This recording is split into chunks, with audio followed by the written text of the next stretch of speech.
Jeremy, thanks very much. Well, Nick Clegg is yet another person in a motor car, and he's heading off here to his count in Sheffield Hallam. I think these pictures of motor cars are very interesting in their way, but rather unrevealing, except of Leylandii and other sorts of hideous hedges. But somewhere in there is Nick Clegg, and probably a Nick Clegg rather chastened by tonight's results, because after the euphoria, even though he tried to keep the euphoria down, it really hasn't yet been a very good night. He was in Eastbourne on Wednesday, and he managed to take Eastbourne, and he had a good rally there. But on the whole, Nick, I think you'd agree, it's not been... Well, he's in an interesting position, but it hasn't been the kind of night he was hoping for. But isn't this part of the extraordinary story of tonight? He may have failed, but about to be playing a crucial role in deciding who the next government of Britain is, if not, in fact, having a job in the next government of Britain. He's had one gain so far and 3 losses. Yes. But there's no doubt at all he'll be hugely disappointed, so will his party, with how they've done and how his success hasn't translated into vote success. But nevertheless, they may be about to determine who the next government of Britain is, and they may well play a role in it. One of his losses was Newton Abbott, Conservative gain from the Liberal Democrats. This is Anne-Marie Morris, who's a lawyer, taking over from Richard Younger-Ross, who's been the MP there since 2001. He was one of those criticised by the Standards Commissioner in the House of Commons, and for various expense claims that he made, so that may have had an effect there. This was the old Teen Bridge, now Newton Abbott. And the swing there, 5.8% to the Conservatives from the Liberal Democrats. Now, whether that's special, whether it tells us something about what may be happening in the southwest, we shall see. Oxford East, on the other hand, has been held. Andrew Smith for Labour, former Work and Pension Secretary, holds on to this. His majority from 332 only. Liberal Democrats were in second place. Liberal Democrats really hope to take this. They're number 4 for them, and there was a swing from Liberal Democrats to Labour of 4%, and his majority went up to 4,000 and a bit. So, there we are. It's 3:30, and time to rejoin the boat. And Andrew Neil. Thank you very much. In a moment, I'm going to be speaking to 3 of Britain's best-known journalists to find out what they make of it. But first, I've got Al Murray, the pub landlord, and Rolling Stone legend Bill Wyman. Welcome to you both. Now, I suspect we've been on air for about 5.5 hours, and I suspect a lot of the punters still have no idea, as we don't, about a result. They must be getting impatient. Well, I feel like Noddy in Toyland on my first day. What on earth is going on? You know, where am I? You're asking me? Well, you don't know, obviously. And you're not big ears. I'm not saying you're big ears. Oh, yes, I am. I just feel it's an extraordinary... It's getting a bit frustrating, isn't it? No, it's a good night. But I voted for aircraft carriers because I believe in aircraft carriers. Whoever's going to build aircraft carriers, I voted for that. And Bill, you still think the Conservatives can win? I really hope so, yeah.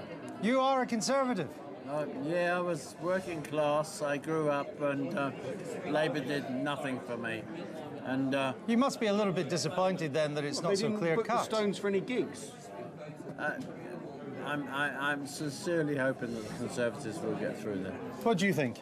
I think I need something to happen. We need something to happen. I don't really care what it is. Something needs to happen. I'll tell you what's going to happen. I'm going to leave you, and I'm going to go over to speak to the journalists, because, you know, journalists have had all sorts of opinions and analysis of how this election has gone, and I think a lot of them tonight have turned out to be completely wrong. So let's hold 3 of them to account right now. Andrew Ronsley, what's happening? Actually, I think a fairly clear pattern is beginning to develop now. There's a swing to the Conservatives, which is quite stonking if you look in areas of southern England. It's getting up to 10% in some of those seats. But it gets harder and harder for David Cameron as he goes up the M1 or the M6. He gets to the Midlands, he's struggling, and then into the North seats they really needed to win to be confident of getting a majority. They're not getting, which I think means we're looking at probably a Conservative minority government. Certainly looks unlikely the Conservatives can get a majority. That's disappointing. I mean, if they can't win in a recession against an unpopular Prime Minister with a multi-million-pound campaign, when can they win? I'm not convinced that Andrew's right. I mean, I think it's quite Andrew's likely. Always right. It's pretty well. Not always. It's pretty well certain there's going to be a Conservative government, and it's a question of whether. Why do you say that? because of the momentum. You can't get a deal that's going to stick now between a Labour government that's been very clearly defeated and a Liberal Party which hasn't really broken through. It's not really in their interests. All the momentum, all the swing, all the development has come from the Tories. The question is it quite enough? So, and when David Cameron was speaking earlier at his declaration, what he was sort of saying was, well, look, I will actually try and find a way of doing a deal if I can't win outright. You don't think he'll just form a minority government? Well, what he said, that was all the stuff about the national interest. National interest is always a code for being able to reach out if you have to. In my experience, it's usually a code for self-interest. Do you think that he's right, or there's still a chance of a centre-left kind of arrangement here, isn't it? I'm sure that Gordon Brown's going to want to do that. Gordon Brown is going to want to see, I think, how it falls. If there were 260 Labour MPs and there were 60 Liberal Democrat MPs, he could do it. But it would be a coalition of the defeated. That's the trouble. Yeah, that is the problem. That is the trouble. And the momentum is with the Conservatives. Well, there's one other problem, which as Nick Clegg said, he thought the party that had most votes and most seats would have the right to be the first to try and form a government. And it looks likely, although Mr Cameron may be short of a parliamentary majority, I don't think anybody's going to argue he won't have most votes and most seats. Now, Mr Clegg may, who knows, he may be ruining he made that declaration, but make it he did. What happened to this Lib Dem surge we've all been bigging up for the past 4 weeks? Well, I think that... Well, you may say. Well, one may say. I think that the crucial moment was when the last hour, the last 45 minutes of the third debate, when Nick Clegg tried to defend the amnesty on immigration and on the euro. Brave positions to take, but actually you could see that he was on the back foot, and momentum began to drain from then. Just before we go, we're going to back to the studio in a second. Charles Moore, what are you doing here taking our hospitality, and you won't even pay the BBC licence fee? Well, I'm appearing in the magistrate's court. You're a freeloader. I'm going to call security to get this lawbreaker out. Back to the studio. And so say all of us. Thank you very much, Andrew. Burnley, a Liberal Democrat gain. Let's just see that. Swing of nearly 10% from Labour to the Liberal Democrats in Lancashire. This was an MP standing down, Kitty Usher, just after one term. She was famous for having a bit of a set to with the Commons Fees Office over removing Artex ceilings from her home, which she called dilapidations. So a new candidate moved in and is forced into second place. Gordon Birtwistle, council leader, takes Burnley. And Nick Clegg is now, fine. He's scarpering from the house into the car behind the Leylandii, or whatever those hedges are, not speaking. Plenty to think about. A huge amount to think about. What does he do now if David Cameron picks up the phone? On the one hand, he said that whoever is the largest party would have a mandate to try and form a government. On the other, he knows there's a gulf in their policy positions. So how does he handle a position where he now doesn't have the moral authority of a huge gain in votes, for example? Brief glimpse of his wife there, Miriam. You remember when Ted Heath tried to ring Jeremy Thorpe, they couldn't get through, and they didn't get through till midnight. And Jeremy Thorpe said the telephone wasn't working, so maybe that's the secret. What you do is you actually just my mobile was off. Oh, I run out of battery, and wait while you work out what to do. Famously, Jeremy Thorpe also had to walk through 3 fields because he didn't want to be seen. Yes. Now, the big change this time round is that the Civil Service have put an enormous amount of preparation into this. The Cabinet Secretary has studied what happened in the Scottish Parliament, the Welsh Assembly. He's flown to New Zealand to see what happened in that Parliament. And they will facilitate this. They have got secret rooms where they'll have meetings. They will provide staff to try and make it happen. Thank you very much, Nick. Conservatives have gained Hastings and Rye in Sussex, a swing of 3% to the Conservatives, 23rd in their target seat. But they're about to give the declaration in Carlisle, right up by the border with Scotland, held by Labour since 1964. And it's just beyond the 116 range for the Tories' overall majority. It's 132 in their list of possibles, but anything could happen tonight because anything is happening.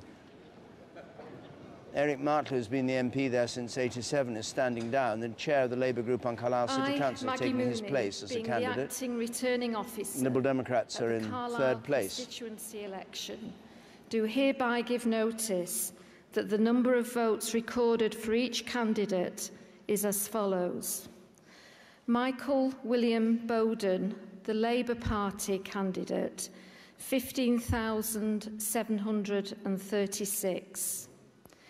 Peter Philip Howe, 263.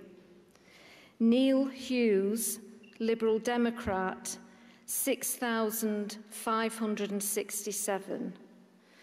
John Metcalfe, Carlisle Socialist and Trade Union candidate, 376. Michael John Owen, UK Independence Party, 969.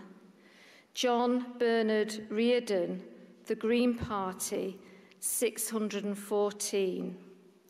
Paul Brandy Stafford, British National Party, 1,086. Andrew John Stevenson, the Conservative Party candidate, 16,589.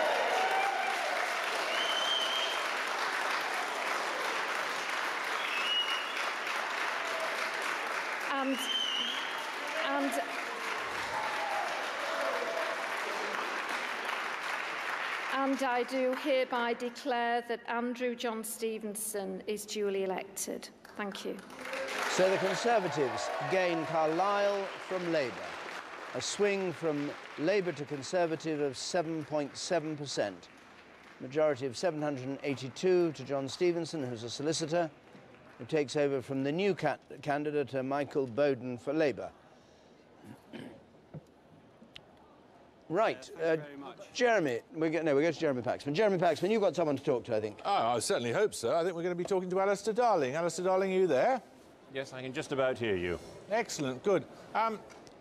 Was coming out at 4:45 in the morning. Who's in charge of the country?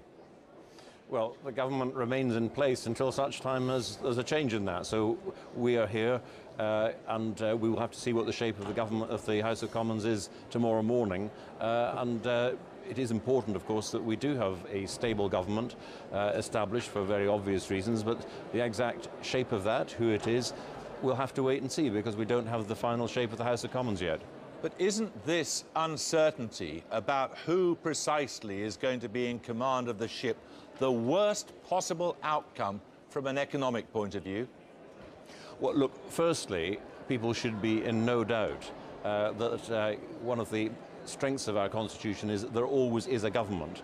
We are the government until such time as that changes. I think it is important that we have strength and stability, a clear sense of direction. I think people perfectly well understand that following a general election that there's inevitably some uncertainty until you actually see who can actually form a government that can command the confidence of the House of Commons. But I think everyone is concerned, is very focused on the fact that for very obvious reasons we need not just a stable government, but also a government that's got a convincing plan to secure our recovery and then, of course, to get our borrowing down. That's very important. But as of now, 4:45 in the morning, as you say, we don't know the final shape of the House of Commons. Inevitably, for the next few hours at any rate, there's going to be some degree of uncertainty, and I think people perfectly well understand that. Are you expecting to move back into Downing Street? Well, as I said to you, what happens and who forms the government next and after the election will depend on what the House of Commons looks like. Now, at the moment, I think I picked you up correctly, or your programme correctly, just a few moments ago when we were trying to get this connection through, that the pattern is mixed. We are holding some seats that people thought we'd lose. Clearly, we're losing other seats that we might have expected to hold. The swings are not uniform. We shall have to see. And as I've said before this election, whatever happens, the political parties have to get on with it. Whatever the electorate decide, we have to get on with it, and a government has to be formed to make sure that we have that strength and that stability that people would expect. But that government could only be formed, couldn't it, under Gordon Brown? There could be no other leader of the Labour Party for that opportunity to exist? Yes, Gordon Brown is the Prime Minister. He's the leader of the Labour Party, you know. But he's been rejected by the electorate. Well, the electorate are passing a judgment on us all collectively, one way or another. But as I said to you, no matter how frustrating it is at this hour in the morning, we still do not yet have a clear picture as to what the House of Commons will look like. And the government, whatever government it is, has to be in a position to command a majority in the House of Commons, or at least be able to form a government that can provide the stability and the certainty that people want. That's absolutely essential. But we shall have to wait and see. The results are still coming in, as you know, and there's still, there is still a picture that's pretty mixed. Alistair Darling, thank you. Thank you very much indeed. Nick Clegg is apparently in our sights or within our camera. I'm not quite sure where, but perhaps he's not. No, he's not for the moment. Incidentally, interesting news from Rochdale. Oh, there's Mr. Clegg. Here he comes. Arriving in Sheffield Hallam at his count. 43-year-old, same age as David Cameron, and looking relatively cheerful, relatively calm, as he had all through, with his wife, Miriam Gonzalez Durantes, a Spanish lawyer there beside him. She hasn't been much on the campaign trail, but she's with him tonight. I wonder what thoughts are going through his mind. Well, I think his thoughts will be what went wrong, and I think he'll also be thinking, what on earth do we do now? Because he's got a pretty unpalatable series of choices. They may dramatically change his fortunes, that of his party, but he's going to meet a request, perhaps, to prop up a minority Conservative administration, difficult, or to go in with a defeated Labour Party to push them out. Very difficult. These are not easy choices, but of course... a tiny, at the moment, a tiny increase in his share of the vote, only. But of course, the one thing Nick Clegg has got is enormous experience of this. He lived and worked in Europe for a long time, where this sort of deal-making, this sort of coalition building is absolutely meat and drink to the European political systems. Rochdale is quite interesting. Labour have held Rochdale, where Gillian Duffy, the famous Rochdale 65-year-old grandmother who met the Prime Minister, and he said afterwards in the back of the car, I remember with his microphone, there was some bigoted woman that I had to meet. Anyway, there was a theory that the women of Rochdale would rise up as one to defend the honour of Gillian Duffy and vote against Gordon Brown, but actually not. Here's the change since last time in Rochdale. Let's just see it. There we are. The Labour vote went down a bit, 5 points. Liberal Democrats went down 6. Conservatives went up 8. But in any case, it was 1. Oh, and the Conservative gain in Hastings and Rye, we did that, I think. 3% swing from Labour to the Conservatives. But if the Mrs Duffys and her supporters had voted Liberal Democrat there instead of Conservative, which quite a few of them obviously did, there would be a Liberal Democrat member of Parliament. It's very, very close, very small majority there.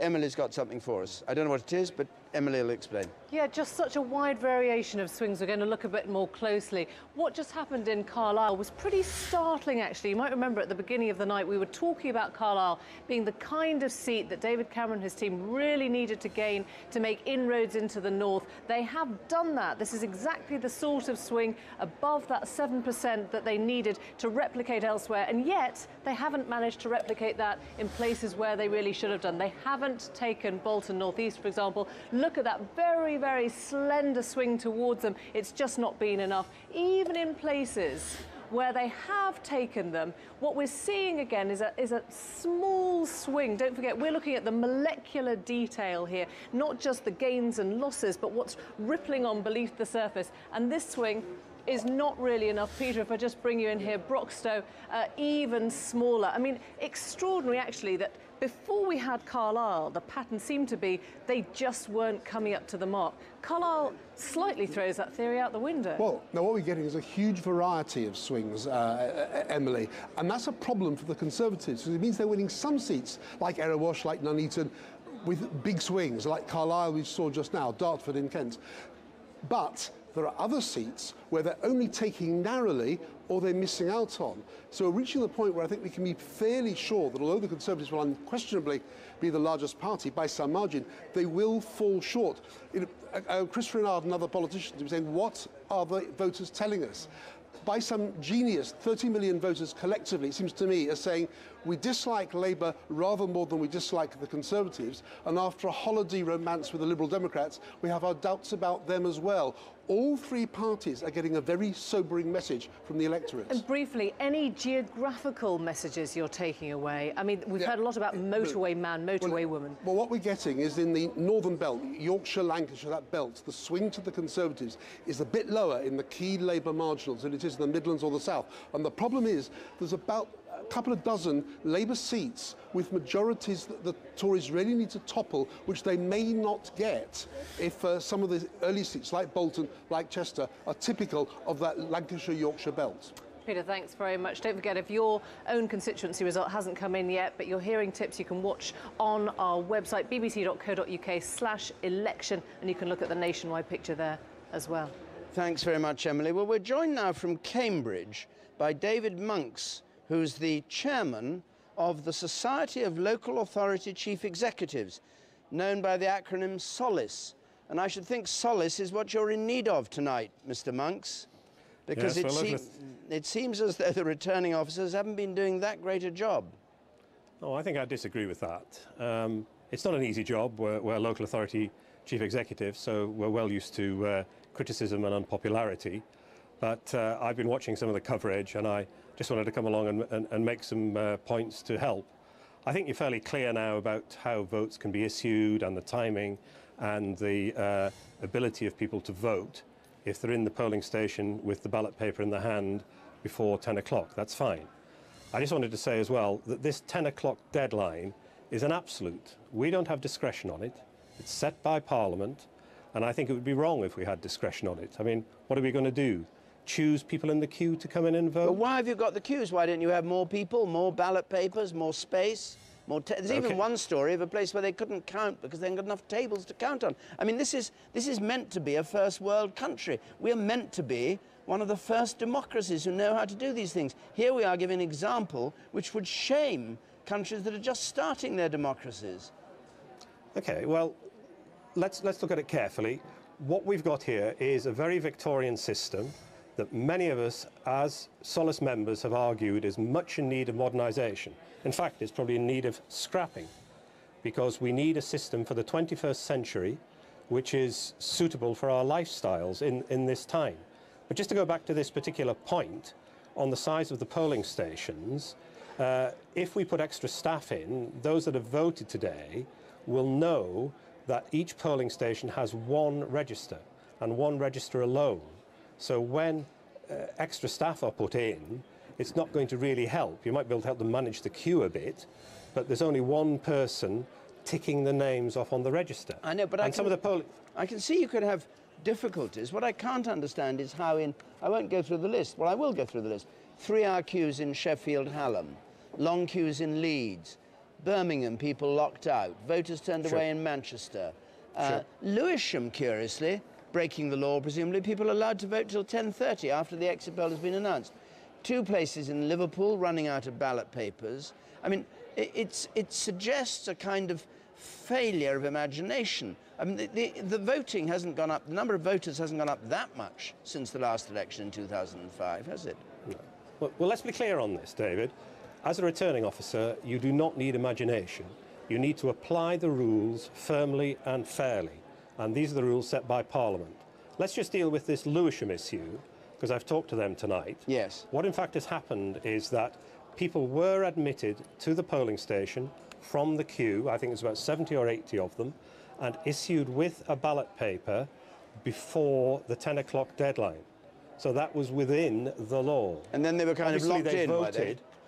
Sorry, I missed that. And they were locked in, so they couldn't hear what the exit poll was. Sorry, I missed that. They couldn't hear the exit poll. They were kind of locked in the polling station with their ballot papers. They couldn't go out and say, hey, have you heard the news? Have you heard the news? Heard what's happening? Oh, I'll go back in and vote this way or that way. No, I don't think that's accurate. The Lewisham people I've spoken to would say they acted quite properly. They brought those voters in. It was very crowded, but they were leaving after they cast their vote.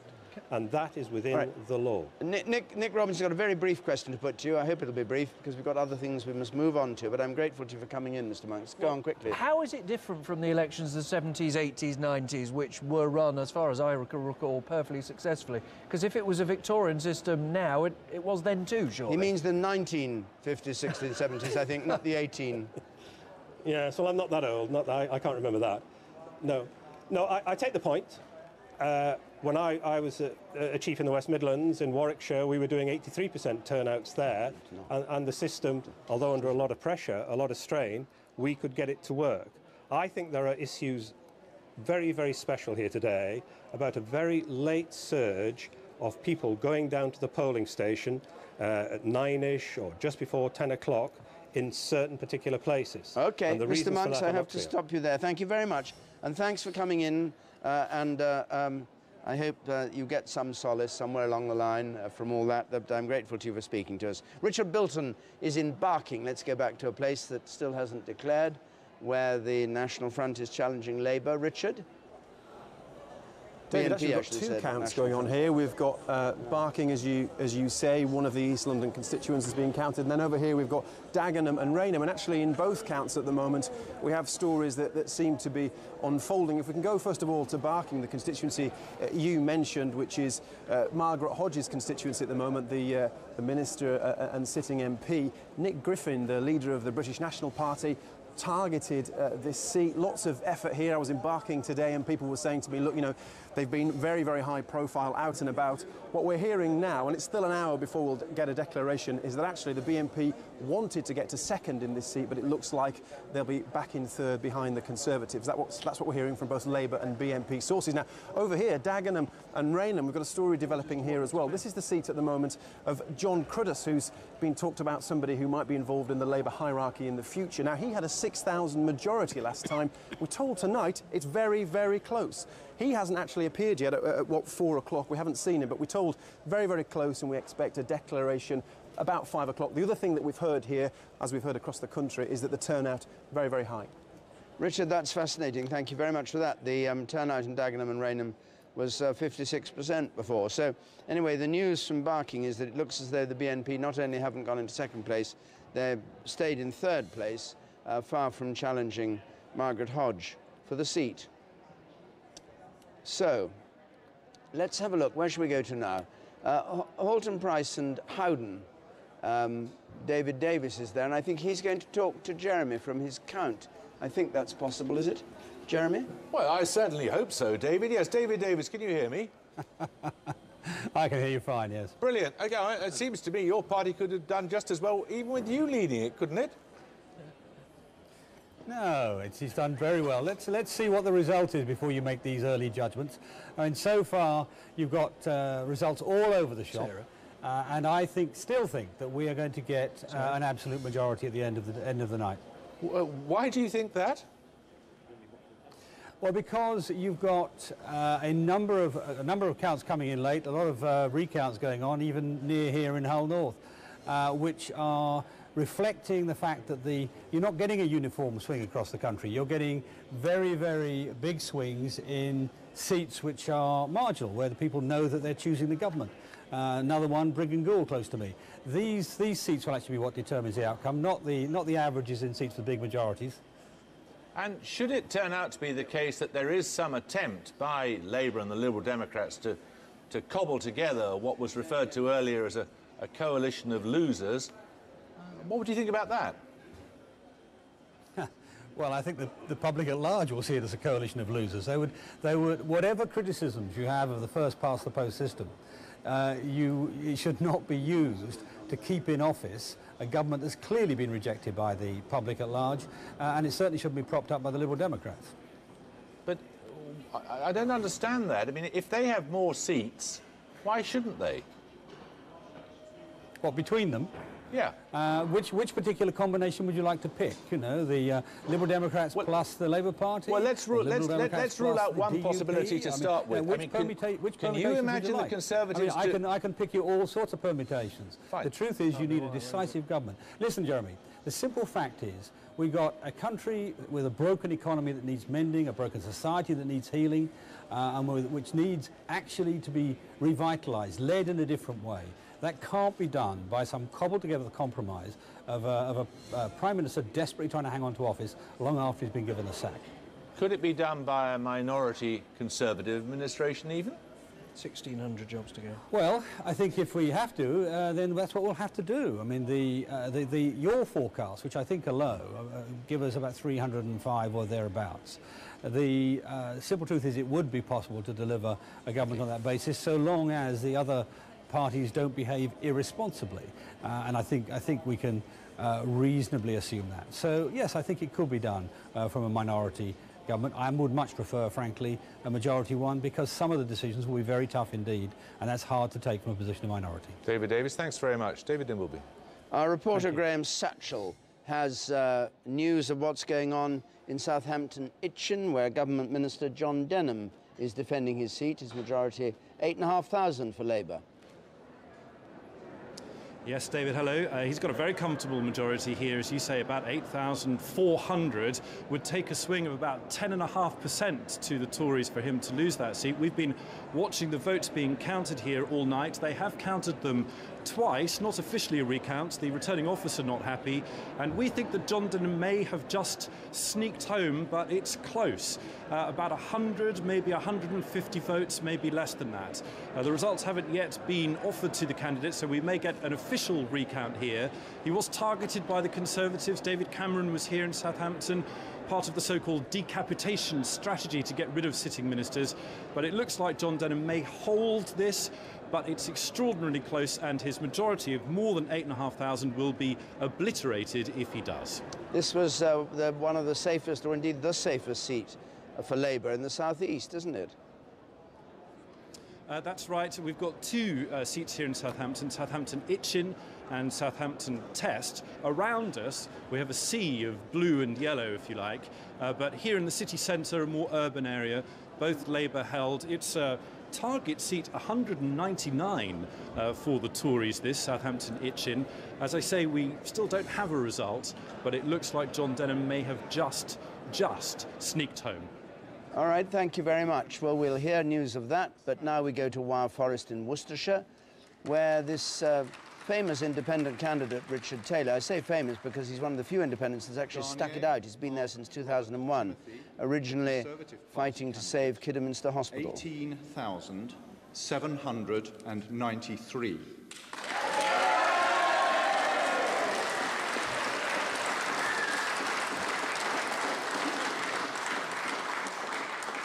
Howells, Gordon Clifford, British National Party, 1,120.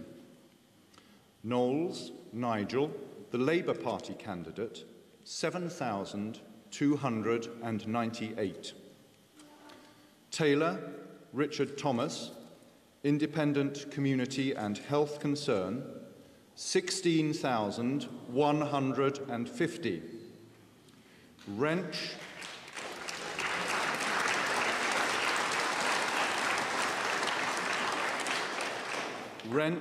Michael James William, UK Independence Party, UKIP, 1,498. There were 135 rejected ballot papers in So this is an interesting result, because this is Richard Taylor, who's been an independent, who actually cut a swathe in the House of Commons and was much admired for dealing with the problems of Kidderminster Hospital, and won twice, been there since 2001, has been defeated now by the Conservatives.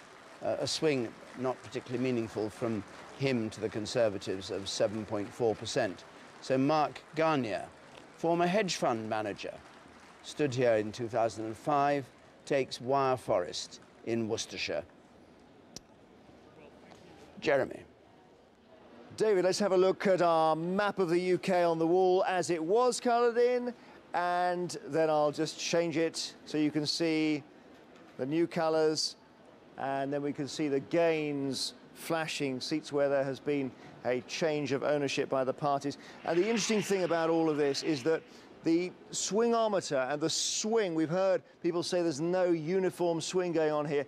We can actually put up uniform swings, but the parties will take seats either side of them in the most dramatic way. So seats are very, very hard to predict. We could be at this for hours without being sure of the actual final destination of this election. So just to take the Liberal Democrat Conservative swingometer here nationally and take a look at the swing, which is 1.4% to the Conservatives since last time. Bit of an increase to the Conservatives nationally against the Liberal Democrats.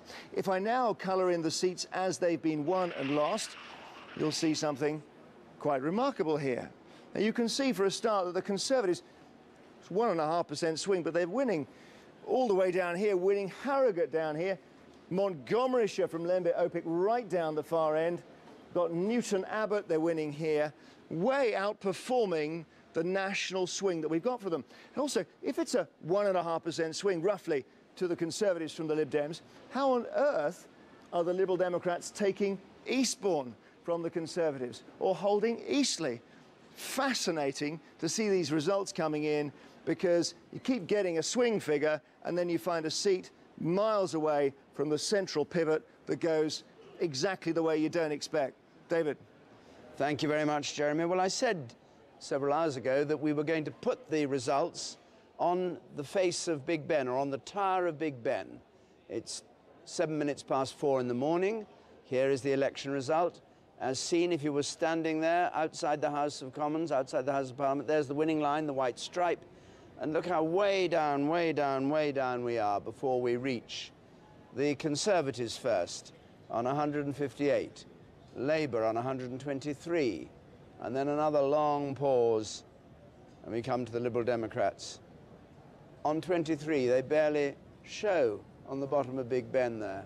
It's just as well we went to that, because it'll soon be dawn, and then it won't any longer show, will it? Won't look so smart. No, it won't look so smart. It's very, very smart. I just wish there were crowds cheering. But anyway, the key thing is, are they going to get to the line?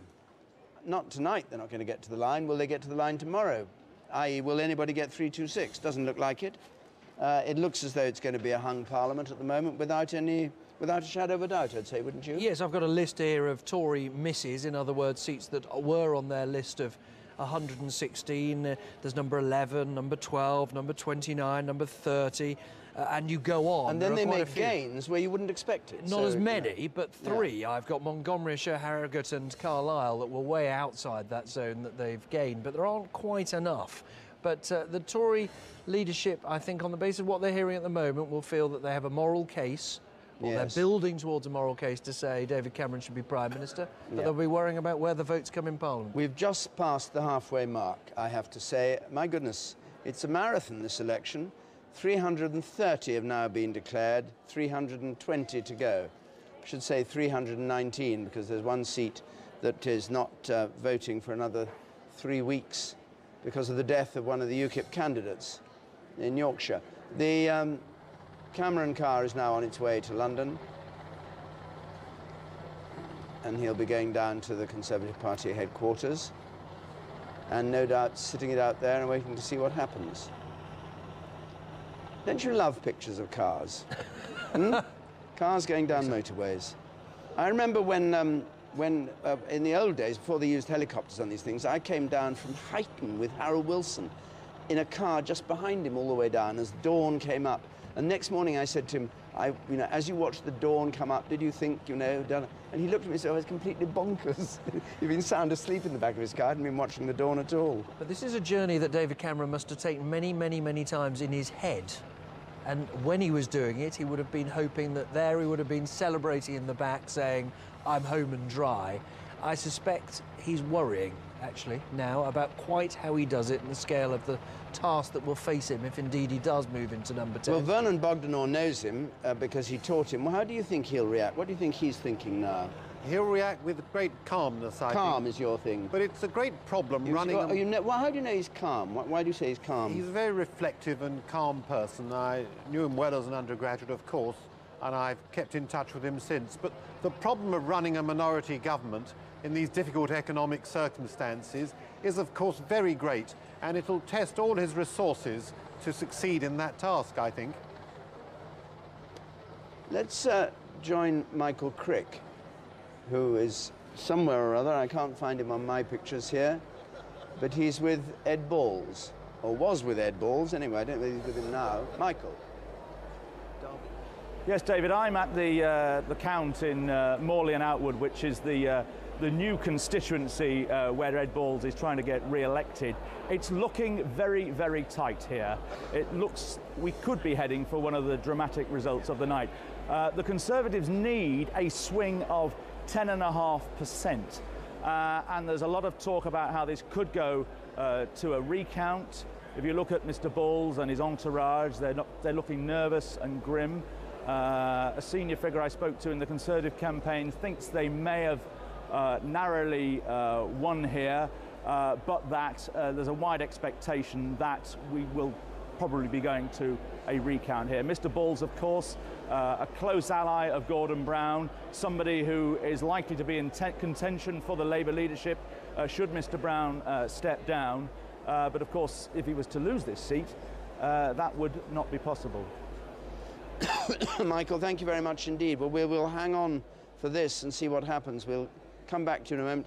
Just while we're there, 2 Asian women who've won seats, one for Labour, one for the Conservatives, Priti Patel and Shabana Mahmood, Birmingham Ladywood and Witten. A Labour hold that was in Birmingham Ladywood. Well, it's fascinating news about Ed Balls. I don't know what we make of that. We shall see. While we wait for it, let's go to the boat and join Andrew Neil. Thanks, David. The party's thinning out a little bit here, but the bar's still open, which means there's still a lot of journalists around, as you would expect. Let's speak to a couple of them. Nick Cohen, let's talk about the story that never happened, the Lib Dem surge. They had the debates. They were bigged up by the journalists. They got the support of The Guardian and your newspaper. What went wrong? I think what's happened is that working class left-wing Britain has just been terrified by the prospect of a Tory government. And this is a folk memory. The whole press, the whole media really, the Sun, the Times, the Sunday Times, the Telegraph, the Express, the Mail, all been saying, vote Cameron, vote Cameron, vote Cameron. There are deep folk memories of Britain of what Tory governments Yeah, but mean. why didn't they vote Lib Dem? Well, that's ridiculous things to Your do. paper told them to vote Lib Dem. Yeah, well, editors are entitled to write editorials. I mean, there's a strong body of opinion among journalists. They should be allowed to do anything else. But come on. If you want to stop the Tories, you vote Labour. Oh, but you might not have stopped the Tories. Labour's not doing very well. Well, it's doing far better than you It's might have possibly one of expected. the worst results in living memory, even before you were born. Look, any party going to election under Gordon Brown and even winning a seat is doing really quite well. They're doing far better than expected. Ian Hislop, explain how this works. Gordon Brown's clearly lost the election. Yeah. The people have rebuffed the Lib Dems. Yeah. Yeah, they get to form the government. It's a very curious night. The Tories are very reluctant to say they've won. No one will admit it. The Labour Party won't admit they've lost. And the Lib Dems have been squeezed out. What are we waiting for? It's an extremely sort of dull process. I mean, in previous years you said, we waited up for Portillo. What are we going to say? I waited up for Lembit. No, we waited up for Ed Balls, which is still to come. We will see. We will see. That's why we're still here. What's the moral authority by which Gordon Brown can form a government having lost the election? None. But we agree. Absolutely none. But who does have the moral authority? This is the strangest election I've Sure. ever seen. It is really weird. It's 4 o'clock in the morning and no one knows who the next Prime Minister is going to be. And if you were David Cameron, would you really want to form a minority government when you've got financial contagion, a sovereign debt crisis, and the worst cuts in living memory to make? Well, I mean, if you're going to be unpopular, why not share the unpopularity? Find some other people to share the blame with. I'd form a coalition with all of them. It's going to be grim. Spread the blame. Is Ian Hislop coming out for a national government? It is, a government of all the talents. They're not a lot, but the few we have, put them in. And can you be Minister for Fun? Yeah, why not? All right, thank you both. Let's go and speak to 2 stars of The Apprentice, Tim Campbell and Saira Khan. What do you think of this business where hundreds of people, maybe thousands, wanted to vote in our democracy, and they couldn't do it. Well, it's ridiculous. You hear stories about what happened in Hackney, and people have taken the time and understand how important it is to vote, particularly now where it's so wide open, as you've just articulated. I think we've got to do some massive investigation about what's happened with the system and how people have been having fights on the streets to wanting to get into the vote. Yes, there's been reports. This has been going on. Exactly, fist fights in Hackney. What do you make of this? What's fascinating to me is that a lot of the people in this country are employed by the public sector. Now, if they can't on election night, you know, get people to come in and vote, that just goes to show that this whole ministry of paper clips and pushing paper around is ridiculous. But you got to vote. I did. And you got to vote? 100% this morning. We all got to vote here. Lots happening. Let's go back to the studio. David. Thank you very much. Well, now, we've... I'm just looking at result from Ochil and South Perthshire. Labour have held on to that. SNP in second place. Gordon Banks, been there since 2005. And Annabel Ewing for the SNP in second place, previously MP for the old seat of Perth. So we'll go and talk to Sian Lloyd in Cardiff in a moment. Let's just first hear from Alex Salmond with Jeremy Paxman. Alex Salmond, Ochil, that was about your top target, wasn't it? And why have you failed to take it and indeed made any other appreciable inroads? Good morning, Jeremy. Good morning. I think we can safely say we've fallen a few short of our target of 20 seats. On the other hand, we have achieved our highest share of the vote in a Westminster election for 36 years and have substantially increased our majorities over the seats we held. I know you'll want to note these things as well, Jeremy. I also was just wondering about the impact of your advice to English voters to vote Lib Dem. That worked pretty well too, didn't it? No, I didn't actually give that advice. My argument to English voters was it'd be a good idea to vote to deny the Conservative Party an overall majority, since I think a balanced parliament would be a better prospect than a Tory majority. So the current situation is there is no one with a mandate to be in charge of this country. I mean, is this what you call a good, healthy, balanced government? Well, you know, I've been running a minority government in Scotland with the SNP for the last 3 years. And if I may say so, it's been a lot more stable than the majority government that's been running in London, Germany. But we're seeing a dramatic divergence again between the voting patterns south of the border and what's happening in Scotland. And that question, I think, is going to dominate post-election politics in Scotland, whether or not the Conservative Party managed to get an overall majority. I don't want to intrude on your natural reticence, but I wonder if you'd like to give some advice on what the best kind of arrangement will be. Tory Lib Dem coalition, ad hoc arrangement, Labour Lib Dem coalition, ad hoc arrangement. What, from your vantage point, seems a wise thing to do? Well, I'll tell you what we'll do. We'll see the final results and then we'll deploy our voting strength with that substantially increased vote in the best interest of the Scottish people. And if we can, we'll keep some cards pretty close to our chest. Alex Salmond, thank you very much. David. We're about to have the declaration from Swindon South. Labour held with a majority of 1,500. Wootton Bassett, where the coffins are brought back from Afghanistan, is in the constituency, where they line the coffins as they come through. And we'll get this Swindon South result. Apparently we can't hear Swindon South. I can't imagine why. I'd hope we were going to see it. And instead we have the Prime Minister's plane landing at Stansted.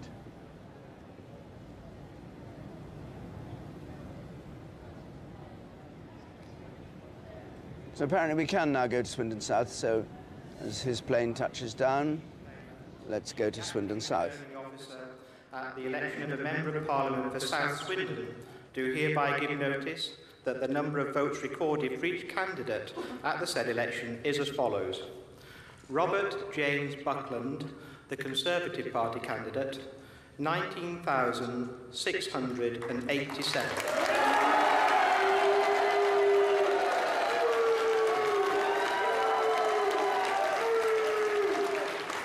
Carsten Evans, Independent, 160. Damon John Hooton, Liberal Democrats, 8,305. Alistair James Kirk, the Christian Party, 176. Jennifer Ann Miles, the Green Party, 619. And Christine Snellgrove, the Labour Party candidate, 16,143. Robin Howard Kingy, Swindon. UK Independence Party, 2,029. Robert Buckland And for the Conservatives number of gains ballot papers Swindon rejected South. was 153. From Anne Snellgrove, been there since 2005, who was a parliamentary private secretary to Gordon Brown. Parliament for South Swindon.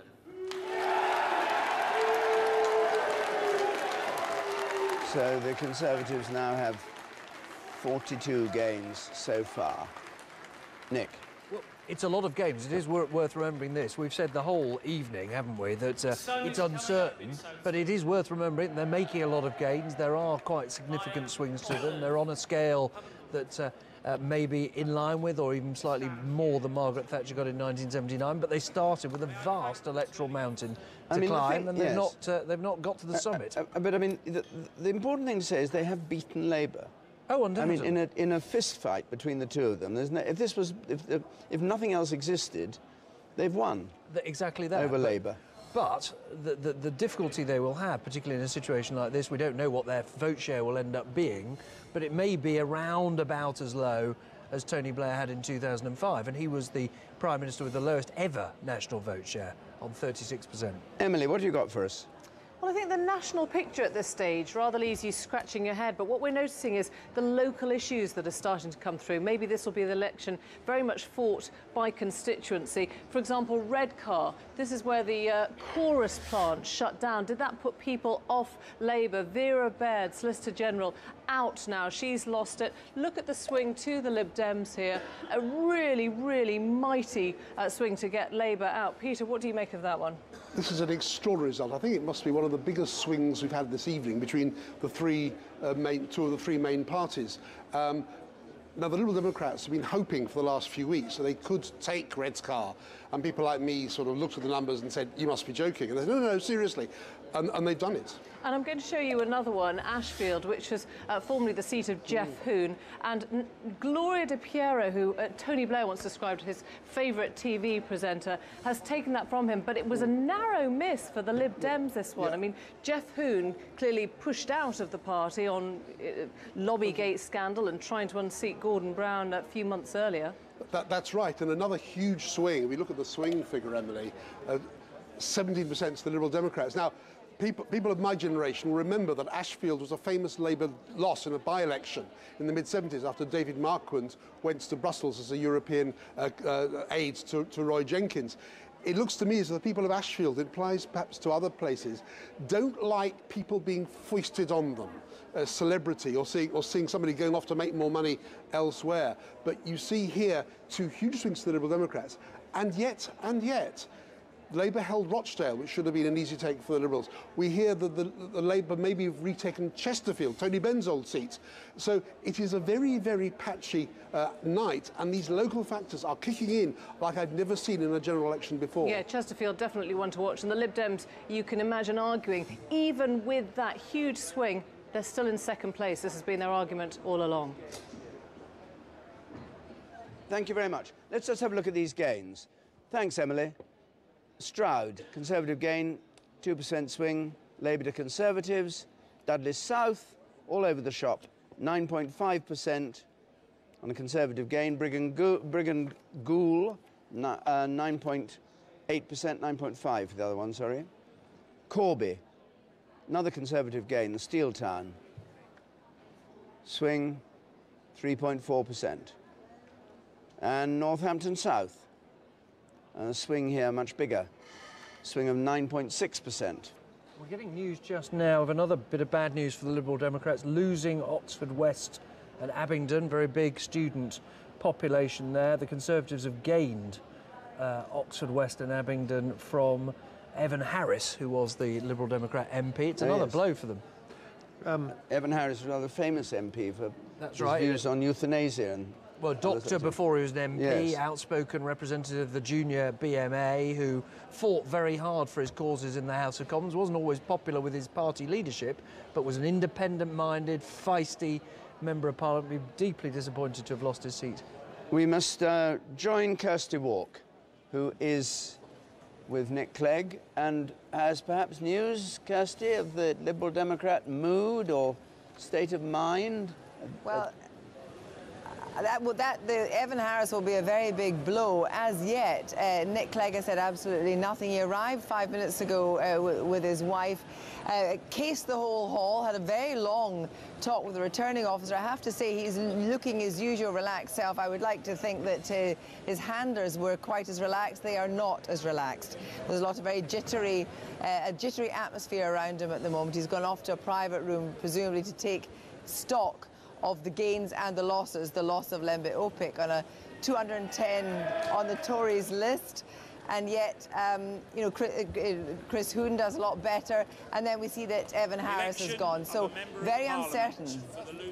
Can I interrupt you, Kirsty? Luton South, we can't fail to say what's happened to Esther Ranson. Returning officer at the election of a member to serve in Parliament for the Luton South Borough constituency, held on the 6th day of May 2010, do hereby give notice that the number of votes recorded for each candidate at the said election is as follows. Tony Blakey, British National Party, 1,299. Farouk Chowdhury, Independent, 130. Joe Hall, Independent, 264. Nigel Paul Huddleston, the Conservative Party candidate, 12,396. Kaban Hussein, Liberal Democrats, 9,567. Stephen Philip Lathwell, Independent, 84. Charles Samuel Lawman, UKIP, 975. Esther Ranson, Independent, 1,872. Stephen Rhodes, Independent, 463. Mark Shyman, Green Party, 366. Gavin Shuker, the Labour Party candidate, 14,000.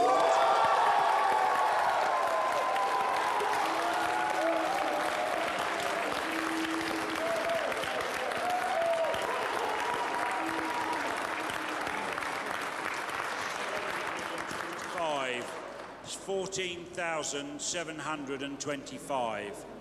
Frank Sweeney, Workers' Revolutionary Party, 75. The number of ballot papers rejected was as follows. Voting for more candidates than the voter was entitled to, 59. Writing or mark by which the voter could be identified, 2. Unmarked or wholly void for uncertainty. So, Esther Ranson's attempt to emulate Martin Bell in Tatton when he took on Neil Hamilton, who'd been asking questions for cash, failed in Luton South. Margaret Moran moved away and another candidate went in for Labour, and Labour hold Luton South, and Esther Ranson just got 1,800 votes, a paltry number of votes, despite a lot of work on the streets there. Here's the change. But no publicity, David. I mean, what the television debates did was suck publicity away from virtually every other race, and where Martin Bell got enormous amounts of coverage, Esther Ranson, in truth, didn't get much, partly, of course, because the woman she was protesting against was no longer there, which made it Swing harder. of 4.6% from Labour to the Conservatives. And here's David Cameron arriving at his Conservative Party headquarters on Millbank. Still just dark here. This is the place where Labour fought their campaign. The famous campaign in '97 was fought from here. It's a rather grim building, to tell the truth. not particularly charismatic. But anyway, this is where Tory party headquarters have been, and where he and Andy Coulson and Steve Hilton and all the others have been planning this election for many months. He goes in with his wife, Sam. And at 4:30 in the morning, he can't have expected this. It's still not at all clear what the Conservatives have achieved in this election. They've certainly beaten Labour, but it's not clear whether they'll have an overall majority or whether they're going to go into negotiation, Nick. But as he was travelling, a couple of new seats which were not on their target list that they have gained. Warwickshire North, Mike O'Brien, the minister's seat is gone. That was 145 on their list of targets. Cannock Chase, 198 on their list of targets. So they are, by my reckoning, they've picked up 5 seats that were way off their list of targets, although there's quite a lot more than that that were on the list of targets they failed to get. I think Mr Cameron will know tonight, David, he can be Prime Minister. There is enough of a Tory swing, but he has to work out a way in which he can say to the country, this can be a stable government and it can win the votes it needs to. Well, in effect, he has to seize the crown, doesn't he? I mean, he has to show the chutzpah to say, look, this is crazy, of course, you know, let's get on with it. And the chutzpah, the question is, does he do that by saying, I can govern it in a minority, or does he have the boldness, although controversial it would be in his own party, to actually pick up the phone to Nick Clegg? Normally on election nights we have an exit poll and then we have a prediction based on our exit poll. And interestingly tonight, it's so complicated, it's so muddled that we can't come up with a prediction of the number of seats Conservative, Labour and Liberal Democrats will have at the end of the night. All we can say is, as a prediction, it's going to be a hung parliament. And that doesn't get you very far, does it? Conservatives will be the largest party, Labour in second place. So much for the exit poll. Jeremy. David, well, we've got a bit of a salon des refusés up here. 3 former MPs, Kitty Usher, David Wilshire and Mark Oaten. Joel was almost unconfined in your chair when you saw restaurants go down in flames in Luton South.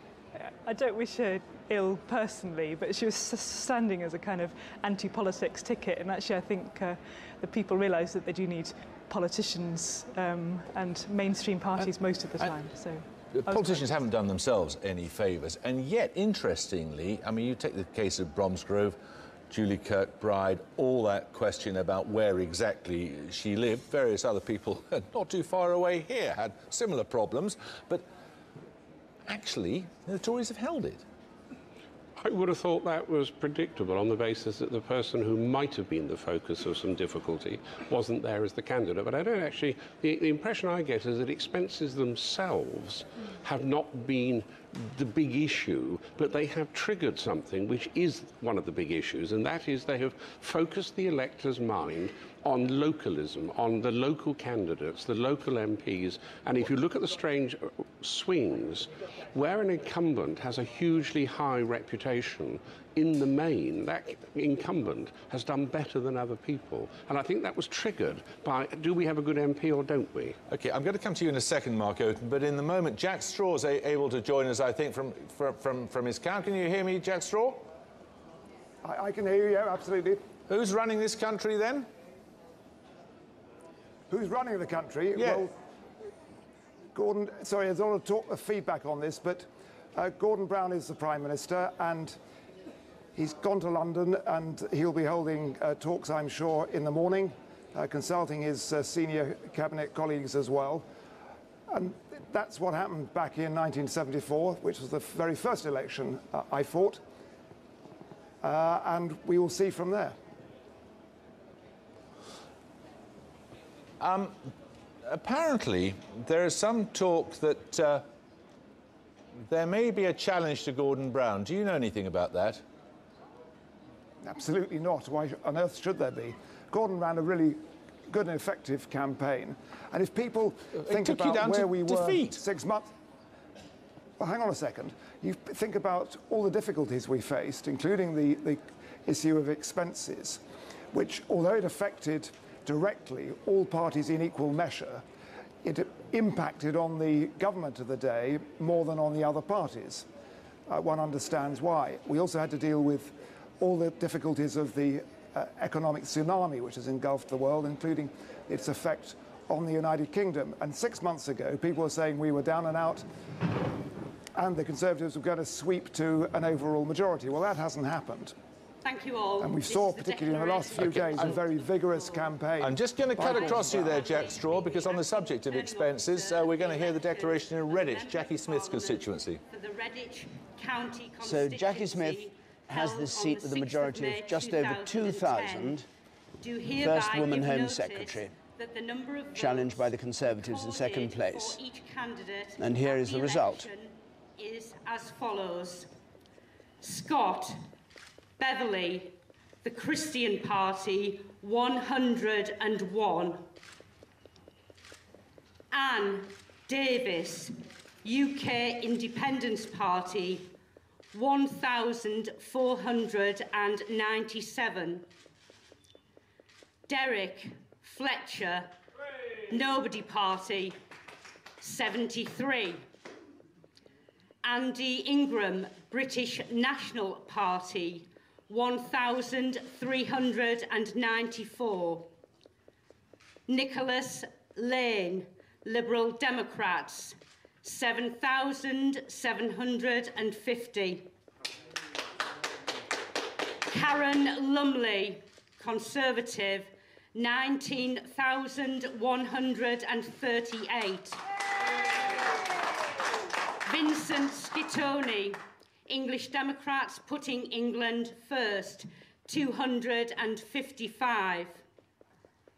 Jackie Smith, Labour Party, 13,317. So Jackie Smith, that's a resounding defeat. That's a big, big scalp for Labour. Jackie Smith, the former Home Secretary, the first woman to be Home Secretary, hugely embarrassed by claims for putting films on expenses that were said to be pornographic films, mocked for having her sister's house declared her main home when all she had there was a single bedroom, forced to apologise to the House of Commons, is trounced by the Conservatives in Redditch, Hereford and Worcester. She had a majority of 2,000, and the Conservatives now have a majority of nearly 6,000, a swing from Labour to the Conservatives of 9%. It does have to be said that this was well within the target range for the Tories. They were expecting to take this scalp, but it was a pretty resounding defeat. But the problem Jackie Smith had is she became synonymous with expenses abuse before the Telegraph got hold of its version of every MP's expenses claim. She was, in this sense, unlucky, which is, as that disc was being touted around Fleet Street, her name came up. Dewsbury now, Shahid Malik. We have the result from Dewsbury in West Yorkshire. It's had many boundary changes. The election is as follows. Crudden, Adrian Hugh, Green Party, 849. Fells, Michael James, English Democrats putting England first, 661. Hutchinson, Andrew, Liberal Democrats, 9,150.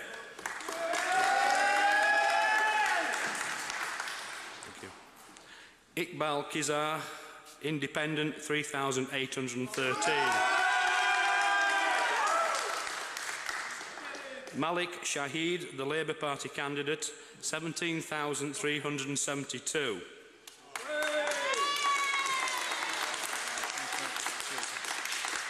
Revel Simon Justin, the Conservative Party candidate, 18,898.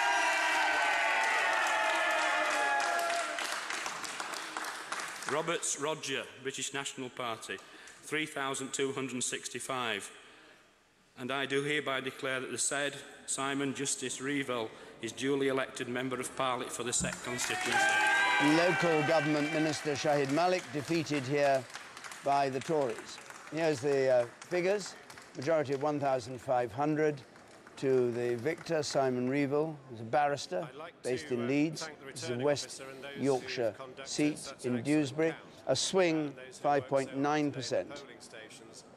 Labour to Conservative. Let's hear Jackie Smith now from her constituency. She's just speaking about her defeat. Helps everything to run so. Karen, I'd like to offer you my warmest congratulations. And thank you as well to the people who staffed the polling stations, who've helped everything to run so smoothly, alongside the police and others. And I'm grateful as well to my Labour team and to my agent, Graham. And thank you to my fellow candidates. I'm proud that we live in a country where 10 candidates can peacefully contest an election. And I'm pleased that I've been part of that contest too. It's a good thing to take part in an election when you fear you're going to lose, as well as when you hope you're going to win. It's an immense honour to have served the people of the Old Redditch constituency for the last 13 years. And I'm obviously sad that that's come to an end tonight. But I hope that the work that I've been able to do alongside a Labour government to stand up for local families and older people, to get involved with local groups and the community, to support local schools and children's centres, the Alex Hospital, and those who want to serve the public right across the constituency, to help businesses and to campaign for jobs and fairness will set Redditch in good stead for what I think will be tough times to come. And finally, in all this work, I've had the unfailing support of my constituency staff. People often express their thanks, in particular to Mark and to Becky and to Richard, and so do I. Thank you. Well, Nick, what do you make of Jackie Smith's defeat? Is there personality problems about all the expenses and the rest of it? Oh, I'm sure there is. The swing from the Tories? Well, both, I think, is the answer. The Tories would expect to get a seat like this if they're going to get a majority, but obviously the publicity that she had was gruesome, and therefore it's no real surprise that she's lost her seat. But you can see the disappointment etched on her face. She rose incredibly fast, suddenly made Home Secretary by Gordon Brown, and then fell very badly when those expenses headlines came in. I heard that we were having Ed Balls, yes. Ed Balls, I am hearing, has held his seat. All right. We don't have the official result yet, but I'm getting... We were going to go to the count, and I don't know whether we can go to the count. Apparently it hasn't quite happened, but anyway, your information is he's held it. My understanding he's held it. But so maybe that Jackie Smith is the biggest scalp that they have. Yeah, there's a number of ministers, Shahid Malik, but no big name. No big names, no. If it weren't going to be Ed Balls or indeed Alistair Darling, although Labour perform much better in Scotland than anywhere else in the rest of the UK, there are not other prominent ministers at stake. And Jack Straw was once talked about as a target. He did very, very well in his constituency. Well, just a reminder then of who has gone. From Labour, Jackie Smith and Shahid Malik, Bill Rammell and Mike O'Brien, who used to be the foreign minister, junior foreign minister, and Bill Rammell, defence minister. Liberal Democrat losses, Lembit Opik and Evan Harris, and Peter Robinson from the DUP in Northern Ireland. Let's go to Pudsey for the declaration there. Andrew Stewart, Conservative Party, 18,875.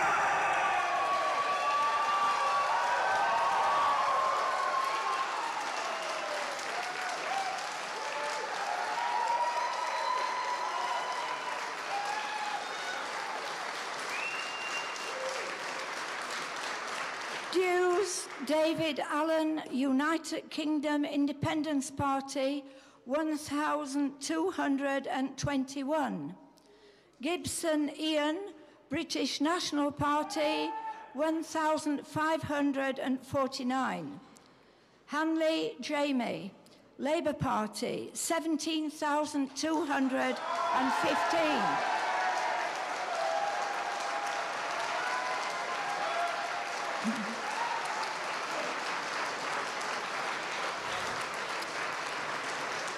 Matthews, Jamie, Liberal Democrats, 10,224.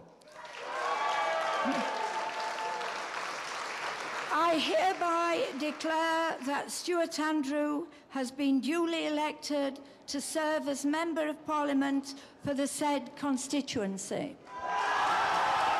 Conservatives gain from Labour in Pudsey. Conservative share of the vote has fallen consistently here since way back, 1987. With Stuart Andrew, who's a Leeds city councillor, takes it from Jamie Handley, who's a solicitor. It was 100, and it's on the outer limits of what the Tories wanted to take, 111th on their target list. We don't have the full figures yet or the swing, but we'll bring them to you when we do. Let's join John Simpson now. John. David, the Prime Minister's plane's just arrived at Stansted Airport, and he's heading on to central London. He talked to the assembled journalists on the plane a little bit. He seemed actually quite upbeat, I have to say, looking quite, relatively speaking, relaxed, and just kind of concentrated on the idea, he says, that it's his duty as Prime Minister to establish a stable, strong and principled government. And a lot of what he was saying to us was clearly intended to be passed on as fast as possible to the Liberal Democrats. And he said that he was quite enthusiastic still about the whole idea of re-examining the way in which Britain's electoral system works. And when I asked him if he wasn't a bit disappointed by the unexpectedly poor showing, or less effective showing at any rate, of the Liberal Democrats compared with what everybody seemed to think would happen. And he was, well, he denied it. I suppose a difficult question in a sense for him to answer, but he denied it, and clearly laying out his stall, as indeed other members of his government are, to the Liberal Democrats to see what happens. And again, the constant refrain of, let's just wait and see. It's going to be a long process. It's not going to be a quick thing. But he says he's done better than people were expecting some months ago, a year ago. And the Conservatives have done less well than he or they or other people perhaps expected. So from what you say, it sounds as though he clearly is anticipating remaining as Prime Minister.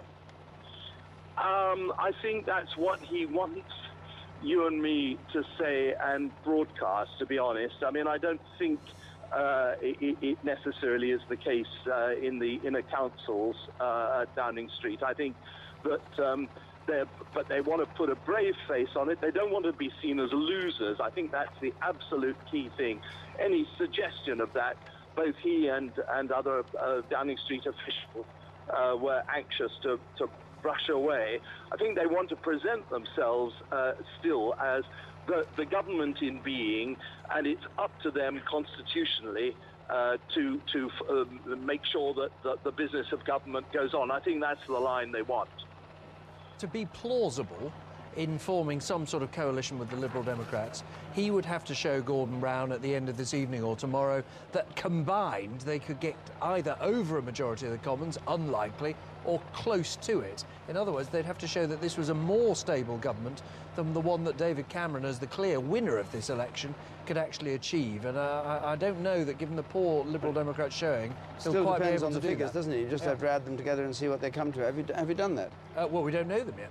Well, I mean, no, but I mean, you've got a prediction, and we haven't got a prediction, no, because we don't know. You're quite right. So, 316 Labour and on the exit poll was 316 Labour and Democrat. Anyway, the Prime Minister is on his way down there. I think we should hear from the home of the largest fish and chip shop in the world, the original Harry Ramsden's in Pudsey. Yes, the place that also lent the Children Need Bear its name. This Tory gain, then, quite significant, coming in Leeds, urban seat. And look what's happened here. The Labour share has fallen. The Conservative swing, if I take you to that, is exactly the same one that we showed you in Carlisle just a while ago. And so these kind of just local snippets. I mean, interesting enough, Stuart Andrew, not only is he a Leeds councillor, he's also a fundraiser for the local hospice. Do you think this was a local, a personal vote here? It could well be. And Emily, what we're seeing again, and it's happening in the north as well as in other parts of the country, a great variety of swings. But if I could pick up what Nick Robinson was saying just now, will the Labour plus the Liberal Democrats outvote the Conservatives? And we don't know. And the reason we don't know is this, that although 420 results have come in, 2/3 of all of them, there's one part of the country where we're way behind, and that's London. Only about 10 or a dozen results have come in. There are a whole range of Labour marginals where we simply don't know how they'll behave. And the answer to that question will tell us whether the Conservatives fall short of Labour plus the Liberal Democrats, or the Conservatives just get past Labour plus the Liberal Democrats. So when we know more about London, we will at last be able to answer the conundrum about whether the Conservatives or Labour plus the Liberal Democrats will come out on top. The London conundrum, yes. We're going into what's called prediction mode for our next bite, show you some of those London seats and what we think might be about to happen there, with huge caveats, as always. Right, we're going to Morley and Outward now in West Yorkshire, and we're hoping to get the declaration from there. Ed Ball's constituency. For each Secretary of State for Children, Schools and Families. Of course, very close ally of Gordon Brown. Party, 18,365.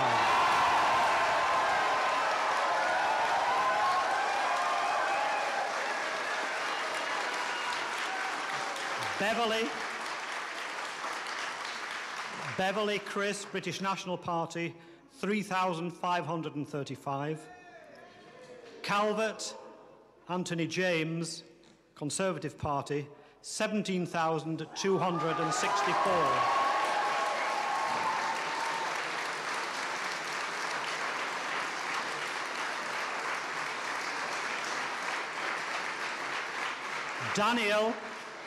Daniel David, United Kingdom Independence Party, 1,506.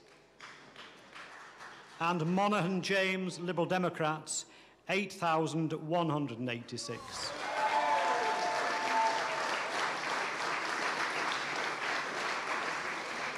And I hereby declare that Ed Balls has been duly elected to serve as Member of Parliament for the said constituency. So the Tories have been denied their Portillo moment. They'd hoped to decapitate Ed Balls. It hasn't worked. His majority is way down on what it was, 1,100. Let's hear what he has to say. Close ally of Gordon Brown, as I said before we got the result. Could I start by thanking the returning officer and the police and all the staff for doing a great job tonight in the glare of the TV cameras. I'm of course sorry for the cameras that they didn't quite get the moment they were looking for, although I have to say it was quite close. And I would like to pay particular tribute to the Conservative candidate, Anthony Calvert. Anthony fought a very straight and decent and honest campaign. He focused on local issues. And he said that he wanted to put this fantastic new constituency on the map for the national media, and he certainly succeeded in doing that. And I'd also like to thank my agent, Neil Dawson, and all the brilliant team of volunteers we've had working for us. They've been absolutely brilliant. And I'd also like to thank all the thousands of Co-op and Unite and Unison and GMB members who've all worked and given their subs so that we could fight this campaign in Morley and Outward over the last few weeks. They've been brilliant.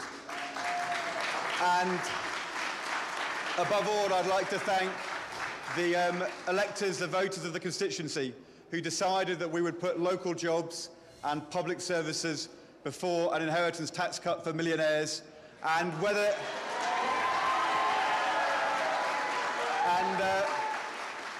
they So Ed Balls making a gracious reference to his Conservative opponent, but now we're going to Norwich South, where Charles Clarke is defending.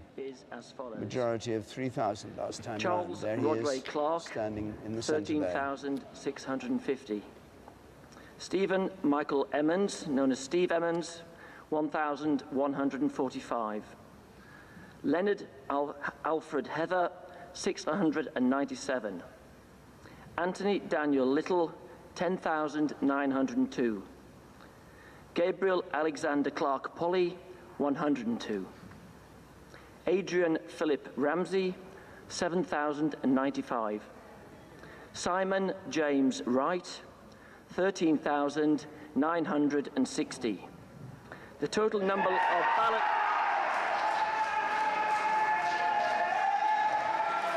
The total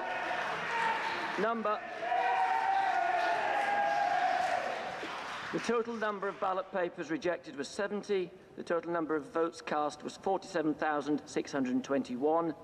I therefore declare that Simon James Wright is duly elected to serve as Member of Parliament for the Norwich South constituency. The Liberal Democrats take Norwich South from Labour. Charles Clarke, a long-standing opponent of Gordon Brown and everything he stood for, always saying he should go and the party needed change, calling him a control freak and all other kinds of things, who'd been Home Secretary, who'd been Education Secretary, is out. And Simon Wright is in. This is the change since the last election. Labour down 9, Liberal Democrats down 1 percentage point, but the Greens go up 8 percentage points. So Labour's lost it without that huge swing from Labour to the Liberal Democrats, 4%. Two results of huge significance to the future of the Labour Party. Charles Clarke, the principal critic on the backbenches of Gordon Brown, an enemy of Ed Balls, but Ed Balls keeps his seat, keeps the possibility of being a future leader of the Labour Party, perhaps sooner rather than later. Charles Clarke, on the other hand, is out, and he will be ruining the day, and he will no doubt blame Gordon Brown for the fact he's lost his own seat. Before the sun comes up, we ought to have a look at Big Ben once more and just see how things are on the Tower of Big Ben at 4 minutes to 5 in the morning. And I think our projection will still cut through the dawn. There we are, the Conservatives to the left there on 222, Labour on 165, the Liberal Democrats on 35. We're looking there at the House of Commons, and that is where all these discussions are going to be taking place, there and in Westminster tomorrow and in Downing Street, about how the government of the country is carried on at a time of what you could call economic crisis. The market's opening tomorrow, they will have comments to make on it, and this whole thing will have to be sorted out. Well, it has to be sorted out soon, because a country can't afford just not to have a government for a week or more while people dither around and talk to each other. We have a government nominally and a Prime Minister and Chancellor of the Exchequer, but one rather emasculated by these results until some better deal is arranged. Let's have a look, can we, Fiona, at how things stand just coming up to 5 o'clock? Well, certainly at this time of the morning, I had expected to be telling you who is going to be Prime Minister, but here we are. Over 2/3 of the seats have been declared. It is still impossible to say who is going to be Prime Minister. Only one thing is sure, and that is that we are heading for a hung Parliament. It is not at all clear what form it will take. The Conservatives are likely to have the most seats, but are not on course to get an outright majority. And the Liberal Democrats don't seem to be making significant headway.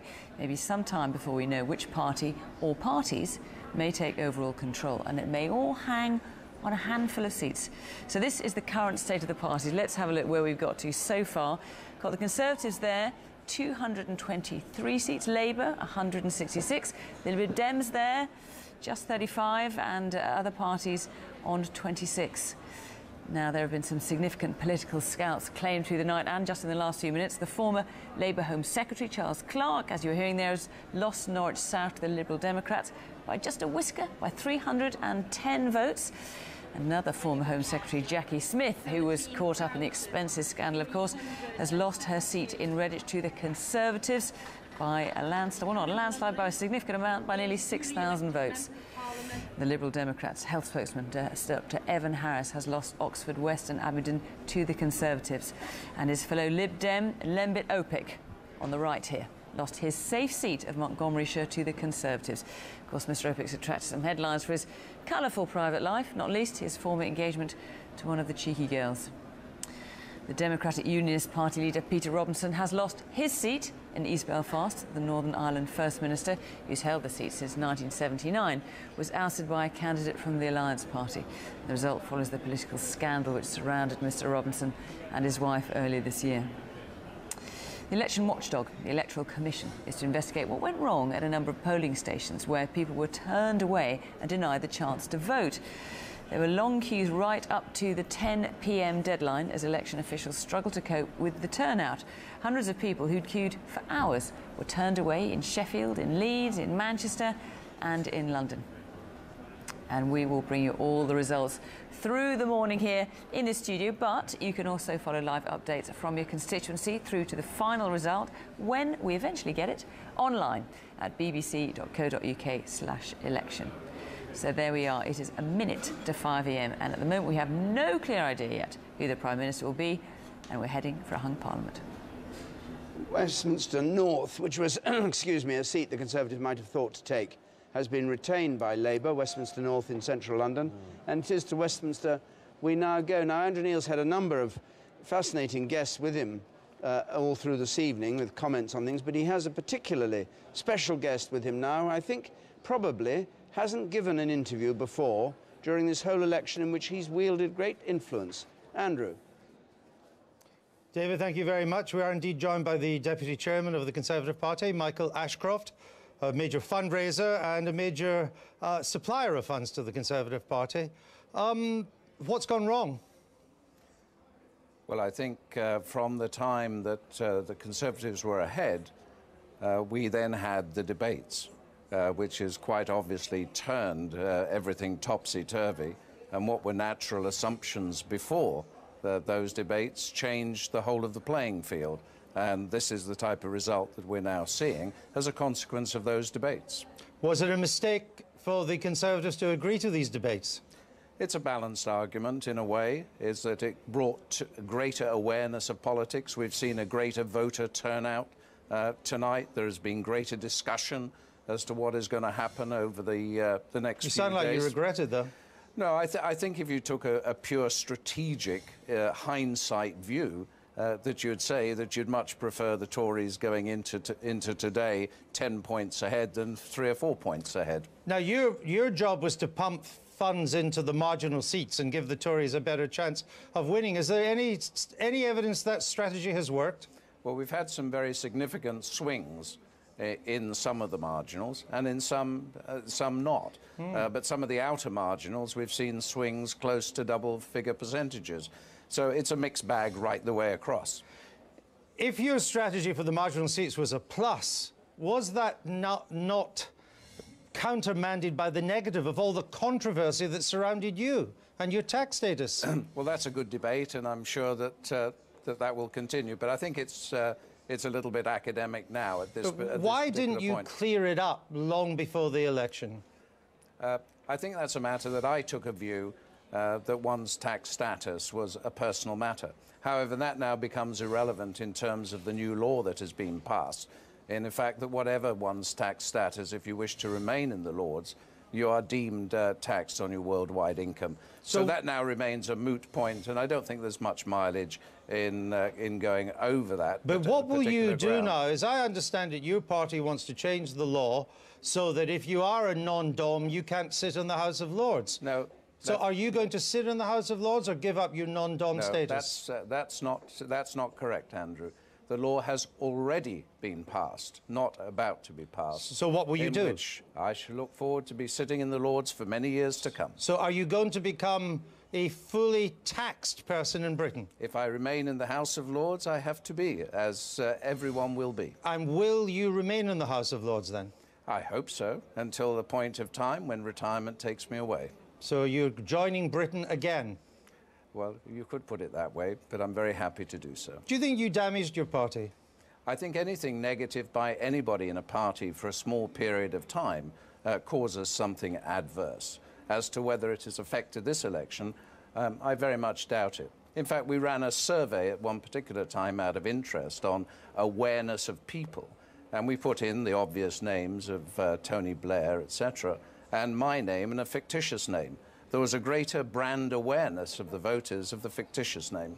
If you stay in the Lords, would you like a job in the government if there is a Conservative government? No, I've already said that I'm stepping down from the party, and I'd like to now get back and develop my own commercial interests, which is my objective. Why did you do it? Why did you give all this money to the Conservative Party? Why did you get yourself into a position where you caused all this controversy? What was in it for you? Other than the peerage, I guess.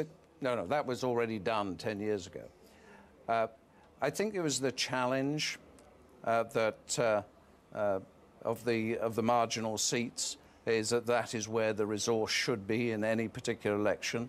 It's a system in which the Americans have fine-tuned over many, many years of knowing where the battleground is, identifying the target voters. And I think to that extent, it's been quite an interesting exercise.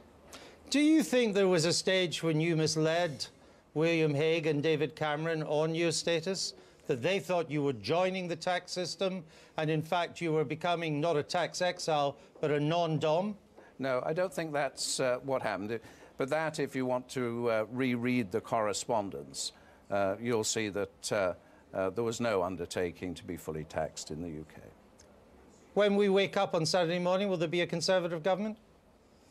I think from tomorrow morning it depends on that final result. If you take at the moment the way it's going and extrapolate it out, it would appear that the Tories will land over 300 seats.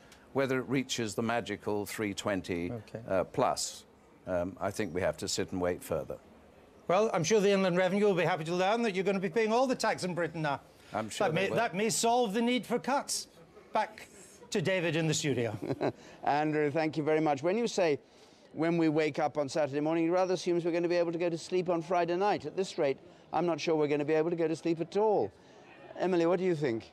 I think that were you still up when Ed Balls held Morley isn't quite the same ring as the Portillo moment, is it? But let's have a look at what happened there, because it was actually a phenomenal swing, if reports are right, helped by Lord Ashcroft's money. We know that the Conservatives were targeting this very strongly indeed. David Cameron was up there himself. A 9.3% swing is huge. It's a kind of swing that they would have loved to see and would have got them seats virtually anywhere else. But this seat required, what, 10.5% swing? Close, but they just couldn't do it. That's right. And I think Andrew Neil was a bit unkind to Lord Ashcroft when he said he'd failed, because overall, in the target seats, the Tories were the Labour seats that the Tories were targeting, the swing on average was about 7.5% to the Conservatives. Across Britain as a whole, it's 5.5%. So there was a 2% bonus swing in these Labour marginals, and that will undoubtedly have made the difference between the Conservatives having a chance of forming a government and the Conservatives falling well short. So I'm not sure that Lord Ashcroft's money was badly spent. Yeah, this was a scalp, certainly, that the Conservatives wanted. But one decapitation that has come is Charles Clarke, former Home Secretary and a staunch critic of the government. I'm just going to take us to Salford. I think we've got a declaration there. Hazel Blair's seat. Is as follows. Hazel Ann Blears, the Labour Party candidate, 16,655. Richard Carverth, Independent, 384. David Henry, Tusk Hazel Must Go, 730. Stephen Morris, English Democrats, Putting England First, 621. Joanne Benjamin O'Dwyer, UK Independence Party, 1,084. Norman Owen, Liberal Democrats, 10,930. Matthew Joseph Sefton, the Conservative Party candidate, 8,497. Tina Dorothy Rose Wingfield, British National Party, 2,632. The total number of votes cast was 41,702. So Hazel Blears, who famously got embroiled in the expenses scandal, was accused of flipping her houses to avoid capital gains tax, and then was seen on television waving a cheque for £13,000 and saying, "Here it is, I'm giving it back to the revenue." Not a very convincing performance, some thought, and then left government just before the local elections wearing a badge saying "rocking the boat," which didn't exactly endear her to the government. And she went back to Salford, and she's always said she would take it. She said she was popular there. Anyway, she's held it. Swing, Liberal Democrats are in second place there. Swing from Labour to the Liberal Democrats of 9.4%. But her majority is not even halved, 5,725. Hazel Blears back in Salford, and Eccles let's rejoin Jeremy Paxman. Yes, well, we're joined now by Ed Balls, the Cabinet Minister, who's just hung on to his seat. Ed Balls, how are you reading the situation now? Who's going to be governing this country the day after tomorrow? Well, I've been here in this aircraft hangar for the last hour or so with no mobile phone coverage, so I'm slightly out of touch about what's been going on. So you've not had a single... All I know is I won my seat. Well, congratulations. And you've not had the moment you were expecting. Congratulations. Have you spoken to Gordon Brown in the last 2 or 3 hours? I spoke to him earlier on to congratulate him on his majority, which is rather larger than mine. And what I think that's partly because he didn't have all the Ashcroft millions spent in his seat as the Conservatives threw at mine. And what did he tell you was his strategy now? I think, like everybody, it's been a very uncertain night because so many results have gone in different directions. And so I think he was waiting to see how things unfolded as the results came in, and he wasn't prejudging anything. What's been your advice to him? Well, as I said, I'm not quite sure what's been happening. I'm an hour or two out of touch. But I would say that we need to see the full result first. And as the Prime Minister, he will then consider the next step as his prerogative. If the Conservatives got to a figure like 300 seats, they would surely morally be entitled to have a crack at forming a government, wouldn't they? Well, that's not our constitutional system. The first question is, can the Prime Minister form a government? And Gordon Brown's the Prime Minister. And I don't know what the balance of seats is going to be. And so I think we have to wait and see, Jeremy. So morality doesn't come into it. It's a question of constitutional niceties, is it? Well, no, it's about the way our country is governed. We've had an election. The voters have voted. But we're still finding out what the votes have actually meant for individual seats. And the question will be, can the Prime Minister form a government? And that is something which will be discussed, I'm sure, over the course of the next hours as we see the result. But you understand from my point of view, I don't really know quite what's happened in the last couple of hours, so... Well, let me tell you what's happened. Commentary on that. Gordon Brown has taken your party down to defeat. You have not got the largest number of seats. The issue a few months ago was whether David Cameron was going to get a majority. And I don't know whether he is or not, but it's nowhere looking as clear-cut as he hoped it was going to be 6 months ago. Aren't the public entitled to expect that the party which gets the largest number of seats has a crack, at least, at forming a government? Well, that isn't the way our system works. And constitutionally, in the last 100 or so years, it hasn't worked that way. OK, Ed Balls, thank you. David Dimbleby. Well, thank you, Jeremy. Birmingham Edgbaston, we have a result from Gisela Stewart. There were recounts here. When you see the result, you'll wonder why it was necessary. The officer for Birmingham Edgbaston constituency declared that the votes cast for each candidate was as follows. Deirdre Caroline Alden, Conservative Party candidate, 15,620.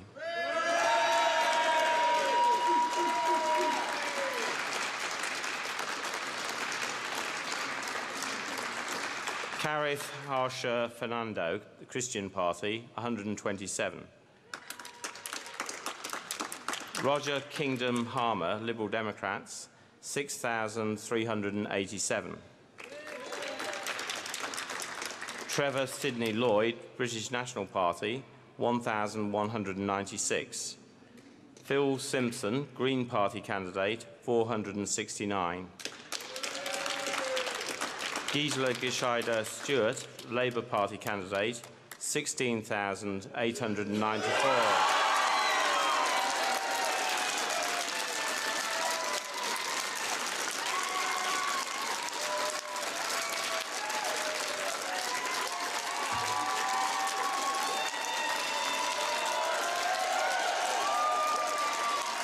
So loud cheers in Birmingham Edgbaston for Gisela Stewart. held on here. 39th target for the Conservatives. Tiny swing from Labour to the Conservatives. Grenville James Under Guy 1% Warwick, UK swing to the Conservatives. Party, Quite astonishing result. Gisela Stewart, who made herself quite unpopular with the Labour Party for arguing that the Lisbon Treaty was, for all intents and purposes, the old constitution and should have had a referendum on it. Born in Germany. Well, it shows an extraordinary success for her personally in that campaign, and it is yet another on that list of seats where the Tories have not got seats they needed to get their majority, but another came through at the same time, Weaver Vale, 137th on their list, and they did get that. So each time we get 2 or 3 they should get, they don't, then we get 1 that they weren't expecting to get that they do, and it means that David Cameron is painfully close, by my guess, painfully close to being able to form a minority government, but can't know for sure that he could do that without having to pick up the phone. What do you call painfully close to forming a minority government? What do you think he has to get? Well, in other words, what we're looking 300? at is, does he need 300 and above? But does he need just Ulster votes?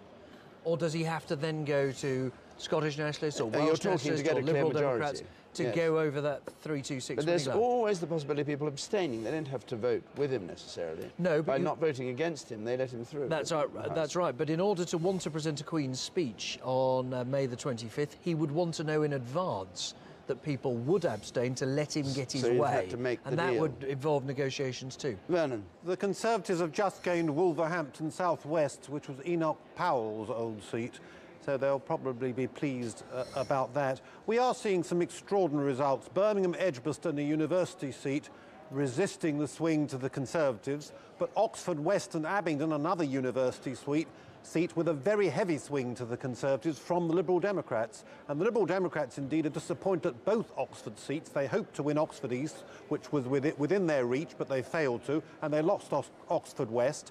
And the Conservatives also won Cornwall South East, and that's very important because it's the first seat the Conservatives have won in Cornwall since 1992. All the MPs in the last election from Cornwall were Liberal Democrats. It was a Tory-free zone, but now the Tories are back there in strength. So it's getting more and more difficult to draw a very clear pattern from this election. Birmingham Edgbaston then, Gisela Stewart holds it, where the 3rd prime ministerial debate was held on the campus of the university there. Emily? Yeah, if you told the Conservatives at the beginning of the night that they wouldn't have got Birmingham Edgbaston, I think they would have been pretty alarmed. It needed only a 2% swing. Perhaps what this tells us is more about the localism of this election. Gisela Stewart, as you've heard, very popular. Yes, she may have upset the Labour Party with her stance on Europe, but possibly she endeared herself to her own constituents. They saw her as something of an independent within the Labour Party. So she has taken a little hit, but not nearly as much as we've seen elsewhere. The Conservatives also taking a similar hit. The BNP haven't stood here before, so it's hard to make sense of that result. But what are you reading into this on its own, Peter? Emily, Vernon just made the point. It's a university seat. Now, in 2005, the last general election, Labour suffered particularly badly in 2 kinds of seats. They suffered badly in student seats because of the tuition fees argument, and they suffered badly in Muslim seats with a high Muslim electorate because of the Iraq war. And tonight, we've seen some of the lowest swings in university seats and in seats with a large Muslim population. But in terms of the big picture, at the moment, we're heading for somewhere in the order of 310 Conservative MPs and somewhere in the region of 310 Labour plus Liberal Democrat MPs. So each seat the Tories take or fail to take might just give one party or the other, one side or the other, the edge as to which is the larger bloc. Peter, we're going to take you straight to Colne Valley. This was a late Lib Dem target. Let's just see what's happened here. 893. Grunsell, Jackie, Trade Unionist and Socialist Coalition, 741. McCartney, Jason Alexander, the Conservative Party candidate, 20,440.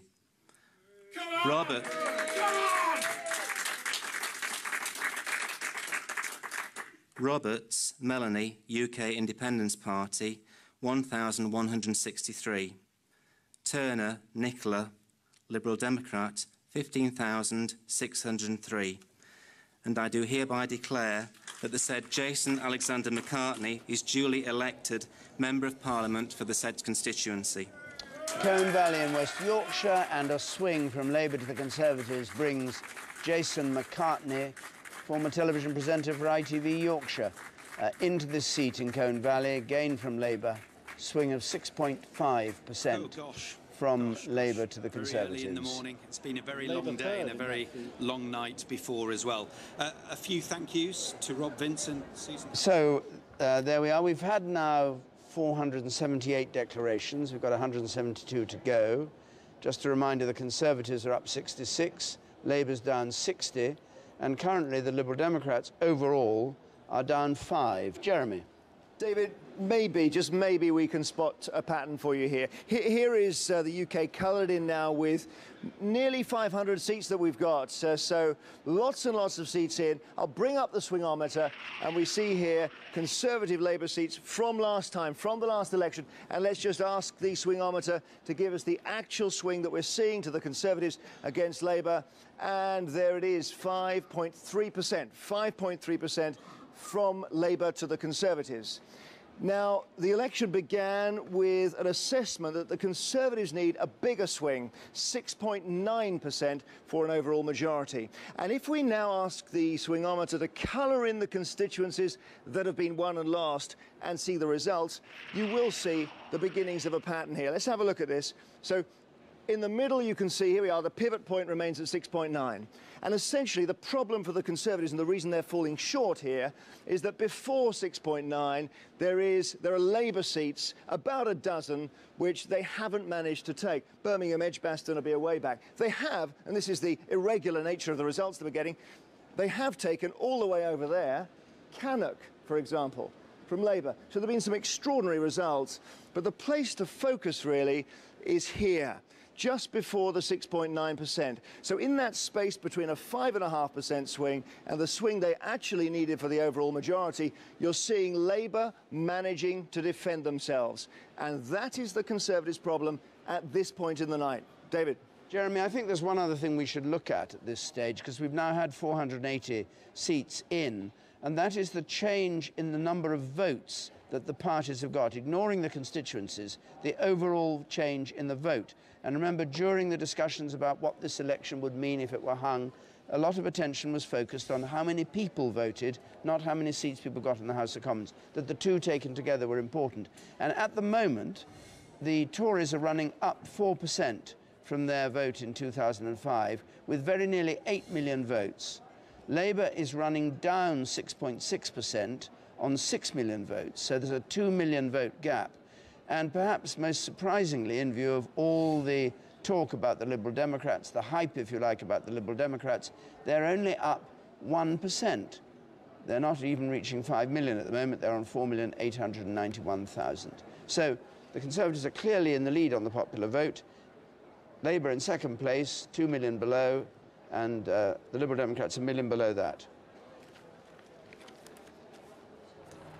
Now it's dawn here in central London, and Gordon Brown is approaching with our helicopter following him. And I'm not precisely sure where he's going. I think he may be going to Labour Party headquarters in Victoria, because we spotted Lord Mandelson standing out on the street. At least I think we spotted Lord Mandelson. We think we spotted Lord Mandelson out on the street there. Anyway, we'll keep an eye on that, and if we do see him, when he was doorstepped a moment ago when he arrived in London, he just said it's been a very long night, which didn't get us very far, because we all know that. Jeremy? I think not. Jeremy back. OK. Hazel Blears, can you hear me? Yes, I can. Hello. Excellent, good. So you didn't seem to be much affected by your embarrassment then? Well, I'm just absolutely delighted that the people of Salford have re-elected me as their Member of Parliament. And the issues that Salford people are concerned about are exactly the issues at the heart of the election campaign. Jobs, the economy, the health service, policing, and people have voted on those issues. And why didn't the fact of your embarrassment and the embarrassment of other MPs over what they were doing with their expenses affect how people voted? Well, I think in my particular case, you know, I've been the MP for Salford for a long time. It's where I live. The people here know me better than anybody else. They know what I've tried to achieve for the city, and they believe that Labour and myself have the right policies on a whole range of issues which will protect them in the future. And that outweighed the sight of you waving a cheque around, did it? Well, clearly people here have voted on political issues, quite rightly. I have a huge respect for the electorate, and what they've decided is that they want a Member of Parliament who's going to have a strong voice for them, who's going to make sure that we protect the health service and we invest in education. That's what they cared about. Can we look at the question of what moral legitimacy a claim by Gordon Brown to be entitled to carry on trying to form a government has, when we now learn from these latest figures that so far 2 million fewer people have voted for your party than voted for the Conservatives? Well, I think that, you know, these discussions are really for a few days hence. I've not seen very many of the national results. I saw some of the earlier ones today, and I think they're very varied in the way that they're coming through. There is no one singular pattern, and I think any talk about this, it really has to be when all the results are in and we see exactly what the distribution is right across the country. OK, Hazel Pierce, we're going to go. There's a declaration coming up in Hammersmith any moment now. Let's hear it. Andy Slaughter for Labour is defending this seat in Hammersmith with a ferocious challenge from Sean Bailey, black co-founder of the My Generation charity working there, standing on the right there. The Conservative Party candidate. Here are the figures. 17,261.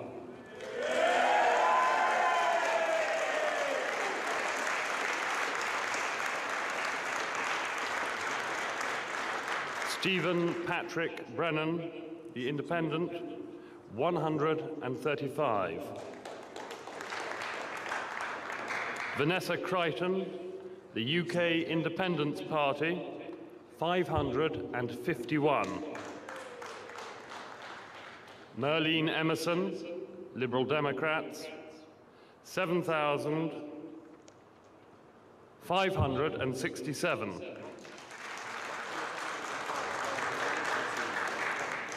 Rollo Miles, Green Party, 696. James Searle, British National Party, 432. Andy Slaughter, the Labour Party candidate, 20,000.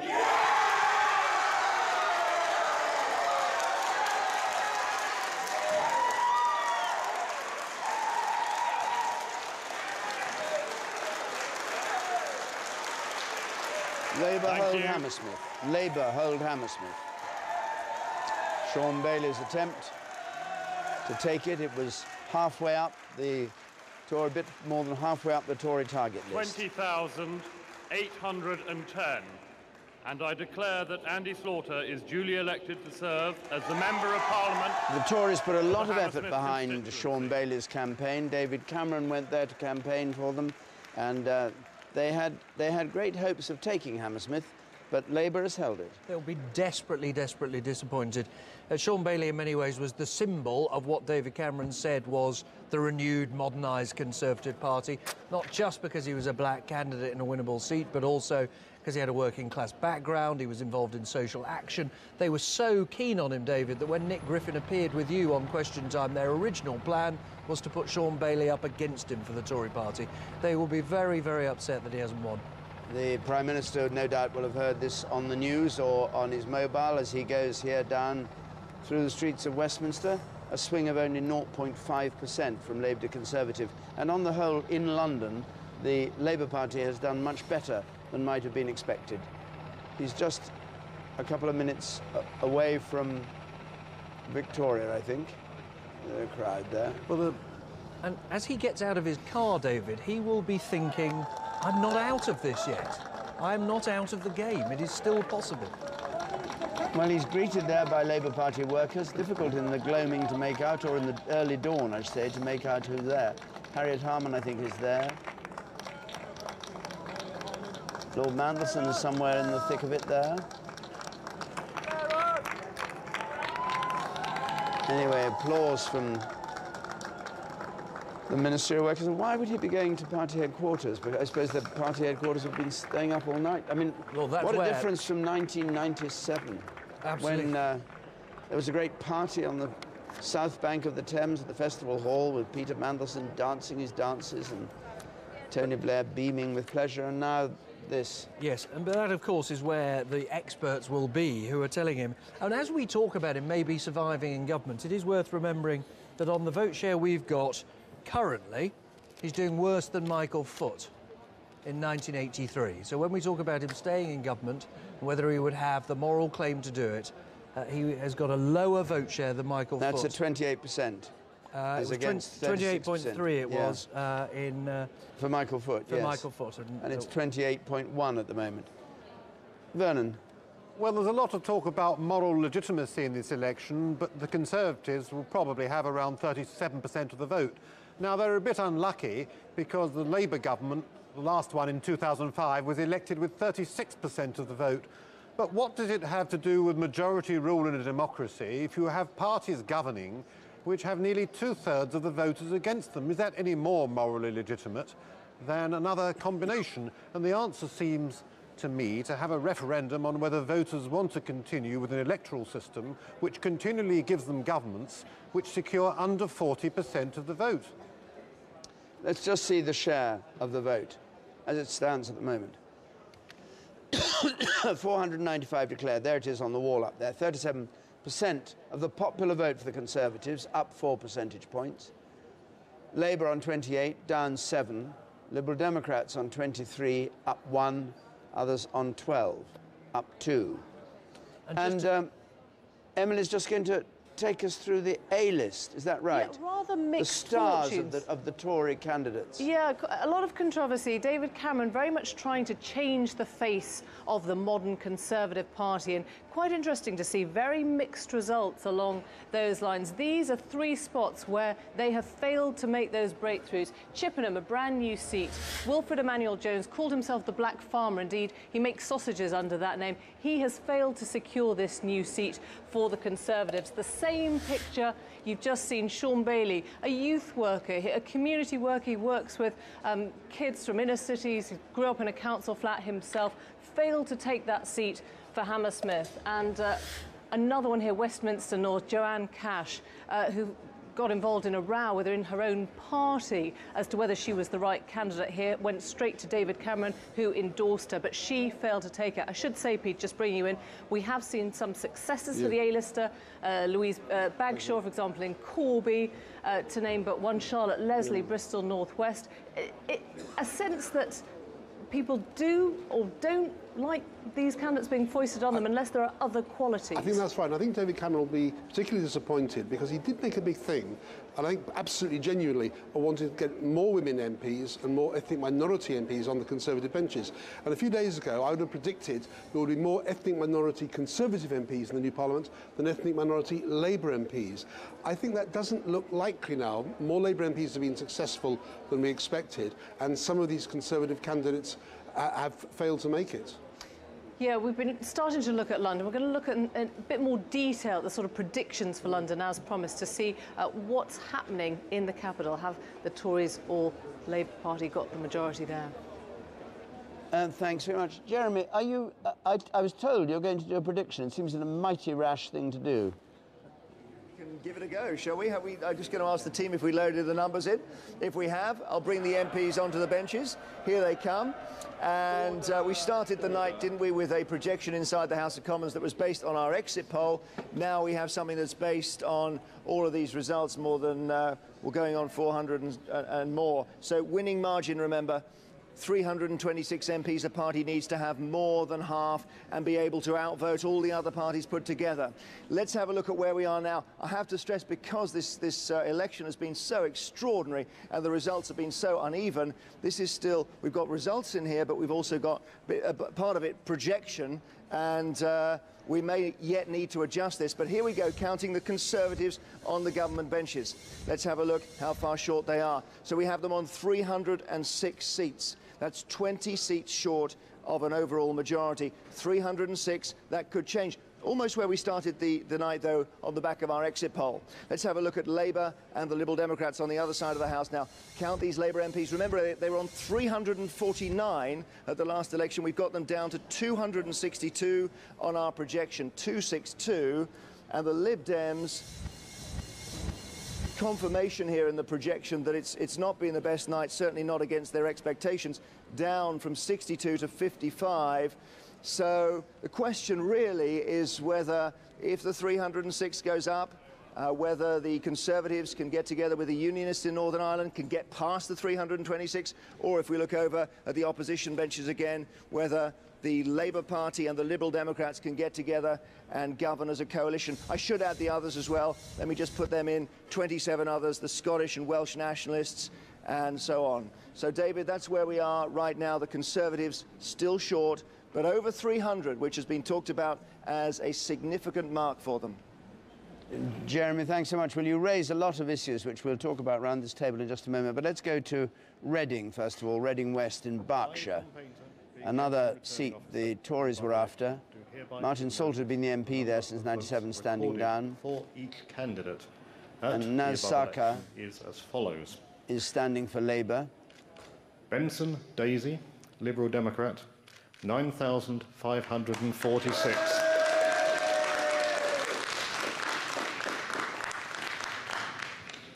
Hay, Bruce Alexander, United Kingdom Independence Party, 1,508. Sarkar Arunes, the Labour Party candidate, 14,519.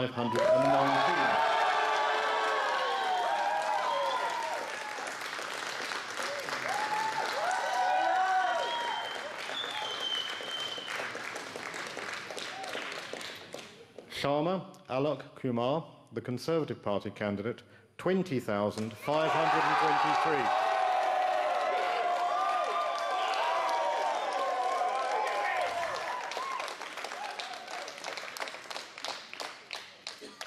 Thomas Howard, Common Sense Party, 852.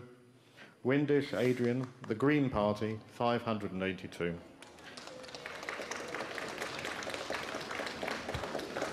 The number of ballot papers rejected was as follows. A Conservative victory, and quite a handsome one, in Reading. Mark 2 being unmarked or wholly Alok Sharma takes the seat. The previous majority was 5,000 for Labour. And the Conservatives have moved in and taken that. We'll have the exact figures in just a moment. I'm not quite sure why they're being held up, and when we get them, I'll give them to you along with the share. Chartered accountant, Mr. Sharma. Mr. Returning Officer, I want to start by thanking you and all your staff for doing such a fantastic job this evening. It's been a pretty late night. So here are the figures then. Some people are coming back. The Labour majority was just under 5,000. The Tory majority is 6,000 in Reading West. And it's one of the biggest swings we've had from Labour to Conservatives, a 12% swing. 12 in 100 people shifting their allegiance.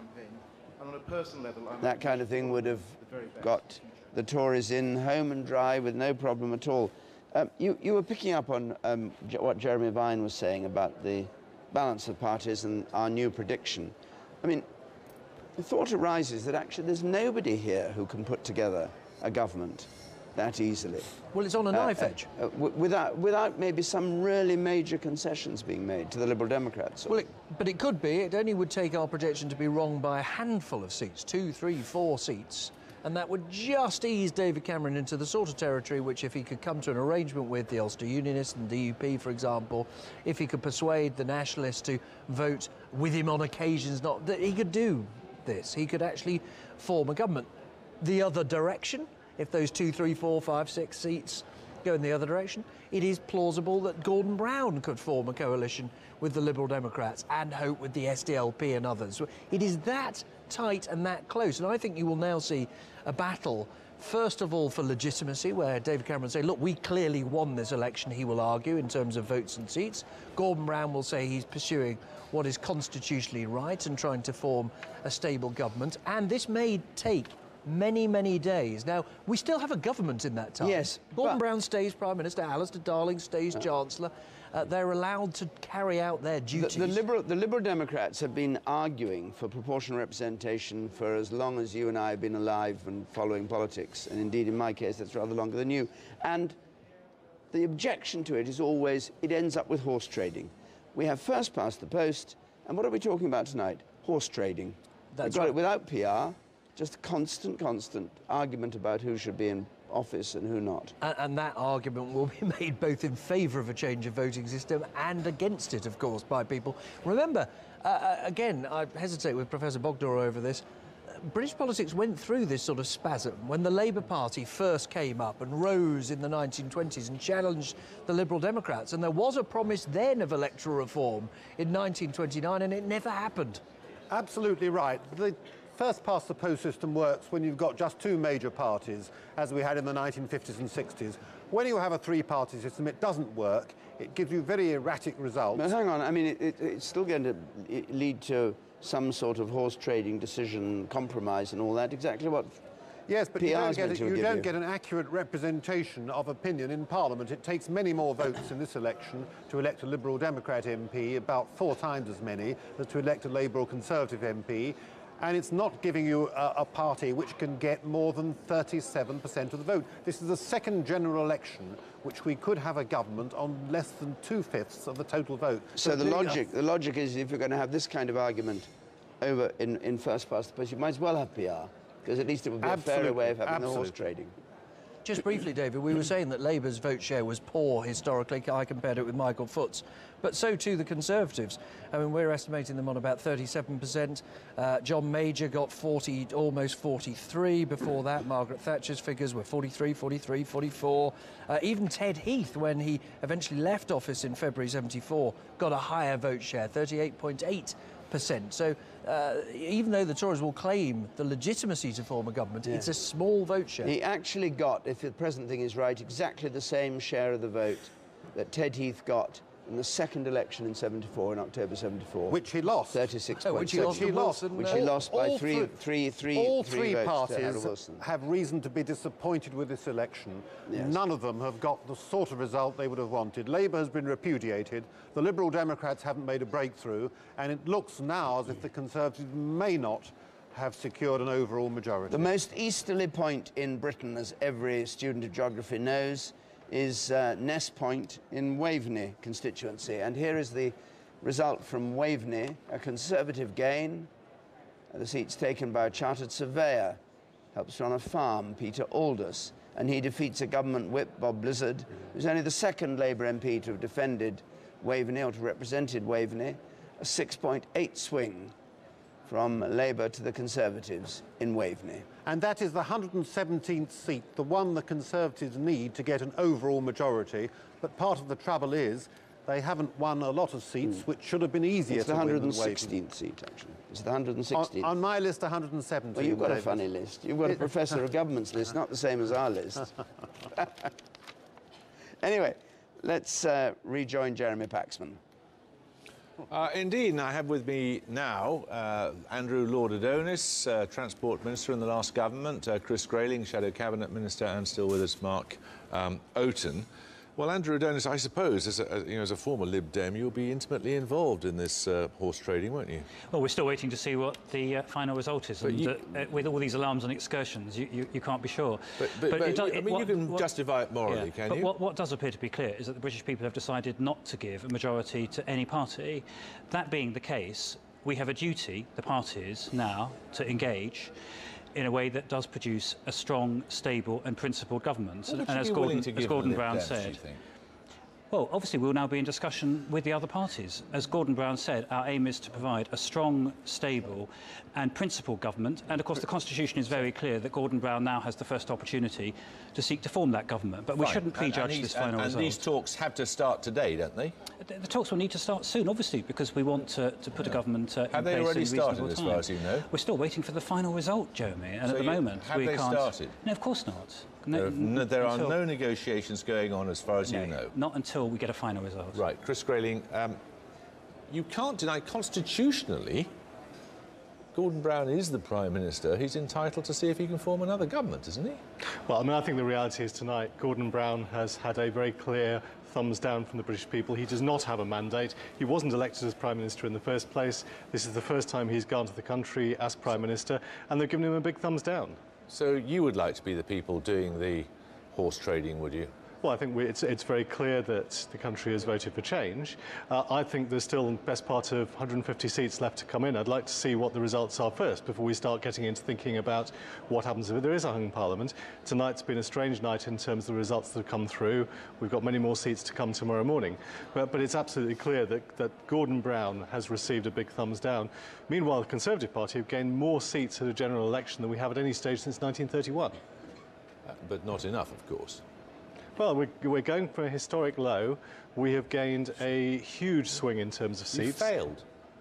We were starting with fewer seats than Michael Foot did in 1983, and the reality is we've still got 150 more to go. You were 20 points ahead in the opinion polls about a year ago, so there has been a dramatic decline in your support. We've always said this election was going to be a challenge because of the point we were starting from, and we have gained more seats at this election we will have done at any point since 1931. That's the sort of observation people make after the votes have been cast, but you rarely hear it beforehand.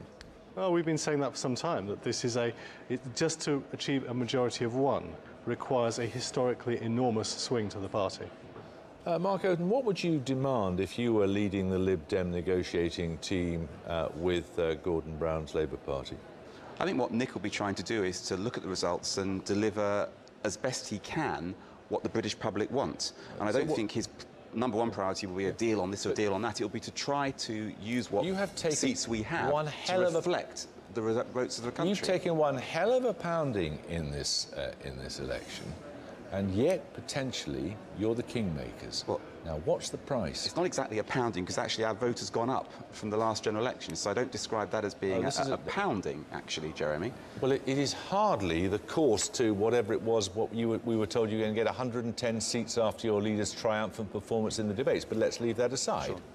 What is the minimum price? I mean, the critical issue is to deliver a government which reflects what the British public want and to deliver as firm a form of government as possible. That's what the public will be looking for Nick and the party to do in Westminster. Of course the country wants government, but what is the price of your supporting such an arrangement? Well, we've always said that it's about cleaning up politics, it's about having fair education and tax, and we're going to obviously try and put those issues forward in any arrangement that's made. The important thing is that nobody arrogantly supposes that they have a majority and behaves as if they've got a majority. But we already have Gordon Brown starting the horse trading before the results have come in. There is a constitutional position which is, is the way that we run the country. All right, I'm going to cut across to you because there's lots to get in before 6 a.m. David.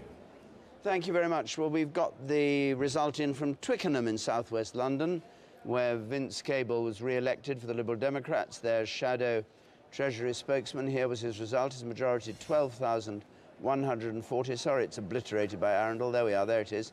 Turnout of 75%, which is up a bit. It's one of those high turnout areas of London. And a swing from Conservative to Liberal Democrats of just under 1%, of 0.5%. Odd that these London seats are counting so late, but it's because of the local authorities being counted at the same time and the ballot papers having to be sorted 2 ways and then the postal voting and all the rest of it. Anyway, Vince Cable, who was sainted for apparently, according to the Liberal Democrats, having spotted the economic crisis coming, was speaking at Twickenham. Let's just hear what he had to say. Thank you very much. Could I just, first of all, thank the returning officer and her staff and the police. We normally say this out of politeness at the beginning of these events, but when you hear about the chaos that's prevailed in some of the elections around the country, it is a real achievement, and I want to acknowledge it. I'd like to thank my opponents. We've had several good-natured, constructive debates of the kind that were replicated on a national level. I'd like to thank my team, led by Dee Ducey, my organiser, who's organised 3 of my campaigns here with great success. And I'd also, perhaps above all, like to thank the people of Twickenham for returning me with a very healthy majority. I've been doing work, obviously, around the country for my party, but in the final analysis, what really matters is the constituencies that we serve, and I look forward to continuing as a constituency MP for the next few years. I won't attempt any wise comments on the election nationally. There are results all over the place. It seems unlikely that we'll know the outcome until the morning, so I won't make any passionate outpourings of thoughts on that broad subject. But I thank you very much, thank my opponents, thank my team, and thank the staff here. Thank you very much indeed. So, Vince Cable not telling us anything about what he thinks about the Liberal Democrats. I suppose he's somebody who might be included in with a job, mightn't he, in a government of Labour and Liberal Democrat or Tory and Liberal Democrat. That's right. We've tended to think of this so far as what the policy negotiations would be, but we could be talking about jobs in government. If we're talking of full coalition, if that's what Gordon Brown decides to attempt, I don't think he'd make Vince Cable Chancellor, but he could get an important job along with a few others. Let's see if the Greens have won Brighton Pavilion. We've been waiting a long, excuse me, a long time for this one. It may be a tight-run thing, therefore, but let's go down to Brighton and see whether Caroline Lucas, the leader of the Greens, has done what she said she was going to do and managed to take this seat. It's a seat held by Labour, by Nancy Platts, standing in for David Lepper, or taking the place of David Lepper, who was the MP and had been there since 1987. And Harbour, Citizens for Undead Rights and Equality, 61. Caroline Lucas, Green Party candidate, 16,238.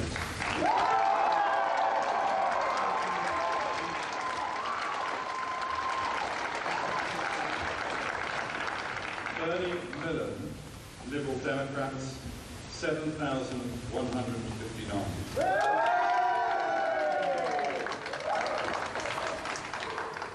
Nancy Platts, the Labour Party candidate, 14,986.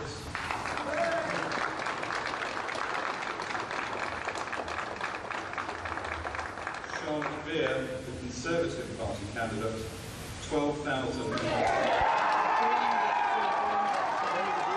Taken Brighton Pavilion.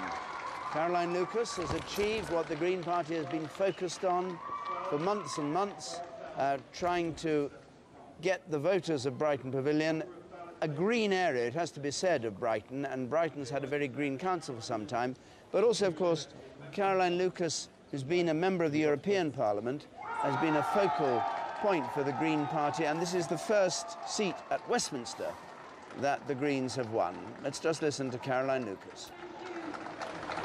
Tonight, the people of Brighton Pavilion have made history by electing Britain's first Green MP to Westminster.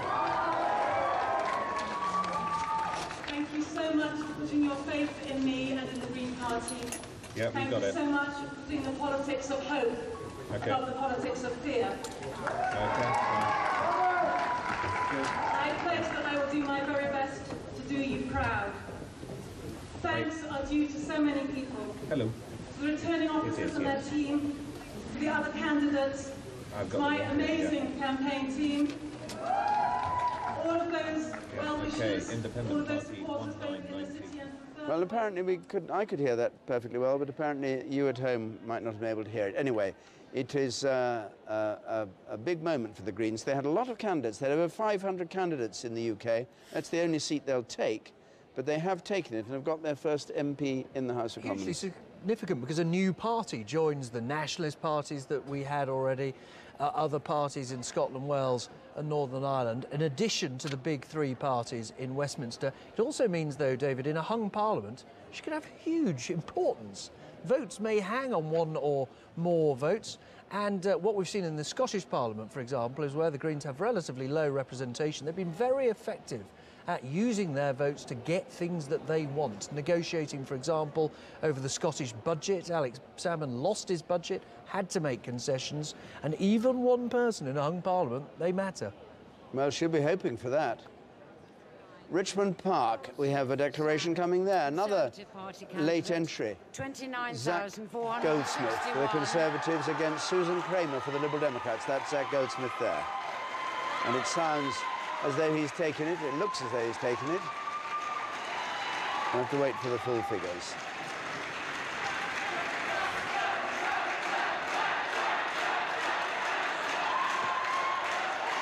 Interesting, following on from Brighton Pavilion, he himself is an environmental campaigner, editor of The Ecologist. Kramer, Susan Veronica, Liberal Democrat, 25,370. May, Susan Jane, Christian People's Alliance, 133.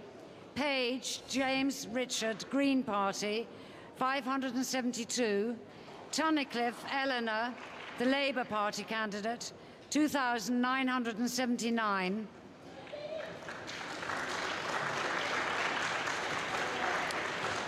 The number of ballot papers rejected was as follows. Want of official mark, 0. All right, let's just have a look at the figures for Richmond Park because they're interesting. Conservatives gain Richmond Park from Susan Kramer,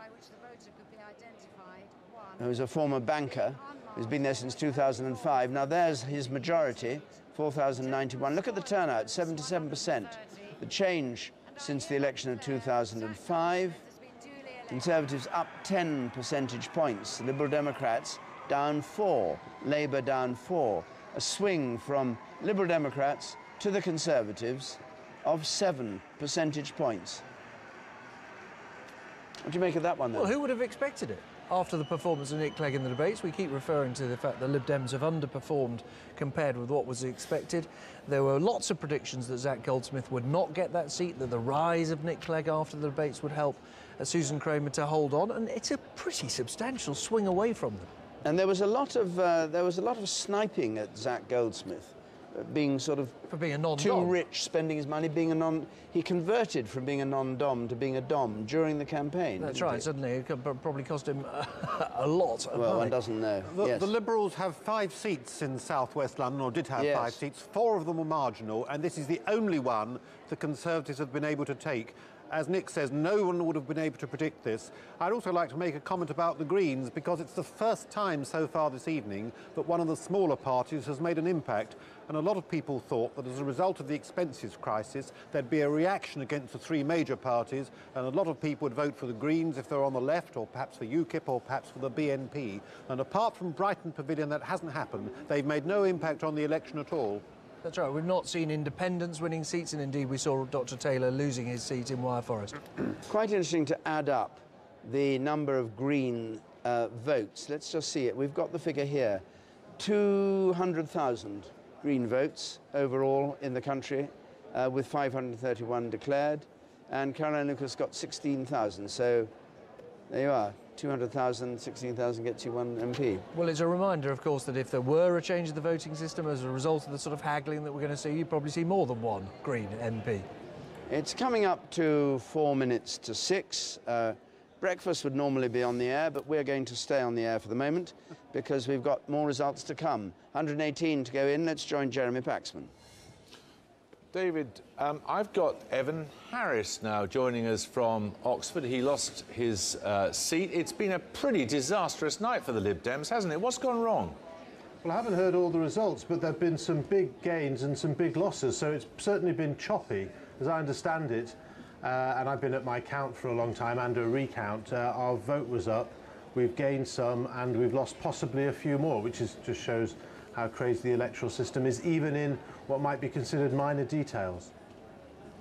What in your case caused you to lose so comprehensively? Well, I lost by 176 votes. It wasn't comprehensive, but it was a decent swing to the Conservatives. Well, no, I mean, it's a marginal seat, but yes, I accept that a week ago we certainly weren't expecting it to be that marginal. I'm going to interrupt you there because we're getting I'm going to interrupt you. There's a declaration coming in from Barking. Dominic Carman, Liberal Democrat, 3,719. Thomas Darwood, Independent, 77. Christopher Downing, Monster Raving Loony, William Hill Party, 82. Jane Forbes, the Green Party candidate, 317. Nicholas Griffin, British National Party, 6,620. James Hargreaves, the Christian Party, 482. Margaret Hodge, Labour Party, 24,628. I will repeat the figure, 24,628. Francis Maloney, UK Independent Party, 1,300. Simon Marcus, the Conservative Party candidate, 8,073.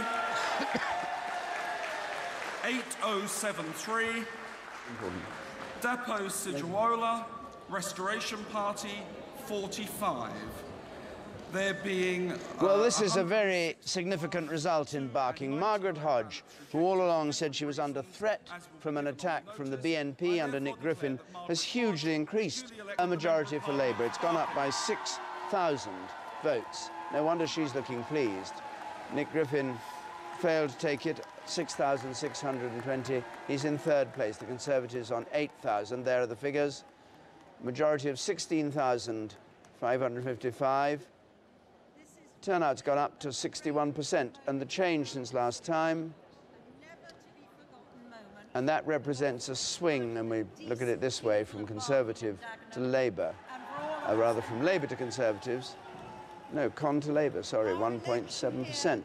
It's a big result for Labour, that, and a lot of people will be very relieved that the BNP hasn't made any headway. Now, it's coming up to 6 o'clock, and we're going to have a full bulletin of news. Well, if you are sitting at home waiting to find out who is going to be the Prime Minister, you're going to have to wait just a little bit longer. With most of the seats declared, it's still unclear who is going to be leading the country, but I can tell you that we are going to be heading for a hung parliament. But it's not at all clear what form it's going to take. The Conservatives are likely to have the most seats, but not enough for an outright majority. And Liberal Democrat hopes of making significant headway have been dashed.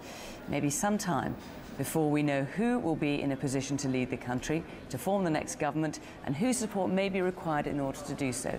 It may all hang on just a handful of seats. This is the current state of the parties. The Conservatives, there you go, have 264 seats. Labour have 205. The Lib Dems have just 40, and other parties there on 27. Ben Brown now has the story of the night. At many polling stations, like this one in Sheffield, there were queues around the block. Turnout was higher than expected. Too high, it seems, for some election officials who simply couldn't cope and locked out hundreds of furious voters when the ballot boxes closed. It's terribly undemocratic, and I think everybody's very angry. Hear, hear. Yeah. We can't get in to vote, and we feel scandalised by this. It was the same story in parts of Leeds, London, Liverpool, Manchester and Newcastle, with voters turned away and the possibility of legal challenges in some seats. Should have got more staff in, should have got it more prepared, more staff, should have done it properly, everything. If you're trying to wash your hands of it... People missed out their votes out there, it's totally wrong. We're being disenfranchised, and that's not on. This could make all the difference between somebody losing or winning. In Sunderland, volunteers raced to count the ballots of those who had managed to vote, as the exit poll suggested a hung parliament. It projected the Conservatives would be the biggest party, but 21 seats short of an overall majority. The night turned out to be a mixed story for the Tories. Some spectacular gains in seats like Kingswood, with a swing of more than 9%. But they failed to capture target seats like Tooting from Labour. It meant that when David Cameron spoke at his count in Witney, he could not claim victory for the Conservatives, but he did insist that Gordon Brown had lost. I believe it is already clear that the Labour government has lost its mandate to govern our country. Have you lost the election, Prime Minister? But Mr Brown, in his constituency of Kirkcaldy and Cowdenbeath, is not conceding defeat, not yet at least. Downing Street sources say he will try to form a coalition government in the event of a hung parliament. My duty to the country coming out of this election is to play my part in Britain having a strong, stable and principled government. It's been a night of many disappointments for Labour, none more so than in Redditch, where the former Home Secretary Jackie Smith has lost her seat. She'd been mired in the expenses scandal, claiming for 2 pornographic films her husband watched. In Dewsbury, there was another scalp for the Tories with the defeat of the local government minister Shahid Malik. But the school secretary, Ed Balls, did survive in his constituency of Morley and Outwood, despite a big Tory push to try and oust him. He clung on with a majority of 1,100. As for Nick Clegg and the Liberal Democrats, the exit poll projects they'll have fewer seats than before, far from the breakthrough they were hoping for, after all the talk of Clegg mania in the wake of the first televised debate. One shock for the Liberal Democrats has been the defeat of one of their more colourful MPs, Lembit Opik, in Montgomeryshire. This morning, Gordon Brown arrived at Stansted Airport en route to Labour Party headquarters. Hello, Prime Minister. Is it all finished? Good evening. It's been a very long night. There's still a long way to go. He said the Tories had not done as well as had been predicted. But the question remains, does he have the moral right to carry on in government? If he wants to stay in number 10, he'll need to start talking in the next few hours to the Liberal Democrats and possibly the Scottish and Welsh nationalists.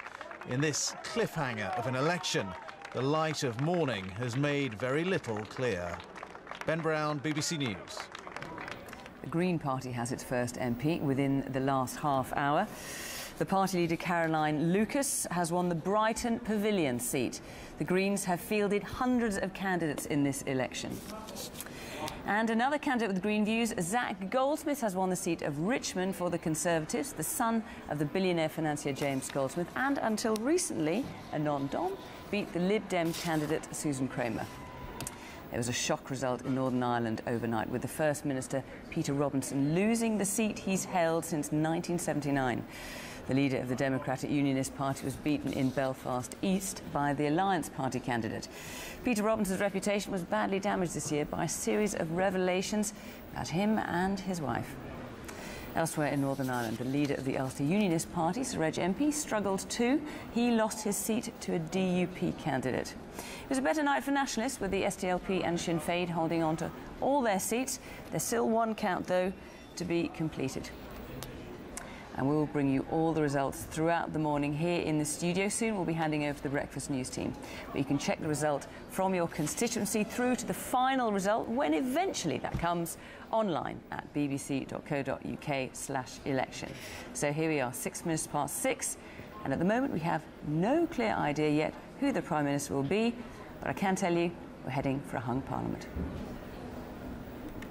Thanks, Fiona. And if this is the time when you normally turn on to watch breakfast, you may be surprised to see us all sitting around here. We've been here since 10 o'clock yesterday evening, following this extraordinary election, which is giving different results all over the country, no constant pattern, and no sign of any one party having a majority at the end. We've had 267 Conservative seats in. That's up 82. We've had Labour 209. That's down 75. The Liberal Democrats have had a bad night compared with what they were expecting. At the moment, they're on 40, and that's a net drop of 7, and others 27, no change. And the prediction, our BBC forecast now, is the Conservatives will be 308. Remember, they need 326 to have an overall majority in the new House of Commons, but 308 is what we think they'll get. That's 98 up on what they had last time. They haven't had as good an election result as that since the 30s. Labour on 260, down 89. The Liberal Democrats on 53, down 9, and others on 29. And the share of the vote. Now, the significance of this is that Nick Clegg for the Liberals always said that the party that got the most votes and the most seats would be the one that had a natural right to try and form a government. And I think those words will resonate now, because we've got the Conservatives with predicted 308 seats, far away from Labour on 260, and we've got this as the popular vote. Well, let's just keep the figures there for a moment, if you would. Can we put the figures back on the screen? There we are, thank you very much. Conservatives on 37%, that's up 3.8. Labour on 30% of the popular vote, people who voted. Liberal Democrats on 23%. So once again, there's no question, in the terms defined by the Liberal Democrats, the Conservatives are the winners. Absolutely no doubt at all. If you took a child who knew nothing about the rules of British politics, you took someone from another country, if you took someone from another planet, they would say, well, it's clear who's won that election. It's the Conservatives. But in order to be a government, you do need to have a majority of MPs voting with you in the Commons, and 308 is just short of that. Now, David Cameron will hope to be able to secure the support of others, or at least their acquiescence, their agreement not to vote him down. But the difficulty he faces is this. Under the rules of the British Constitution, not formally written down, but the way it works is the sitting Prime Minister gets a chance to form a government. He probably hasn't got enough to try quite yet, Gordon Brown, but if a few results go his way, he might. Well, John Simpson has been with Gordon Brown since last night when he was in Scotland. This morning finds him in Downing Street. And John, what's the news? Well, in fact, Gordon Brown will be here quite shortly. I think he's still meeting and thanking party workers, not very far from here. Mrs. Brown is back in Downing Street for the moment, and he's putting up a fight. I mean, he's clearly determined to do that. Now, there were moments during the night when I must say I rather had my doubts about that. But no, I mean, he is still, I have to say, David, still is the word that everybody's using. You may think it's got a little slight sort of edge of poison on that, but all his officials are saying he's still fighting, he's still keen, he's still determined to win, he's still this, he's still that and the other, and of course he's still Prime Minister.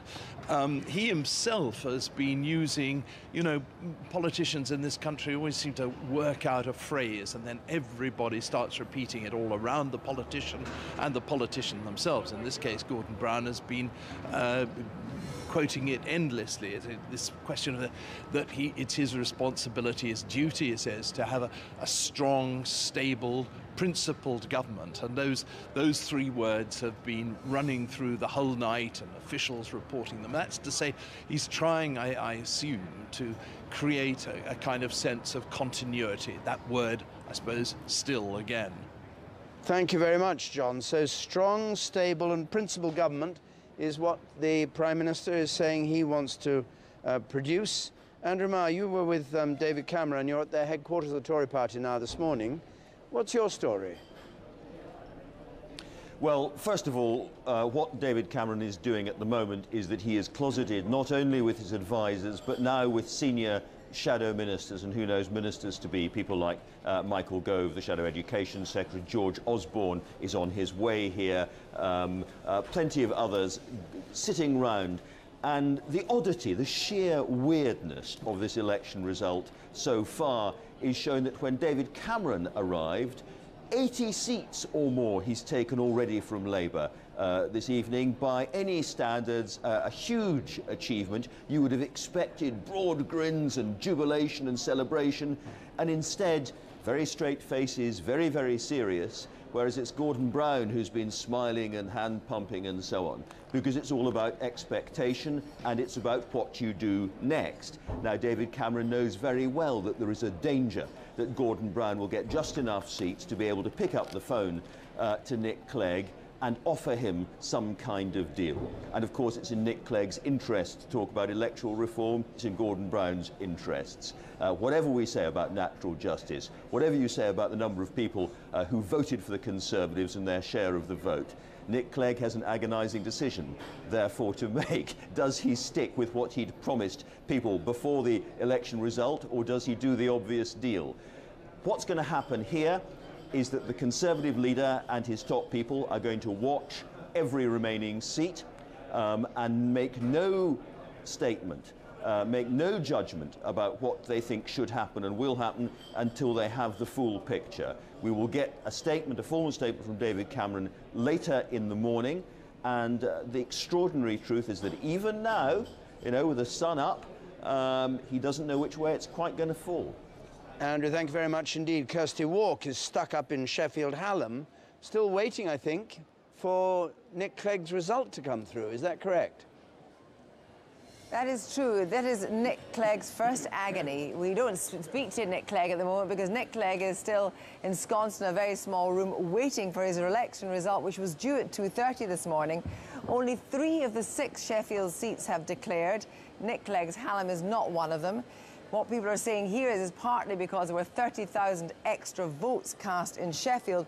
But frankly, other people like David Blunkett, whose seat was declared just 20 minutes ago, says it's an absolute shambles. They're turning officers wandering around, wondering what to do next. So we're in a position now where Nick Clegg, we can't even hear from Nick Clegg about what he makes about the extraordinary toing and froing of the votes and seats during the night, the loss of Evan Harris, kicking out of Charles Clarke, the loss of the Richmond Park, loss of Susan Kramer's seat to Zach Goldsmith. We can't hear about any of that because Nick Clegg is not in a position, he hasn't even got his own seat yet. But his majority is dead safe there, isn't it? He's not going to have any problem with holding it. Oh, of course, he's not going to have any problem, but the point is children come in to swim in 2 hours' time, the place is going to be mobbed, and the chances are we could still be here.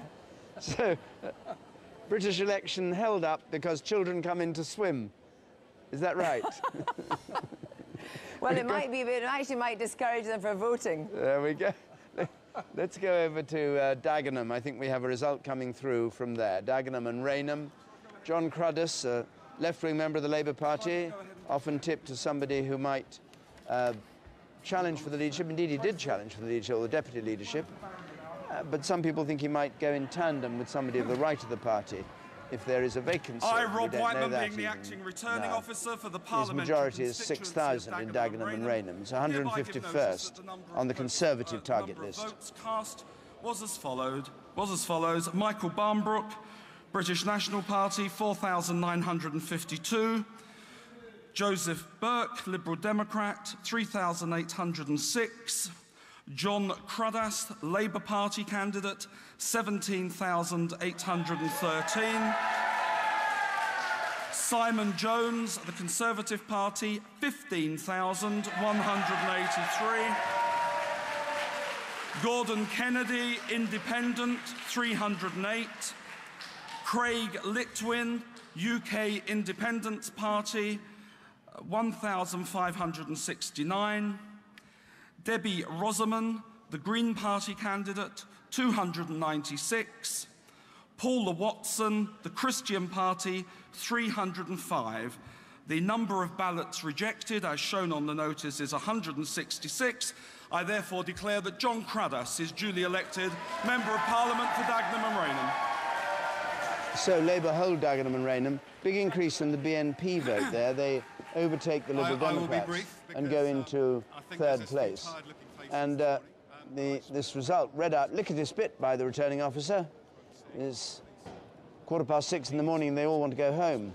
Change there. Labour down 9 percentage points. Conservatives up 1. The BNP up 7. They fought here last time. And a swing from Labour to the Conservatives of just under 5%, 4.9%. Especially want to thank the campaign of Simon Jones, which I thought was absolutely first-rate. He is superb. So on that note, we will rejoin Jeremy Paxman, who's up in the balcony behind us here, to be talking, I don't know to whom, but he will know. Jeremy. Well, I'll tell you, I'm going to be talking to Caroline Lucas, Britain's first Green MP. Congratulations. Thank you very much. You're going to have a lot more power than you could ever have imagined by the look of things. Well, these are really interesting times, and I'm just so grateful to the people of Brighton Pavilion for electing me today, for making history. And I think it just reflects the fact that people are fed up with the tired old parties. They do want something new, they do want something different. That's what the Greens were offering here, and I really do believe it is the start of a new political force in Westminster. But for the avoidance of any doubt, and given that the tired, sordid old system within which we find ourselves living right now, could you make any kind of informal or formal alliance with either of the two big parties? Well, I think what we would be doing is what we've done in the London Assembly, what we've done in the Scottish Parliament, which is essentially to judge issues on a case-by-case basis. I mean, our manifesto is very clear. We're standing on a manifesto of fairness, of social justice, of environmental protection. Those are the kinds of issues we want to support in Westminster. And that would be on a case-by-case basis, would it? It would. That's what's worked very well in the London Assembly. It's what's worked well in the Scottish Parliament. And I think that's the right way for us to proceed. Although in practice in the London Assembly, you've mainly been supporting the Labour Party, haven't you? We mainly have, but there were times when the Tories decided for a while at least that they were going to oppose the expansion of Heathrow Airport. We supported that until they kind of spoilt it with talking about a new airport in the Thames Estuary. So we will judge things on a case-by-case basis, but as you say, it's fairly clear from our manifesto that we have more in common with the broader left of the spectrum. Caroline Lucas, thanks for joining us. David. Thank you very much, Jeremy, for that. Jeremy Vine, at the beginning of the evening, was showing us how you put down paving stones to reach the door of number 10 and finally go into the famous house. Jeremy, how near has he got? Let us see just how near David Cameron has got to that famous door. I'll bring on the paving stones now. We had 116. Each has the name of a seat the Conservatives need to win on it. They need 116 extra seats for an overall majority. They're laid out now in the order that they've won them in. So over here, for example, Redditch won by the Conservatives. And that was the end of Jackie Smith's time in Parliament. Down here, funnily enough, the 116th, the hardest seat to win, they took Waveney here. They won Keighley in Yorkshire, but they only get as far as this. They're not quite there. They need 326 seats total in the House of Commons for an overall majority.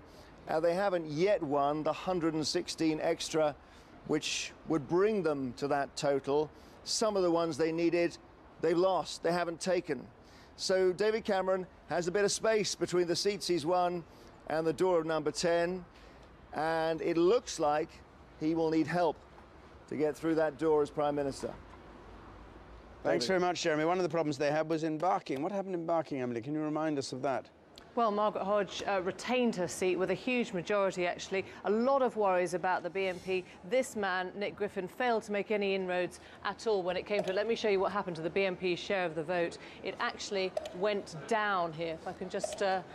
I can show you that a little bit later, but Margaret Hodge had warned people that the BNP would split that vote. In fact, she retained it quite safely. And really, Peter, John Cruddas was the same. If I take us on to Dagenham as well, we saw something of a rise for the BNP here, but the man who had challenged for the deputy leadership retaining his seat here. Two quite interesting results. This was an outside chance of a Conservative gain, but in terms of the BNP, 15% in Barking and I think 11%, yes, in Dagenham. I was thinking hours ago about how the far right has never got above 17% in a parliamentary election. Go back to Mosley, go back to the National Front, Nick Griffin, and we wondered whether he'd get above 20%. No, he didn't. He went back down. That ceiling remains in place. It also means, of course, when we get the London Council results later on today, Barking, where the BNP gained, I think, 11 seats 4 years ago, it may be they're going to lose some or all of them. Now, London's got more interesting seats. I'm going to show you another one here, Poplar and Limehouse. Familiar face of George Galloway. He, if you like, was the headline result of the last election when he took the neighbouring seat, Bethnal Green and Bow, on the Respect ticket. This was an anti-Iraq war vote in many ways. What will he do to this vote here this time round? They're in third place. He could topple a Labour minister here, Jim Fitzpatrick, or will he split the vote and let the Conservatives come through the middle? Exactly. And the thing about Poplar and Limehouse, you see they're a 10-point Labour lead last time round, so it needs a 5% swing for the Conservatives to gain it. They're not quite getting that across London, about 4%, so it could be very close. And if the Conservatives take it and the Respect vote goes up because of George Galloway, it may be the Conservatives, very quietly, under their breath, should say, thank you, George, for standing here. Yeah, interesting. Just to remind you, that's the 2005 result. We haven't had in Poplar and Limehouse. Interestingly enough, I've been with a team looking at their models. There are a lot of London seats still that are too close to call. How many? Well, 3 for a start. Andrew Dismore and Hendon, apparently that's a 50-50 one, very close indeed. The one that came in, the Dagenham one, John Cruddas, incredibly close as well. McNulty in Harrow East. Harrow East is another one, yeah. And what was it they wanted to take in London? 13 13 the Tory wanted, didn't they? The Tories wanted to get. Yeah, and their target seats was 13. Well, it is absolutely fascinating. Nick, just bring us up to date on what you heard what Andrew Marr and John Simpson were saying with the party leaders a few minutes ago. What's your best guess of what's going to happen this morning? Well, David Cameron is clearly now thinking about how exactly to try and claim victory. He knows that he will not be able to secure a majority in the House of Commons, but on the other hand, he will declare Gordon Brown defeated and say that he has a moral right, in effect, to form the next government. But he knows that he actually has to get the agreement of other people to do that. Simultaneously, Gordon Brown will be thinking, why don't I pick up the phone to Nick Clegg and offer a full coalition? Cabinet posts for people like Vince Cable, for Nick Clegg himself, probably for David Laws, perhaps for Paddy Ashdown at Defence. Well, Vince Cable takes over from George Osborne. I think there's no chance of Vince Cable being Chancellor, but there would be a chance of him getting another significant post. Now, people have sometimes misunderstood what Nick Clegg said in advance of this election. He's often quoted as saying that the party has more seats and more votes, has the right to form a government. Not what he said. What he said is they had the right to seek to form a government. Why does the distinction matter? Is because what he can do, Mr Clegg, if he wants, is to open talks with the Conservatives, say, well, you have the right to try and form a government, and then at the end of them, declare himself dissatisfied, so that they haven't done enough to get his support, and then go off and talk to Gordon Brown and see if he can get a better deal. And any possibility that the Lib Dems might just sit this out, say there's going to have to be a new election, and we'll abstain. We won't vote down a Tory government. Do you think The strength possible? of David Cameron's position is that if the Liberal Democrats abstain, if they do nothing at all, Cameron is able to form a government. So he's in a very good position. But Gordon Brown has one trump card, and that is the referendum on electoral reform. And the Liberal Democrat decision doesn't depend just on Clegg. It depends on the Liberal Democrat MPs who are meeting on Sunday morning. And if they had before them a proposition of an immediate referendum on proportional representation, you'd have to be a very brave Liberal Democrat, I think, to turn it down. Well, in fact, Jeremy Paxman is now joined by, apparently not going to, we'll see, we'll hear from him later. We were going to hear from Zach Goldsmith, but we aren't going to. Perhaps we'll hear from him later at Richmond Park if he hangs on, because at this point in the morning, 6:25, the results and the news where you are.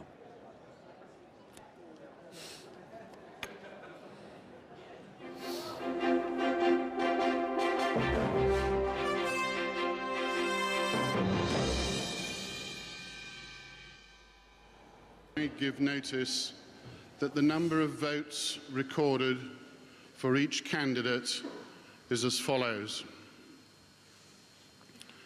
Mark Stephen Adshead, Monster Raving Loony William Hill Party,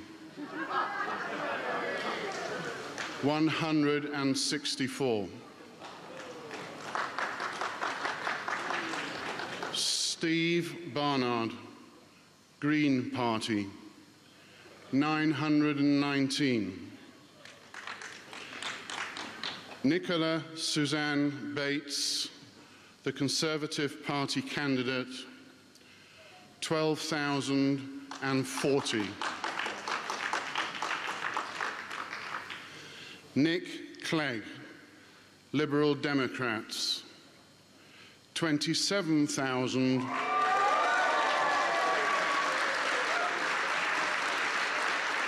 27,324.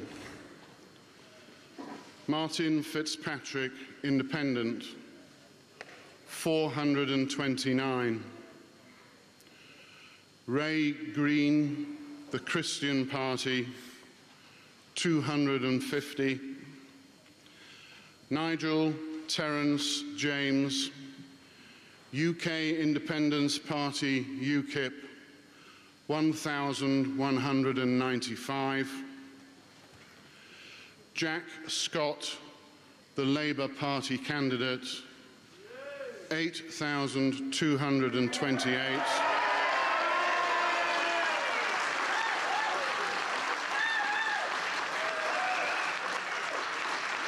David Basil Wildgoose, English Democrats, putting England first 586.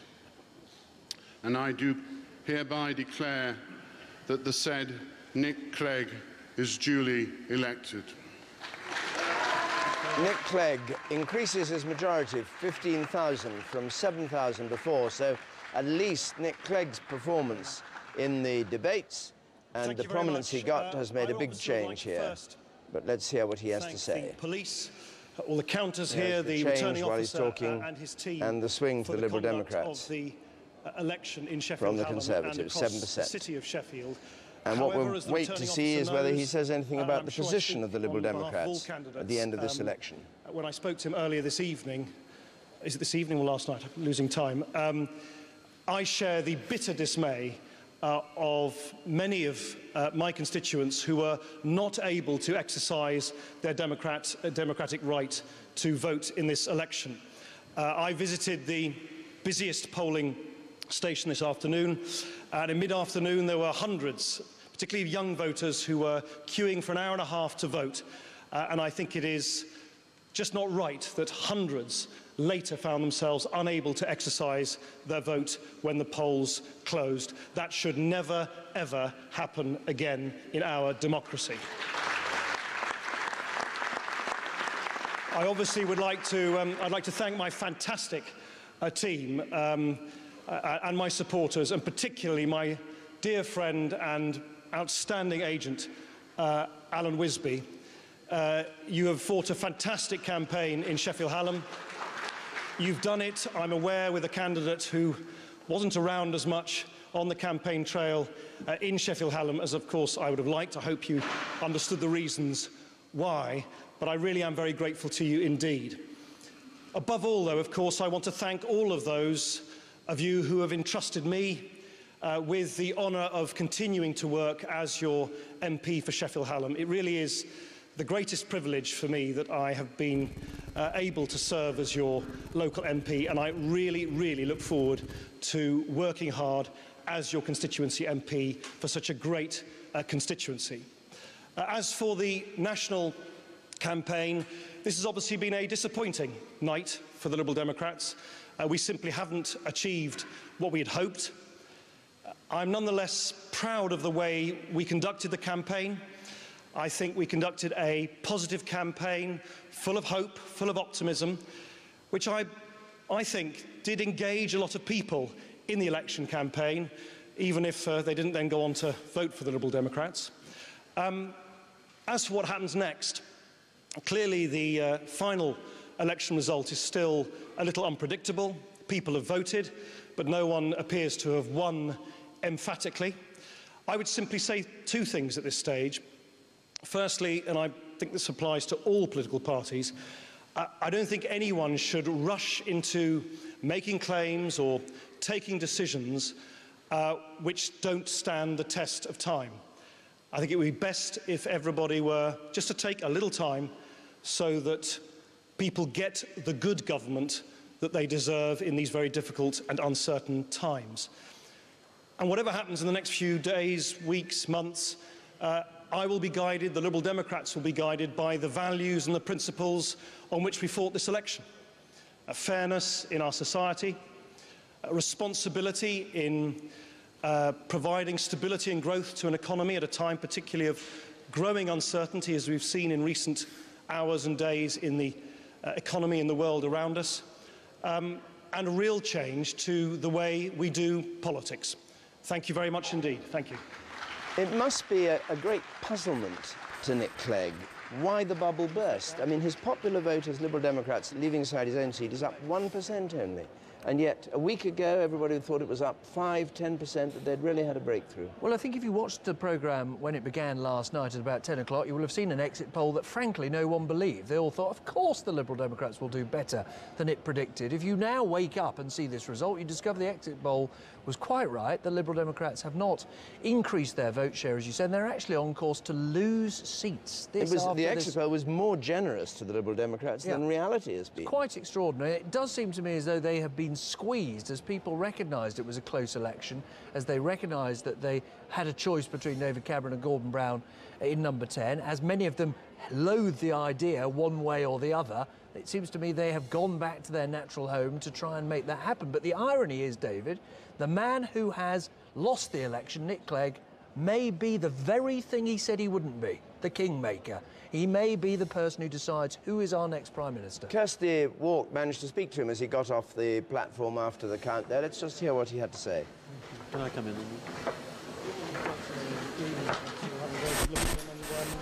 See where we've done well, see where we've disappointed, and learn the lessons. And are you prepared to enter negotiations for a possible coalition in order to put Liberal Democrat values into some form of government? Well, as I said earlier, I really think whatever it is, 6 a.m. in the morning, when no one has slept, when the results are not yet finalised, I really think it would be best if everyone, I include myself in this, just take a bit of time, see what the final result is, and then take it from there. I think it'd be very. I think it'd be bad if people were to rush into decisions or rush into making claims which don't stand the test of time. But you'll be making the calls. That's fine.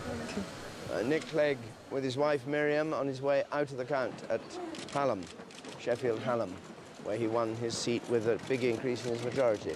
Vernon, briefly. If one looks at the policies that are important to people in this election, there's first the economy, and second, for many people, immigration.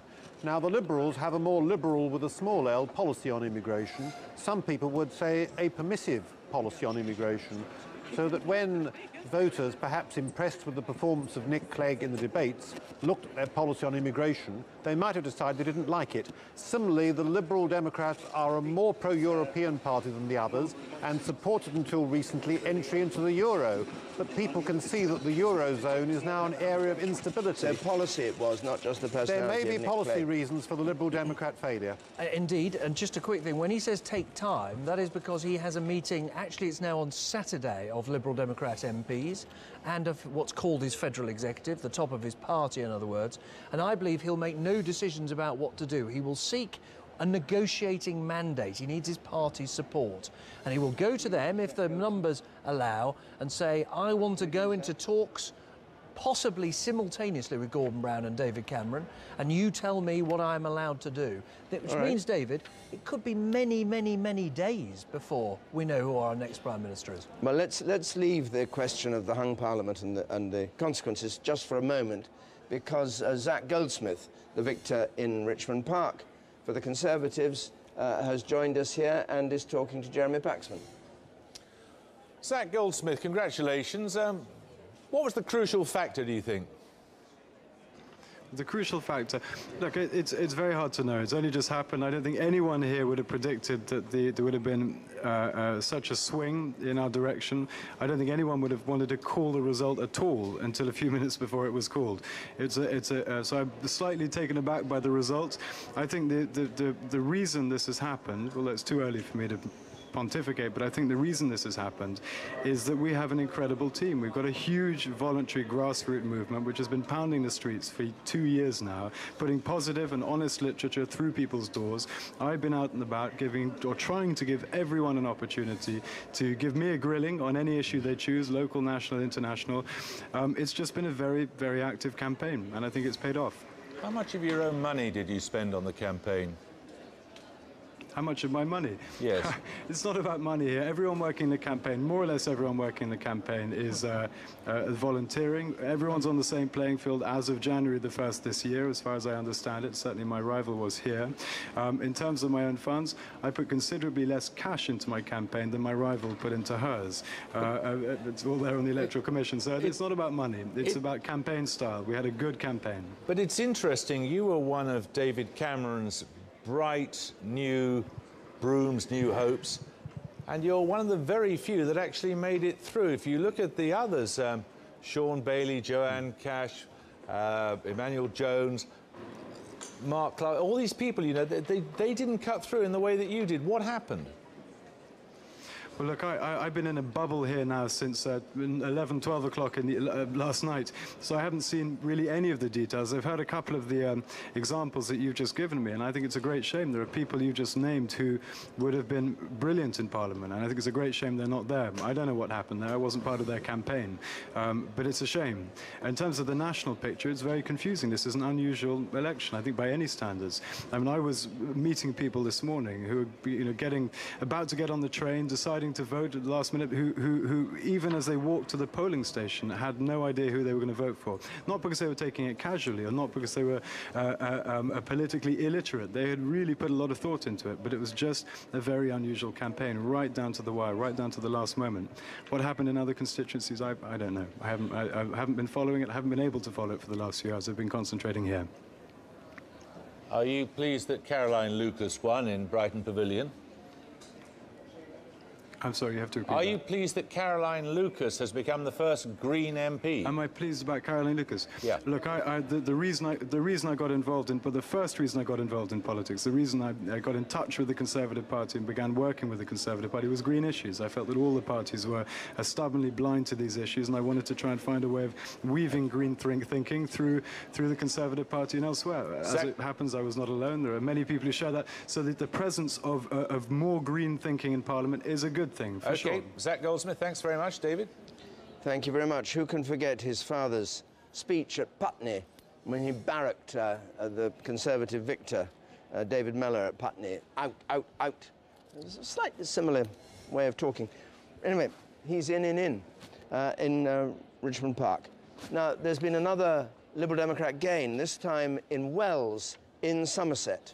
David Heathcote-Amery, very much a sceptic on Europe, and famous or notorious for having claimed sacks of manure on expenses, had to pay back nearly £30,000, has lost his seat in Wells. The Liberal Democrat gain.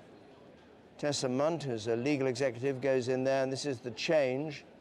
Whether this is to do with that or to do just with the swing in the West Country, I don't know. But anyway, Conservatives to Liberal Democrat, a swing of 3.6%. This is the first seat to which I really think one can attribute expenses as the key factor. Expenses has played a much less of a role in this election than one might have predicted. Well, why would you attribute it here, then? This because David Heathcote-Amery was in trouble for claiming for manure. Well, lots of people were in trouble. Heathcote-Amery wasn't in more trouble than anybody else. No, but this is the first case. I'm saying this is the first case in which it seems to have made an impact. Oh, I see. In other cases, it doesn't seem to But have you're assuming it much made an impact. It may have just been they turned against the Tories. But people haven't turned against the Tories to a similar extent in other seats in that area. All right. This is picked out from the others, I think. Nick? Yeah, I think the truth about the expenses scandal is it often wasn't about the amount of money, it was often about what people used the money for. The sum of money in David Heathcote-Amery's case was £388 for 550 sacks of manure. Now, he also actually had to pay back £30,000, but often it was the £4 on dog food or this amount of money that scandalised and irritated people. And the duck house and all that. And all of that. The weird thing about it, we haven't talked about expense very much, the really weird thing is they all thought, I mean, with a few exceptions, they all thought this is what you did because this is how you built up your income. And the fact that the figures, the things they claimed for were riceable, it never occurred to them they'd be published. They didn't matter. No, they didn't mind. They didn't care. Didn't anticipate it. But, David, there's also one other thing that we all thought before. 6 months ago, when the expenses thing was at its height, we all said, fewer people will vote. In fact, more people have voted. We said the independent parties, the small parties, do better. In fact, they've done worse. I mean, all the predictions turned out to be nonsense. We said that individual MPs would be punished because of their expenses. It turns out very few have actually been punished. Many, of course, have resigned or retired before the election. So we have a very small L Liberal and forgiving electorate, is what you're saying. It seems to me they punished everybody. They're not happy with it. This is the election that nobody clearly won. No, I think they've certainly punished the pundits because we haven't got a clue what's going to happen. But let's have a look now. Now, hang on a second, everybody. We'll talk about the hung parliament because this is important. And then we'll go on to discuss what may happen insofar as we know. James Landale reports on the significance, implications and consequences of a hung parliament. February 1974, the last time an election ended up with a hung parliament. The Conservative Prime Minister Ted Heath won more votes than Harold Wilson's Labour Party, but fewer seats. turning out now to be a very narrow election result indeed. Absolutely into injury time, I suppose one might say. Over the weekend, Ted Heath sat tight in number 10, as was his right as the sitting Prime Minister, and considered his options. Outside, a young fellow told us what they were. The man who asked the country to give him a strong majority for the next 5 years has been inside this House all day trying to decide whether he can or should or will or won't carry on the government. In an attempt to hold on to power, Heath tried to form a coalition with the Liberal leader Jeremy Thorpe, who was summoned to Downing Street for urgent talks. And here is the Queen now. The Queen flew home from Australia to deal with the crisis. Then, as now, her role was to stay out of the politics and invite whoever could command the confidence of the Commons to become Prime Minister. By day 4, Ted Heath's attempts to form a coalition were doomed. The Liberal Party has decided today that it is unable to join such a coalition. I have therefore tendered my resignation and that of the government to Her Majesty the Queen. Instead, the Queen invited Harold Wilson to form a government. And he chose not to try to forge a coalition, but run the country with what's called a minority government. In other words, doing day-to-day deals with other parties to get legislation through, and relying on them not to force a new general election. 8 months later, Wilson went to the country again, and this time he won a majority of 3. The hung Parliament of 1974 might seem like another world, but the essential principles, the role of the Queen, the range of options open to the leaders and the prospect of a further election remain the same today. That's all I have to say for the moment. This is David Dimbleby in Downing Street. Boy, it should be all I have to say for the moment, but it's not quite. I remember it so well because it was freezing cold. And I said to the person who was running the BBC programme, I want to go home. I've been here all afternoon in Downing Street. It's icy cold. You know it well enough. And he said, please, just make one more telephone call to find out what's going on. And what I found out was that Heath was sticking and wasn't going to resign. Well, and Robin Day, I remember Robin Day saying, well, very interesting, very exciting. And the whole thing took off again. Well, we're in that extraordinary position again. We are. I mean, where the Prime Minister, I think, will try to see if he can find a way of holding on to power. Would it help? You really think he will follow? He'll follow the Heath example? If the figures allow him to. In other words, until we know the last few seats, David, the results, we don't know whether he can try. But let's just go through for you what the process will be. Gordon Brown remains Prime Minister until he resigns. We've always got to have a Prime Minister and ministers, and the way in which we have continuities, he's Prime Minister until he resigns. When does he resign? He would only resign if he discovers he can't get a majority in the House of Commons, what is called technically the confidence of the Commons. Now, in order to try and get a majority, given that Labour clearly haven't got a majority on their own, he may pick up the phone to Nick Clegg and say, how about a deal with us? Why not form either a coalition in which Liberal Democrats get jobs in the government or some sort of arrangement in which you support us? Only in the event that that fails is David Cameron able to either try and form his own deal or to govern as a minority. But I'm going to stop you straight away there, because if you add together the prediction for Labour and the Liberal Democrats, you're still going to get to 326, which is what's needed for an overall majority. You get to 315. Yes, but a couple of seats either way, if the prediction's not quite right, and they can claim, or try to claim, they're in a slightly better position. Look, my instinct this morning is that David Cameron will be our next Prime Minister. My instinct is he is closer, he will have massive support from the newspapers who will claim that it's an outrage for Gordon Brown to try and stay in office. There may be many voters who dislike the idea of doing it.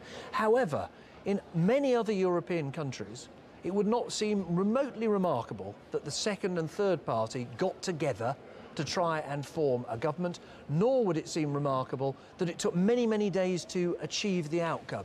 It's and wouldn't very it be unusual very in tempting Britain for Nick Clegg as well? I mean, because Gordon Brown's already said he's going to offer a referendum on some form, not a proportional representation, but some different form of voting for the House of Lords, for four-year parliaments. Exactly. various things have been dangled. And hugely tempting, given that he's performed rather badly. Had Nick Clegg done brilliantly today, he may say, well, look, I don't need to do a deal with the Labour Party and go through the damaging consequences of being seen to prop up a failing government. But now that he has not had some great boost in the polls, he hasn't got many more seats, he may think the one thing that would give me a breakthrough is a change in the electoral system. Gordon Brown is willing to offer me that. He may well be offering me a ministerial job as well, and it's quite a tempting offer. Let's go back to the last time this happened, February 74, because Jeremy Paxman has with him somebody who experienced those times. Jeremy. Indeed, I have Lord McNally, Tom McNally. You were then working for Harold Wilson. You remember what happened? Yes, What was Wilson's reaction? Harold came back from Huyton on the Friday. That was his constituency. His constituency. And the campaign team met in the General Secretary's office at Transport House, and he just said, get the message out to the shadow cabinet. Nobody says anything. This is a matter for Heath as Prime Minister and Thorpe. Let them go through it. We stay out of it. And I think the same procedure works.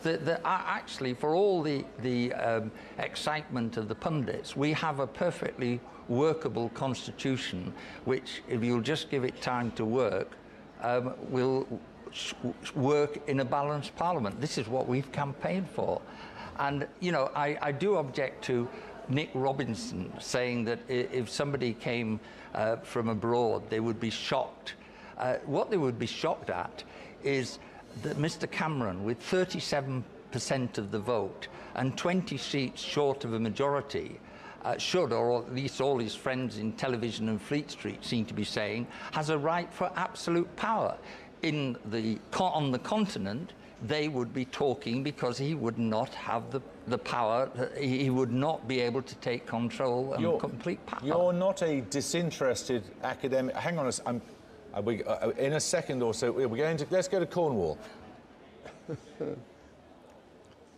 Eustace Charles George, known as George.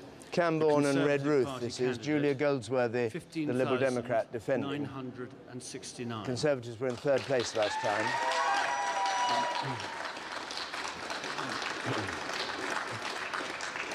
Goldsworthy, Julia Ann, Liberal Democrat, 15,903.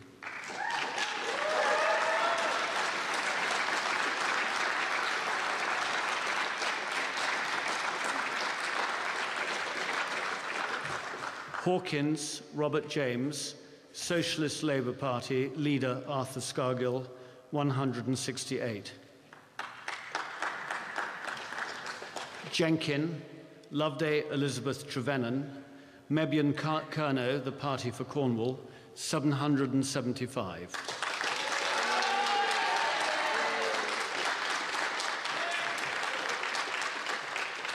McPhee, Ewan Cuthbertson, known as Ewan, the Green Party, 581. People are known as Ewan. Robinson, Judith Christine, known as Jude, the Labour Party candidate, 6,945.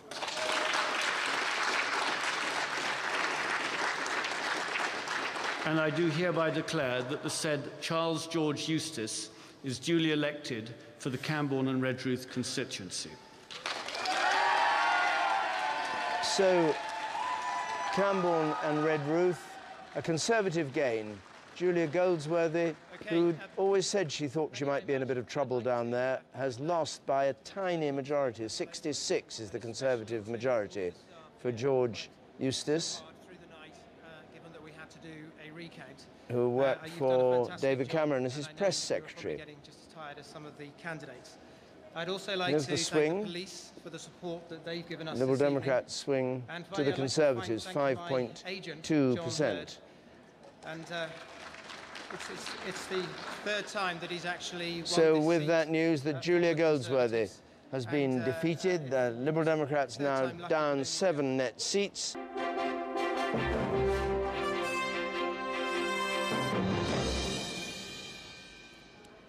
Welcome back to this election programme in the BBC election studio. An election, as you probably gathered, that has ended up at the moment, at any rate, in a state of considerable confusion about what's going to happen. We've had 581 seats declared. We've got 69 to go. The Conservatives are the largest party. We're predicting them at 307. At the moment, they're, as you can see on the little screen above me, 279. Labour's on 227. We think they're going to go to 261. The Liberal Democrats are on 48, and we're predicting 54. That's down 7 from the last general election. And so the position is that the Labour Party, led by Gordon Brown, are 2 million votes behind the Conservatives and 46 seats behind the Conservatives, and yet all the indications are that Gordon Brown is going to remain, as is his constitutional right, as Prime Minister while things are sorted out. A moment ago he came back to number 10, and John Simpson was there when he returned.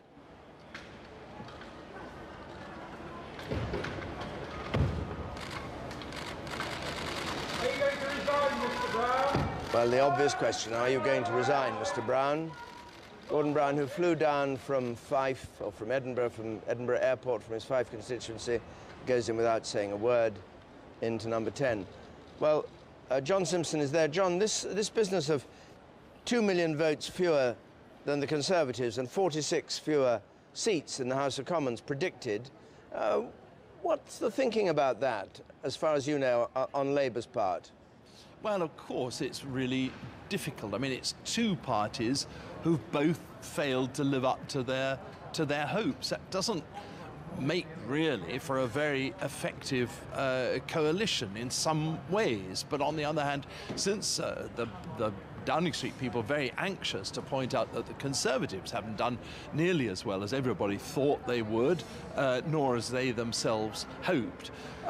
Therefore, it's in a sense, although nobody would say that here, three parties that have failed to do as well as they hoped. I just, as I was coming over here, just bumped into one of Gordon Brown's top officials and said to him, "What happens now?" Thinking that he was going to say, "Well, we're going to hit the phones. We're really going to start talking to everybody and seeing what's going to happen." Actually, he said, "We're just going to get some rest, because these are really difficult decisions that have to be made, and there's absolutely no point in making them on lack of sleep." So I assume they'll wake up possibly this evening, or at least get on deck by this evening, find out what the latest position is, and then start to work out what they're going to do. Is put out the feelers and just see if there's any chance that Gordon Brown can form another government. But I don't know quite how much the people privately here think that that's going to happen. No doubt they hope it's going to happen. I just think that something else in their mind says, well, maybe not. John, thanks very much. Well, we'll keep abreast of things through you. Thank you as the day goes on, I hope. Tony McNulty, the Labour MP for Harrow East, or former Labour MP, has lost his seat to the Conservatives. Tony McNulty had one of the more embarrassing breaches of the rules on expenses, claiming a second home allowance for a house where his parents lived and paying back a lot of money to the House of Commons. The longest ever in the history of Harrow. But still, now we've come to result. Here's the result. Majority of 3,500 for the Conservatives, and the swing 7%. Not exaggeratedly large, not suggesting a huge anti-McNulty effect. No, it isn't. That's about in line with what the Conservatives need. But it's another reminder, David, of another extraordinary part of this evening, which is if you looked at the results in England alone, exclude the rest of the UK, there's a massive Tory majority. Our projection is for them to have 299 seats, as against Labour having 194, and the Liberals having 39. Huge majority. But the Tories have failed to perform in Wales in the way they expected. In Scotland, they didn't expect to perform particularly well. But that is one of the reasons that they don't have a clear majority today. But it's another reason there will be tension after this election result as well, because there may be English Conservatives who deeply resent the fact that they are the majority in England but cannot govern. We're just going to get the news, but just on the psychology of somebody who is 2 million votes in the UK as a whole behind the Tories, and say our projections right, 46 seats behind, isn't it going to be quite difficult for him to say, I can carry on as Prime Minister? I mean, I forget the constitutional argument. It's quite difficult. Oh, I think psychologically it is difficult, but the argument he can make if he chooses to make it, of course. But the argument he can make if he chooses to is there are two big projects, economic reform, political reform, and he might argue, Labour and Liberal Democrats together. I think the truth is, David, at the moment, my money would be on David Cameron successfully forming a minority government. Because there are people in the Labour Party who wouldn't like the party to get the reputation of bad losers, you know, who claim loser wins, would they? No, and there's also an issue for the Liberal Democrats of being seen to support the losers when they themselves have not done particularly well. But with the markets in the tension they are, they can always use the excuse that that is the most stable, most sensible government for Britain. Well, we've got a number of London seats still to declare. Clive Murray is at Poplar and Limehouse, which George Galloway is fighting for respect. What's actually happening, Clive? Well, I can tell you, David, that there are a lot of tired people here, a lot of stifled yawns, a lot of people stretching, because we were told that we would get the result here probably around 3:30, 4 o'clock in the morning. It is now just after 7:15, and they haven't actually started counting the votes here. They've been verifying the number of votes, making sure that those ballot boxes have the same number of papers in them that were actually sent out to the various wards. The verification process has taken a very long time. So in fact, we're not really expecting a result here probably for another 2 or 3 hours. But Clive, not just what's in Poplar behind and this? Limehouse, Yeah. but also Bethnal Green and Bow. Well, what's as well. behind this? It's really extraordinary because, I mean, nobody takes that long to verify. George Galloway was at Bethnal Green and Bow, but are they suspicious about some sort of gerrymandering of the vote, or people with postal votes fraudulently claiming they've got a vote when they haven't, or something like that? First of all, David, the turnout in these two constituencies has been very high indeed. That's the first thing, and I think the people here weren't expecting that. Secondly, yes, there have been allegations that there have been problems as regards the number of postal votes in the run-up to the actual election here, and also the fact that back in 2005 there were allegations of problems with fraud. So I think Tower Hamlets Council here, Borough here, are trying to make it clear to everyone that this is a clean and fair vote, and that's why they're checking everything thoroughly. Well, thanks very much. We're not going to have anything from there, obviously, for 2 or 3 hours at the earliest. Gillian Hargreaves in Hampstead. Glenda Jackson held that seat at the dissolution. Gillian Hargreaves, what's the story there? They've just started a recount in Hampstead and Kilburn. There are some very bleary-eyed people behind me who are going to do it all over again. They've taken 6 hours in the first count, but it's so tight between Labour and the Conservatives, less than 70 votes, that the Conservatives have asked for a recount. So how long will that take? Not another 6 hours, surely? I hope not. We'll be here for the duration. But certainly, yes, they're all starting all over again, so it could be a few hours yet before we know. But as you say, the Conservatives are fighting for every single seat. So when it's as close as it is here, it's understandable that they've asked for a recount. Well, Glenda Jackson, we could say, in trouble then in Hampstead. The Liberal Democrats have had another gain in Bradford East and a gain in Solihull in the West Midlands. One in West Yorkshire, one in the West Midlands. Let's just see those figures. Bradford East, first of all. There it is. Majority of 365, Liberal Democrat gain. David Ward, who works at Leeds Metropolitan University, takes the seat from Terry Rooney, who's been there since 1990, and there's a swing from Labour to the Liberal Democrats, 7.6% in Bradford East. And then Solihull, a Liberal Democrat gain again. Laurelie Burt takes this in boundary changes here. She was the MP here. It's a rather curious place that had boundary changes made, so she had to win it back, so to speak. But anyway, she's got it. Let's not go into the details. Majority of 175, and a swing just a smidgen, nothing more. Each one of these results is hugely significant in whether David Cameron just inches closer to that finishing line, those pavement steps that we've seen Jeremy Vine do, whether he just gets there. And therefore, people waking up and seeing these results may think, do I really care what's happening there? I don't live near there. One seat goes to the Tories, they're one seat closer to doing it, and that you will get David Cameron as your Prime Minister more likely. Every time the Tories just don't quite get one that they ought to, the chances of an alternative solution comes. Sarah Tether, who became quite a well-known Liberal Democrat MP when she was at Brent East, she's got a difficult fight on her hands because there are two MPs fighting for Brent Central. There's Sarah Tether with the orange rosette. They've only just started counting there. She's the housing spokesman for the Liberal Democrats. She won the amazing by-election with a swing of 29%, and then in 2005 won, and she could have gone to a much easier seat, but she didn't. Well, it's brave of her to stand for that seat. She needs a 9% swing to win it, which is probably unlikely the way the Liberal Democrats are doing tonight. Some people thought she would fight the Hampstead and Kilburn seat, the neighbouring seat, but it looks as if she might not have won that either. No, and Dawn Butler took that seat over when Paul Boateng went to become High Commissioner in South Africa. That seems a long, long time ago, doesn't it? doesn't it? Everything seems a long time ago at this time in the morning. Let's have a look. Last night feels like quite a long time Last ago. night seems a long time ago. I don't know. The exit poll has not done too badly now, has it, when we look at it? Not too badly. Not absolutely right, but it's done rather... the big picture it told us at 10 o'clock that we were sceptical about was that the Liberal Democrats were going to have a rotten night, and rotten night they've had. Let's have a look at the swings between the various main parties.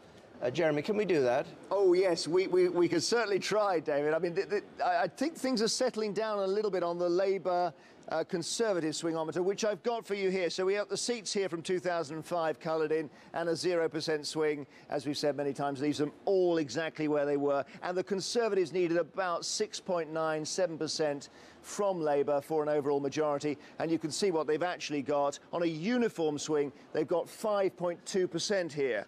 Now, of course, the whole point about the results that we've had is that they have been very uneven and they've not been uniform. So actually, when I call up the results, the constituencies that we've got, let's have a look at them here, and you'll see the pattern. Well, there isn't really a pattern, is there? And if you pull back a little bit, you take a good look at it, you can see that around this pivot point here, the 5.2% swing, that's when it starts to change from generally blue to generally red. So that's the story of the election, and particularly the head-to-head between the Conservatives and Labour. But of course, there are outstanding questions here. How on earth is it, for example, that the Conservatives didn't take Birmingham Edgbaston, which is all the way over, right inside the zone of seats that they were taking, and up here, Dumfries, stayed Labour there, and then over the other side you've got the Conservatives taking seats like Kingswood and Carlisle and Stockton South down this side. So they're performing. You never know quite what's going to happen in this election. You're getting seats coming up blue or red, quite away from the central pivot point of the swingometer. And the reason for all of that is that these results are not uniform. And there's no better example, actually, than the next swingometer I'm going to show you, which is the battle between the Liberal Democrats and the Conservatives. And this one is quite extraordinary now. And I'll show you, first of all, what the swing is. So on a uniform swing, just a touch to the Conservatives there, you can see about 1.5%. What's actually happened, if I bring the results up, it defies the mind, this, really. You've got a 1.5% swing right here. You've then got the Liberal Democrats losing all the way down the far end, Montgomeryshire. The Conservatives taking Richmond Park as well, and other seats further on down there. You've then got, I mean, if it was just the Conservatives going further than the pivot, well, that might be understandable. But then back this way, we've got the Liberal Democrats taking Eastbourne, and then actually all the way over here, taking Wells from the Conservatives. So again, pull back here, and I was optimistic with the Conservative Labour swingometer. You could see a pattern. Here, I really don't think you can. And what this means is, this is why this programme could go on forever. Every single seat we get in, it's impossible to know what's going to happen. It's very difficult to analyse the results we've had, and it's very difficult, David, to predict what's going to come our way in the next few hours. Jeremy, thank you very much. Let's just join Jeremy Paxman for a moment. Yes, well, Simon Hughes joins us now. Simon Hughes, when you were sitting here about 10 o'clock last night, we were all quite sceptical about the exit poll. In fact, it turned out to be pretty spot on, didn't it? What went wrong? It seems about 6 days ago, but anyway.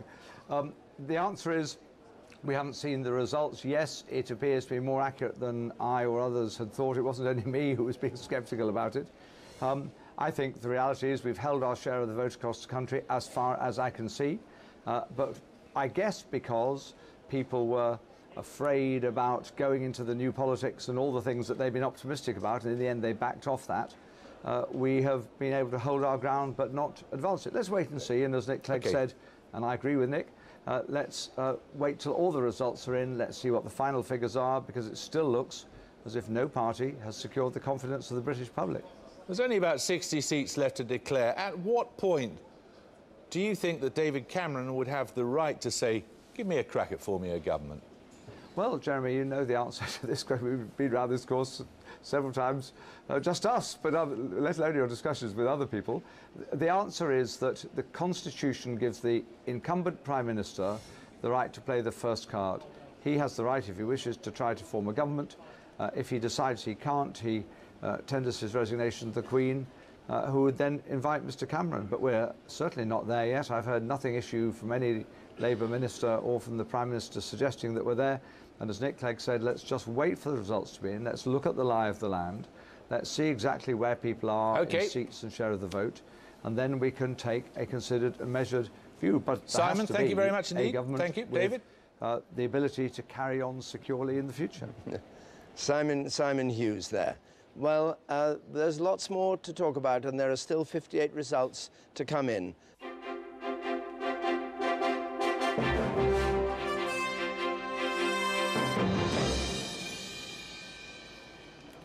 Well, here we are bringing results as they come in from this election. We've got 57 constituencies still to declare. We've had 593.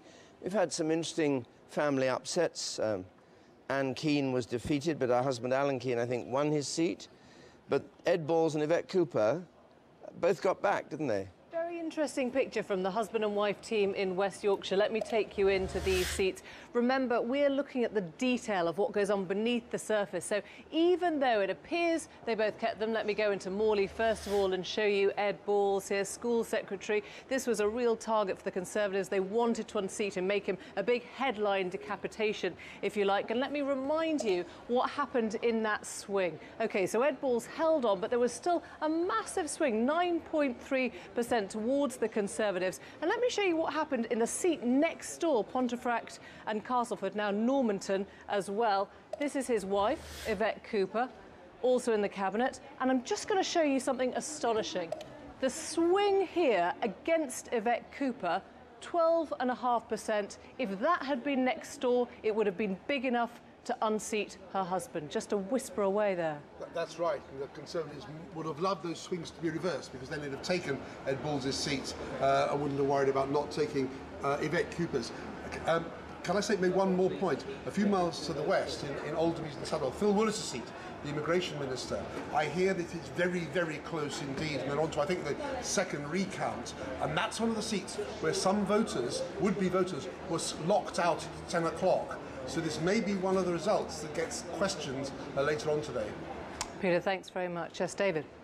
Why would you think a 12.5% swing? Why a 12.5% swing? 12.5% swing in Morley would have defeated Ed Balls. In Normanton. Why is that? I don't know.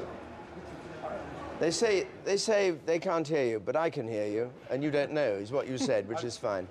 It's very curious, this studio, because your microphone's fallen off, apparently. We can hear each other, but the outside world can't. But anyway, there we go. Who's to worry? Let's have a look at Truro and Falmouth, the Conservative gain. Turnout, again, 69%. I don't know what our average turnout is running at the moment. It's 65% in UK as a whole, up 4 percentage points.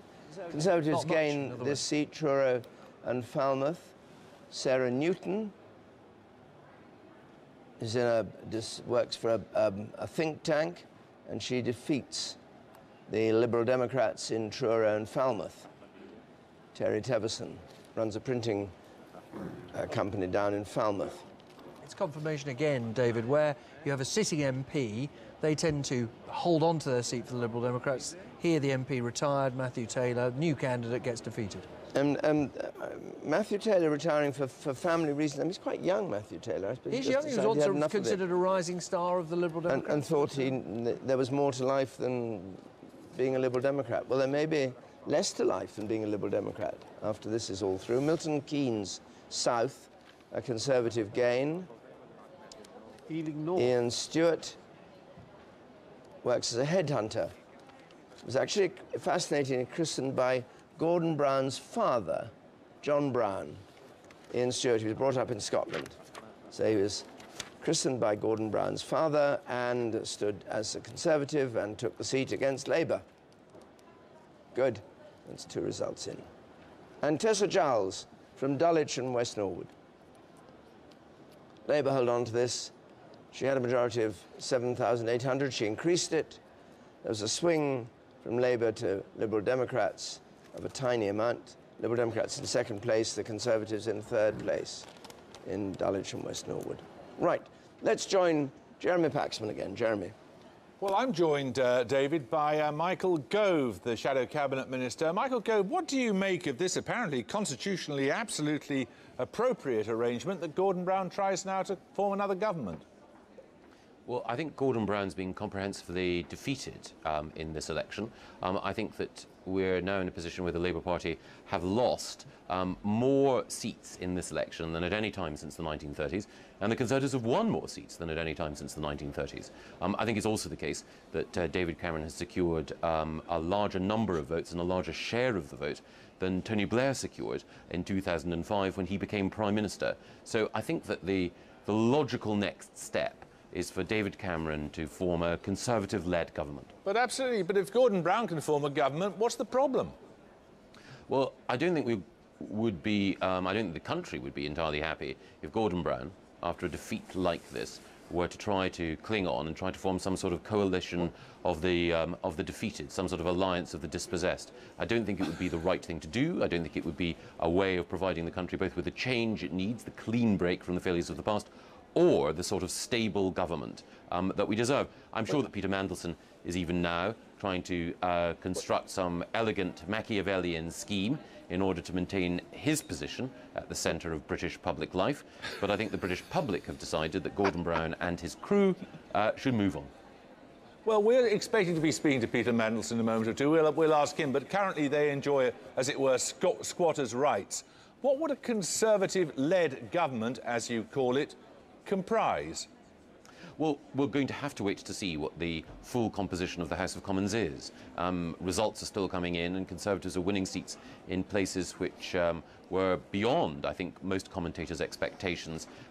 We saw, just in the prelude to this discussion, the fact that we were securing swings of some 12.5% in West Yorkshire and winning seats from the Liberal Democrats in Cornwall. So until we get the final picture, then we can't obviously know what the shape of any future government should be. But one thing is already clear if you look at the national picture, and that is the strength of the Conservative position. You don't know who you would find you could work with in government, who's politically congenial. You don't know that right now?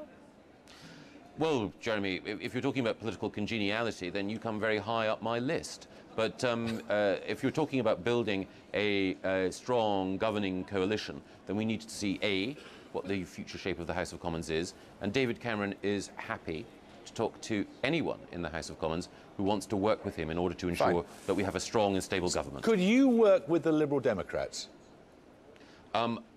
It's David Cameron who will decide whom we should work with. I've enjoyed in the past Parliament working with people from a variety of parties.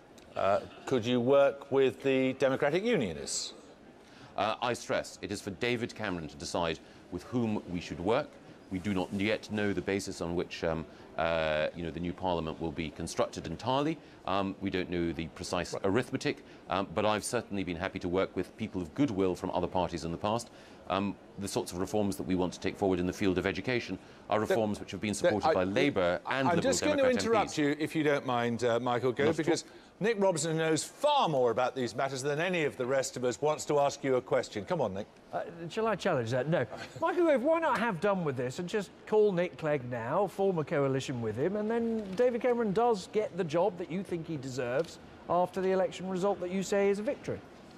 Well, all the discussions that David Cameron may have, should have, or will have later are a matter for him.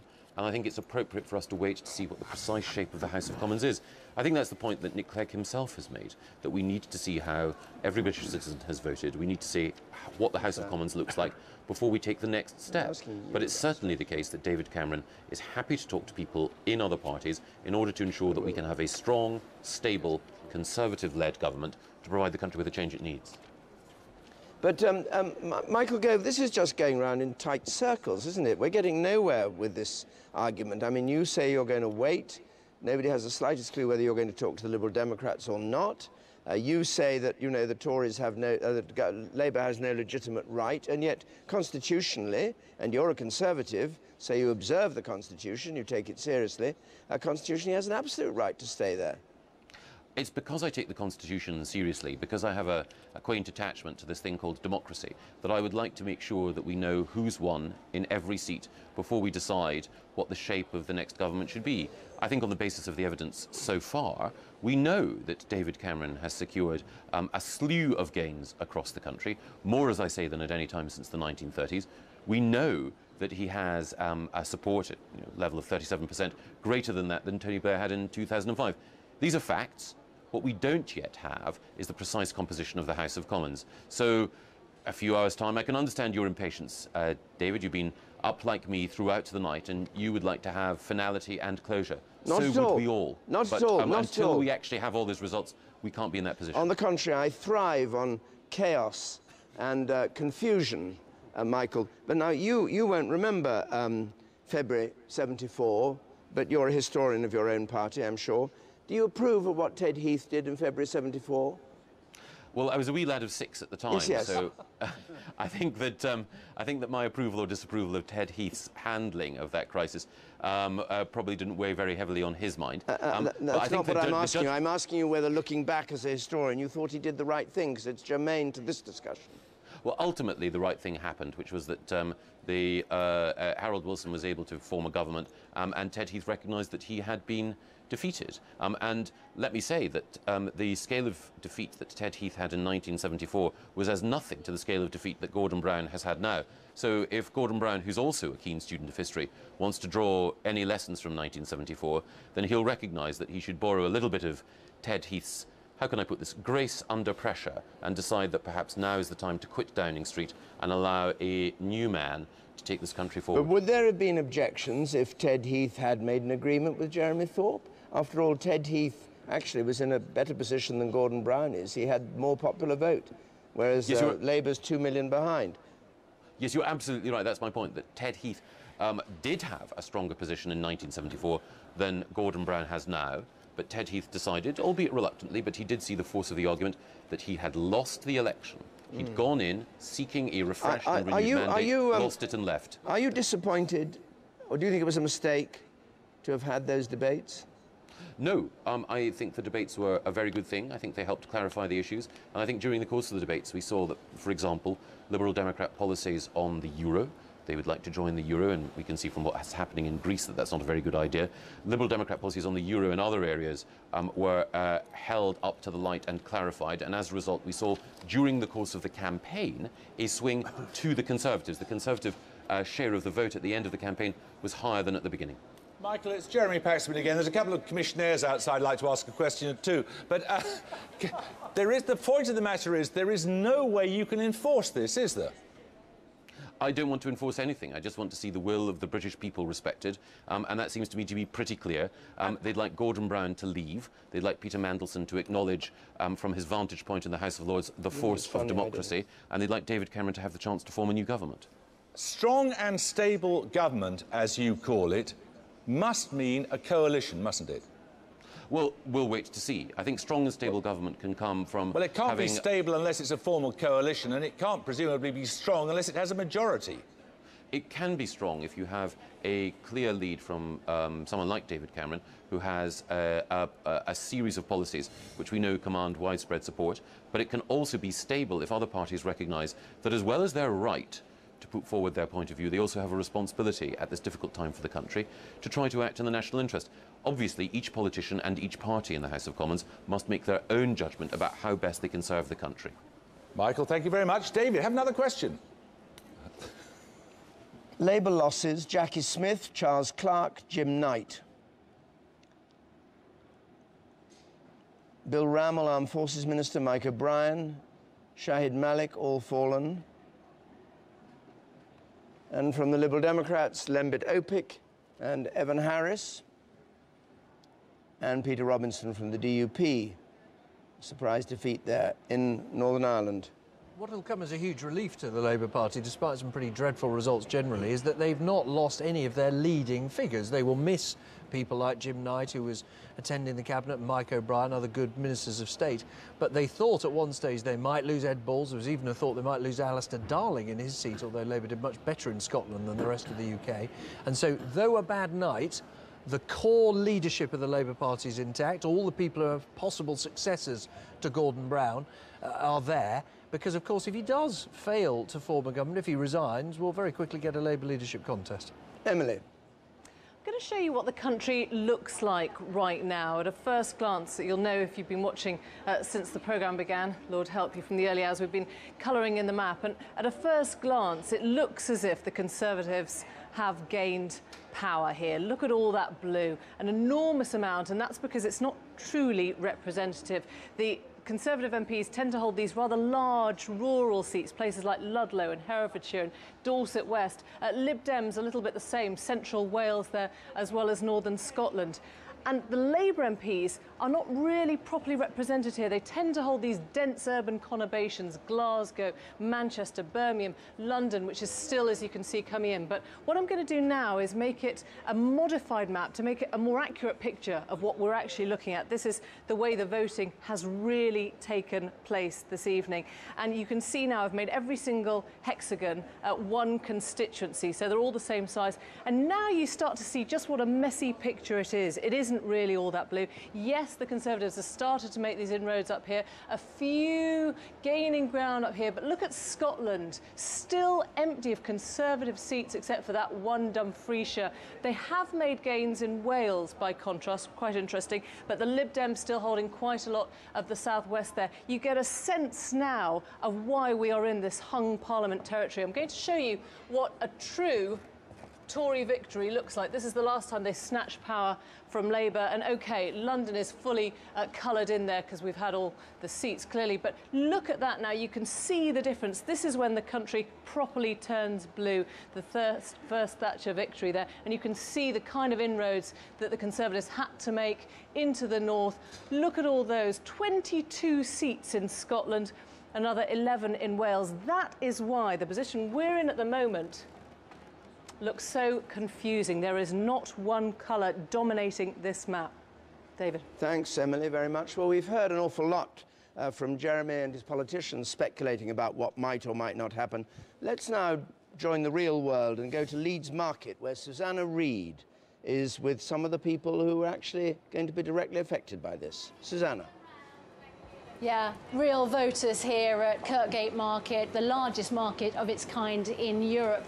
800 stalls, and many of the businesses already setting out those stalls this morning. Let's talk to a couple of stall holders, Heidi Tate and Lawrence Scott. Very good morning to you. Good morning. Now, you both voted yesterday. Yeah. You clear about the result this morning? Not really, Not really clear. It's the hung Parliament at the moment, isn't it? So we're just waiting for see what's going to happen in the outcome. Yeah. Now, you voted yesterday. You happy to talk about whether you're satisfied with the result as it's looking at the morning? Yeah, I'm not really satisfied. I would rather have seen an out-and-out winner, so you know exactly what's going to be happening, you know, tomorrow, rather than having to wait a few, you know, and find out what's going on. Yeah, and Conservatives at the moment, the largest party in this hung Parliament. What do you want to happen next? What do you want to hear from David Cameron? I want him to help the small businesses. You know, we need some help, and I wanted to help families, young families. My husband works really hard. I've got 2 children, and we just don't seem to get any help whatsoever. And people that don't work seem to get all the help. All right, OK.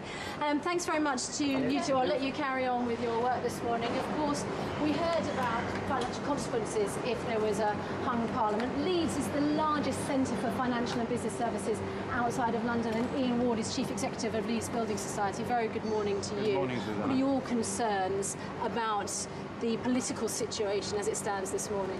I think we need to sort it out as quickly as possible to know what government is going to be formed, because we have seen, obviously, despite the challenges of the credit crunch, we've seen a period of quite sort of stable conditions over the last year, well, until a couple of weeks ago. And that was really around low interest rates, which is very important that we preserve low interest rates, and that's enabled house prices not only to stop falling, but actually to start rising. Yeah, so what do you think needs to be said quickly so that everything is calm? Yeah, I think what we need to do, as I say, work out what government is going to be formed. And then I think in the Queen's speech, what's important is that we know more precisely what cuts are going to be made and what taxes are going to increase. All right, Ian Ward from Leeds Building Society, thanks very much indeed. I'm at Kirkgate Market all morning. But for now, back to you, David. Good, I hope we hear from you again later. Here's Jeremy Paxman. Yes, well, we've got Peter Mandelson joining us now from Westminster. Peter Mandelson, have you yet started any talks with the Liberal Democrats? No, I don't believe the Prime Minister has. He's gone back to number 10. He's going to have a shower, he's going to rest, he's going to catch his breath, because we don't know what the final results of the election are. It's not possible to make definitive claims or reach final conclusions about the outcome of the election because there are results still to come in, so we've got to be a bit patient for some time more. There's about 50 or so still to come. What can you offer the Liberal Democrats? Well, Jeremy, I think what we need to do first of all is to understand what this situation is about. I mean, I think you could say that the electorate have voted for change. But what they haven't done is to vote decisively in favour of the Conservatives. And that's why we have a hung parliament as things stand at the moment. That's why it would appear from all your projections that no single party, either ourselves or the Conservatives, are going to have an overall majority in the Commons. They can't assume that in a vote of confidence that they would win it. Now, I think that before we start sort of trying to rush around and trying to sort of negotiate or make deals, we just have to wait for the air to clear a little bit more so that we see those results, so that everyone knows where they stand, and then approach this in a calm and responsible way in any discussions that need to take place later on during the day or the weekend. You say the people have voted decisively for change. No, I didn't say that, actually. I said I think you could make the observation that people have voted for change, but they have not voted decisively for that change in favour of the Conservative Party. That's why it appears that we're going to have a hung parliament. How come a vote for change leaves you with the same Prime Minister? Well, because we have a hung parliament, and therefore a government has to be formed in a situation where no single party has an overall majority in the Commons. Now, this is an unusual situation. It doesn't happen very often. The last time it happened was in 1974, and you have to find a combination of parties, or you have to look to one party to form a minority government. But the question that will arise from that, given the weakness of its support, both in Parliament and in the country, is whether that minority government would be able to supply the strong and stable government that we need and what the public want. Would it be inconceivable to have a Labour minority government or a Labour-led coalition government which did not have Gordon Brown as its leader? Well, frankly, there are quite a number of permutations. And the reason I don't want to start getting into sort of hypotheses about what may or may not happen is because, quite frankly, I think it's premature. I think it's premature until all the results are in. We can see the electoral arithmetic, and we can form a judgment, along with other parties, about how we can resolve the inconclusive verdict that it appears the public are giving the parties. But I note you haven't ruled it out. Well, I'm not ruling out or ruling in anything. And I'm doing that quite deliberately, Jeremy, because I think it is premature to start sort of negotiating either amongst the parties or, frankly, in public, you know, on your programme with you. Okay. I just think we have to approach this in a you know, slightly calmer way and just take a little bit more time so that we see what the end result is going to look like. Lord Mandelson, thanks very much for joining us. Thank David. you.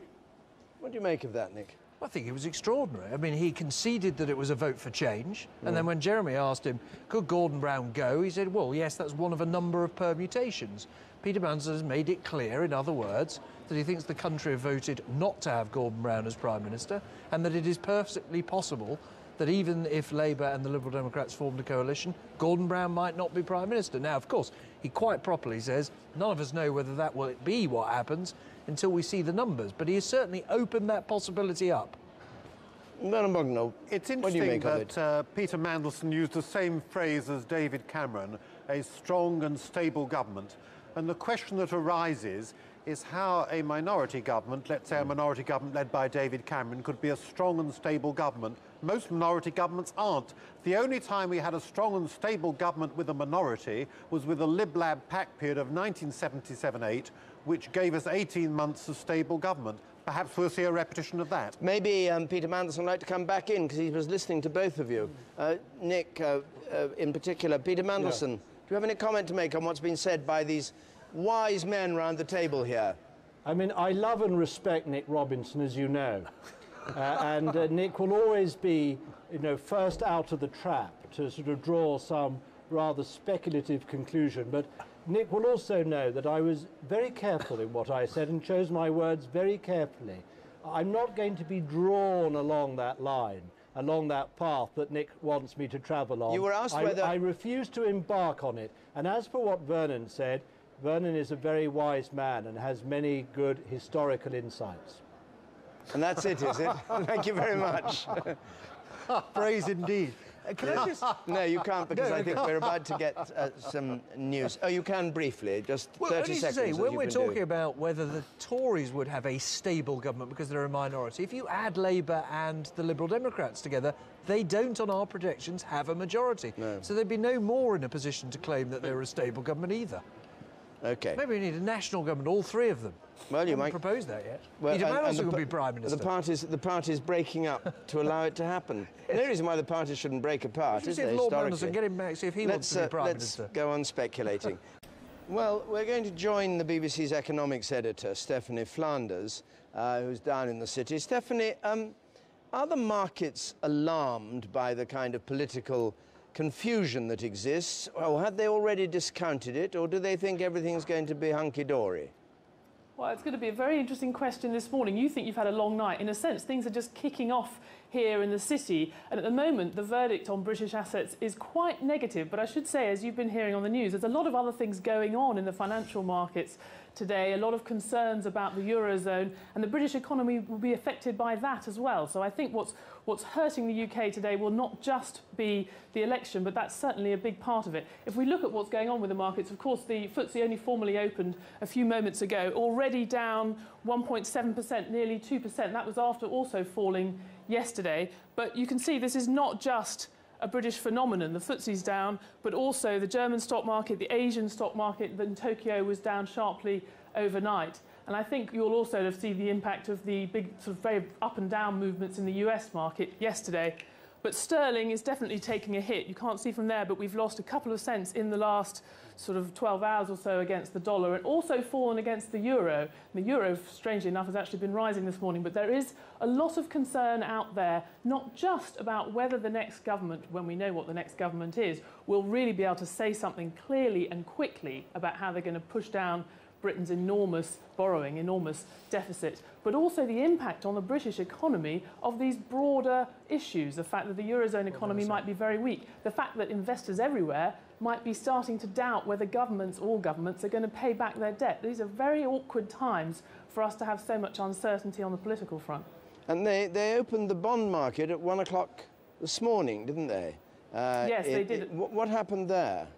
Well, there's been, it's sort of slightly more muted. I think what has actually happened is that British bonds have not been doing very well, in the sense that investors are not fleeing to British bonds as they in fact have been in the last few weeks, because we look a bit safer. Amazingly, we actually look a bit safer than some of these countries in the Eurozone. That stopped basically halfway through yesterday, when investors started to remind themselves that we were facing these political uncertainties. But I think you're seeing, it's not a surprise in a way, you're seeing more of a hit on sterling, because they know ultimately that our currency can take a lot of the pressure, and in a sense we're more likely to push down the value of the currency than we are to actually default on our debt. I mean, it's not particularly amazing that they would think we were a safer bet than Greece, is it? No, that's certainly true. And our numbers, even though we have almost as much borrowing as them, almost everything else we have in our favour. But if you look at other countries like Spain and other countries in the Eurozone, we're a little bit closer to them. We have some important advantages. But if there is real uncertainty over the next few weeks about whether or not the next government's going to be able to get a handle on the deficit, I think we won't be in the same category by any means as Greece, but we will not be a safe haven as we might have been in the past. So from the financial point of view and the markets and indeed our own borrowing, the sooner there's a firm resolution of the uncertainty and the confusion, the better. I think so, but as you started this with a note of realising that investors had been expecting this for a while, I think there's been a recognition for a while among most investors that there could be some uncertainty for the next few weeks. I don't think there's any question that we'll suddenly lose our status as a AAA creditor just in the next week or so if things don't work out right. But over the next few weeks, they will certainly be looking for some clarity and some certainty about the future. Stephanie Flanders, thank you very much. Now outside the Buckingham Palace, the Palace of Buckingham, Nick Witchell. Nick, what can you tell us about the Queen's movements today and how she's involved in this process? We've only heard that she wasn't going to see anybody, thank you very much, until 1 o'clock. Is that true? And what plan is there after that? Well, absolutely. The priority for her now is to keep her distance, to allow the politicians to sort this out. Now, the Queen is not at Buckingham Palace this morning. She's down at Windsor. There is an investiture taking place there, so she is keeping away from this process. However, her Private Secretary Christopher Geit now has a temporary desk down in the Cabinet Office, and he, together with the Cabinet Secretary Sir Gus O'Donnell and the Prime Minister's Principal Private Secretary Jeremy Haywood, they are or will be in position ready to assist the political leaders in their attempts to resolve this situation. It is, of course, the case that the Queen is the only person who can invite somebody to form a government, but she has no personal discretion over the choice of Prime Minister. She is obliged by convention to invite the person, as we've been reporting this morning, who is in the strongest position to command the confidence of the House of Commons to form a government. Clearly, an inconclusive election. Nobody has emerged in that position, but it is now up to the politicians, the party leaders, to get together to produce a nomination, as it were, to produce a solution and to produce somebody who then comes to the palace and is invited to be Prime Minister. Are there any circumstances that you can envisage where the Crown might have to make a choice, might have to make a decision between two politicians, either about forming a government or about granting an election, another election? Absolutely not, David. I think that would go against every instinct of the Queen. With her nearly 60 years of experience, this will be her 12th Prime Minister. I think her instincts will be to sit back, allow the politicians the room, the time to resolve this situation. I think that they are very aware that it would be very damaging to the position of a constitutional monarch for that monarch to be seen to be politicising her position and to be making any sort of a choice. It is, the overwhelming message is that it is for the politicians now to sort this out. It is not for the monarch to act as a kind of referee to an inconclusive general election. Vernon Bogdanor, as you know, is Professor of Government, is listening intently to what you say. Do you agree with every word of that? Yes. Can you envisage any circumstance where the Crown or her advisers might have to act on their own initiative? I can envisage extreme circumstances which are highly unlikely, that if it's possible that no one can form a government that gets through Parliament, the Queen might have to use her reserve powers to call a general election. Now, it's never happened in modern times, and I think it's highly unlikely to happen, but it is a reserve power which can be used if there's a total deadlock. And secondly, if there's any danger, which I don't think there is, because Stephanie Flanders has reminded us that Britain's a haven of stability compared with the Eurozone, but if there was a danger of a collapse of the currency, the Queen could do what George V did in 1931, which is to call the party leaders together and ask them if they would form a coalition government to deal immediately with the deficit and then perhaps go back to their party lines again. But those are extreme circumstances, and broadly what Nicholas Witchell said is right. It's for the politicians to sort it out, and the palace will then endorse the solution the politicians reach. So, Nicholas, just going back to the Queen herself, she will wait at Windsor until circumstances arise where she is required to be in London to either receive the resignation or presumably, of course, if Gordon Brown doesn't resign and forms government, there's no need for him to see her at all. She can stay in Windsor and he'll just carry on. Yeah, she will remain at Windsor. I don't think that there are any plans for her to return to London until Monday, but clearly if there were a need for her to be at Buckingham Palace, she could be here very quickly. The helicopter could whisk her up from Windsor to Buckingham Palace within a very short space of time. But what I mean is, it's only if the Prime Minister wants to resign. Yes, it's only if the Prime Minister wants to resign that she needs to come back to London at all.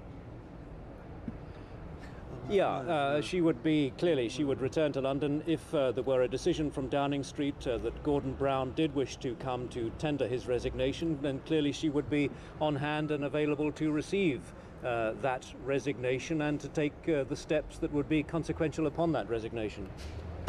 Nick Witchell, thank you very much indeed. Well, we'll no doubt be back with you if there are developments along those lines. We've got 49 seats to go.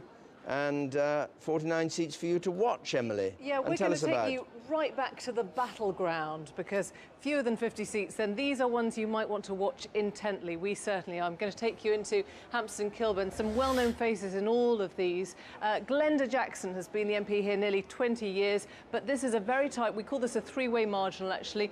Don't be surprised if the Tories leap over there, Peter. This could be one that could go either way. We've had a recount at this count. We're having a recount. We're not quite sure who's ahead at the moment, but it could go to any of those three parties. And if Glenda Jackson loses, I wouldn't like to say whether she loses to the Liberal Democrats or the Conservatives. Going to whiz us on to the next one.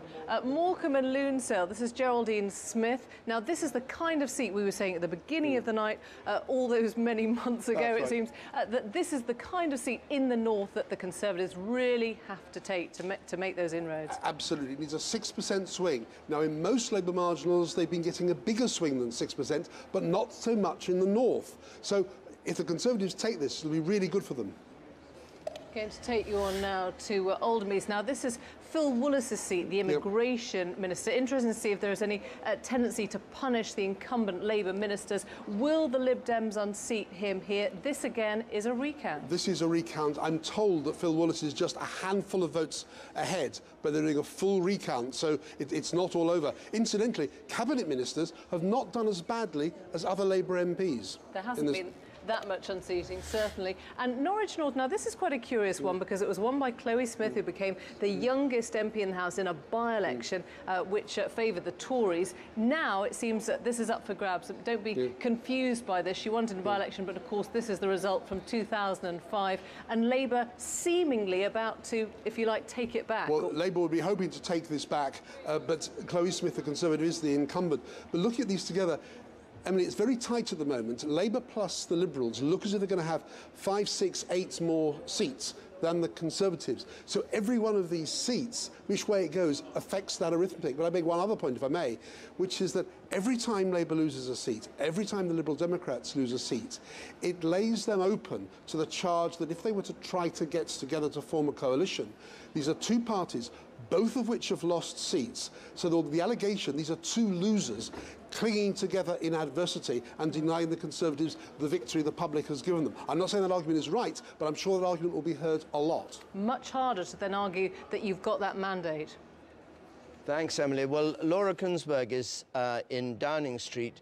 Laura, I read that you're the tweeter's favourite in this election. You've certainly been seen everywhere talking about it. What do you make of what's happened? And did you expect to be standing here on Friday morning outside number 10 with nobody having the slightest clue what's going to happen? Or perhaps you do have a clue. Well, it certainly looked something that might have been very likely all the way through this election. One of the characteristics that defined this campaign was just how big a question mark there was all the way through over the result. And now this morning, the result may be very complicated, very patchy in different parts of the country.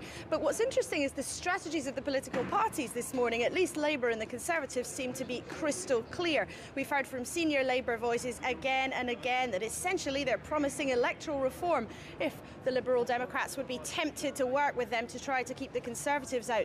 And with enormous confidence, Lord Kinnock, the former Labour leader, said a few minutes ago he thought this would be the last election where first past the post was the system that we used. And from the Conservatives too, it's absolutely clear the argument that they are making is that they got most votes, they got most seats, and therefore they should be in charge. They've been pointing out this morning they got more votes this time round than Tony Blair did in 2005. Therefore, in their view, that's enough to govern. Intriguingly, though, listening to Lord Mandelson a few minutes ago, he appeared to suggest, perhaps, that a deal with the Liberal Democrats might be doable under a different Labour Party leader.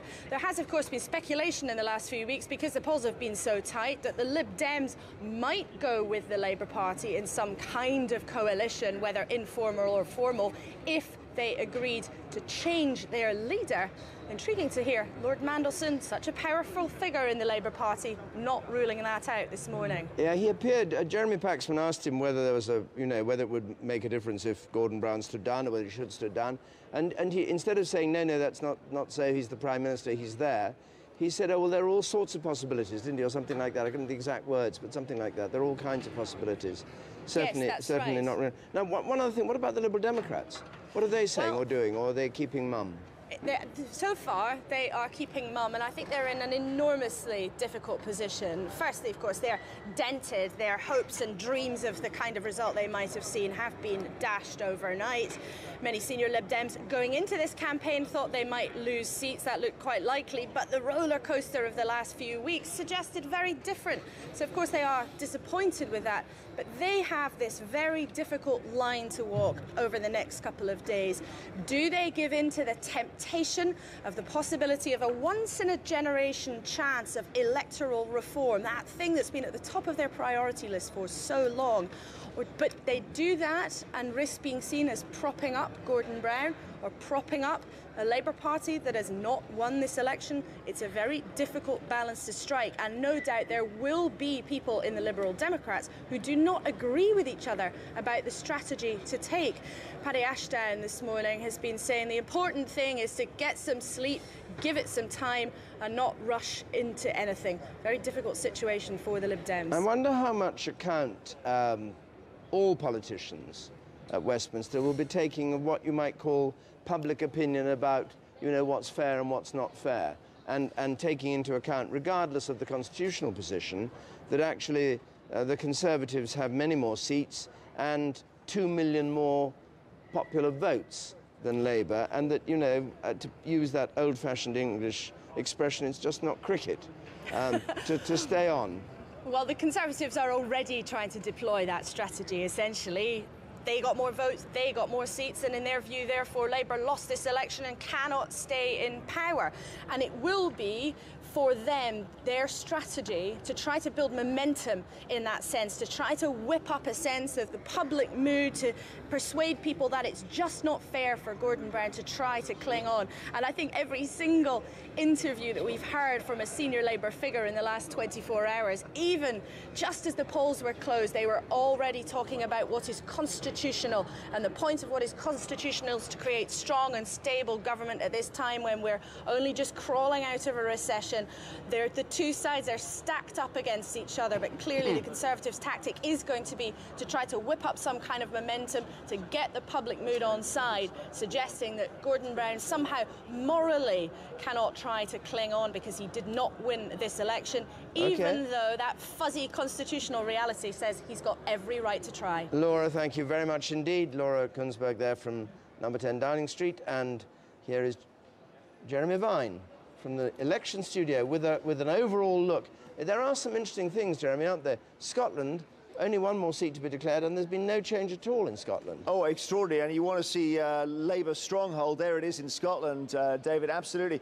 We're just looking at the numbers here and wondering whether the numbers give us an answer. Let's go inside our House of Commons. Let's put all the MPs on the benches here, as we've done several times before. And let's just come over this way and have a look at the winning marker. This is the key number to remember. The party with the overall majority, if there is one, has to have 326 seats or more, because that enables them to outvote all the other parties put together, because there are 650 MPs in the House of Commons.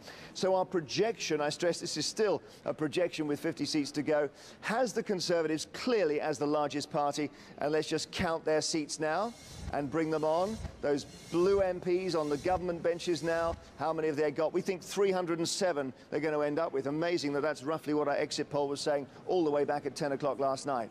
On the opposition benches, what do the numbers say? Labour, remember, they were 349 at the last election, down, way down to 261. The Liberal Democrats, that disappointing night that they've been having, 54, down from the last election. And the others, let's bring them on as well.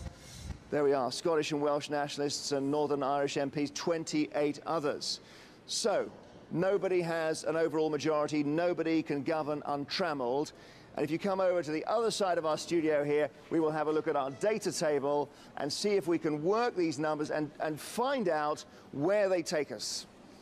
So let's just come over this way and bring on this data table, which has, as you can see, those numbers on. So these are all MPs, and you can see the blue column, the Conservatives, 307.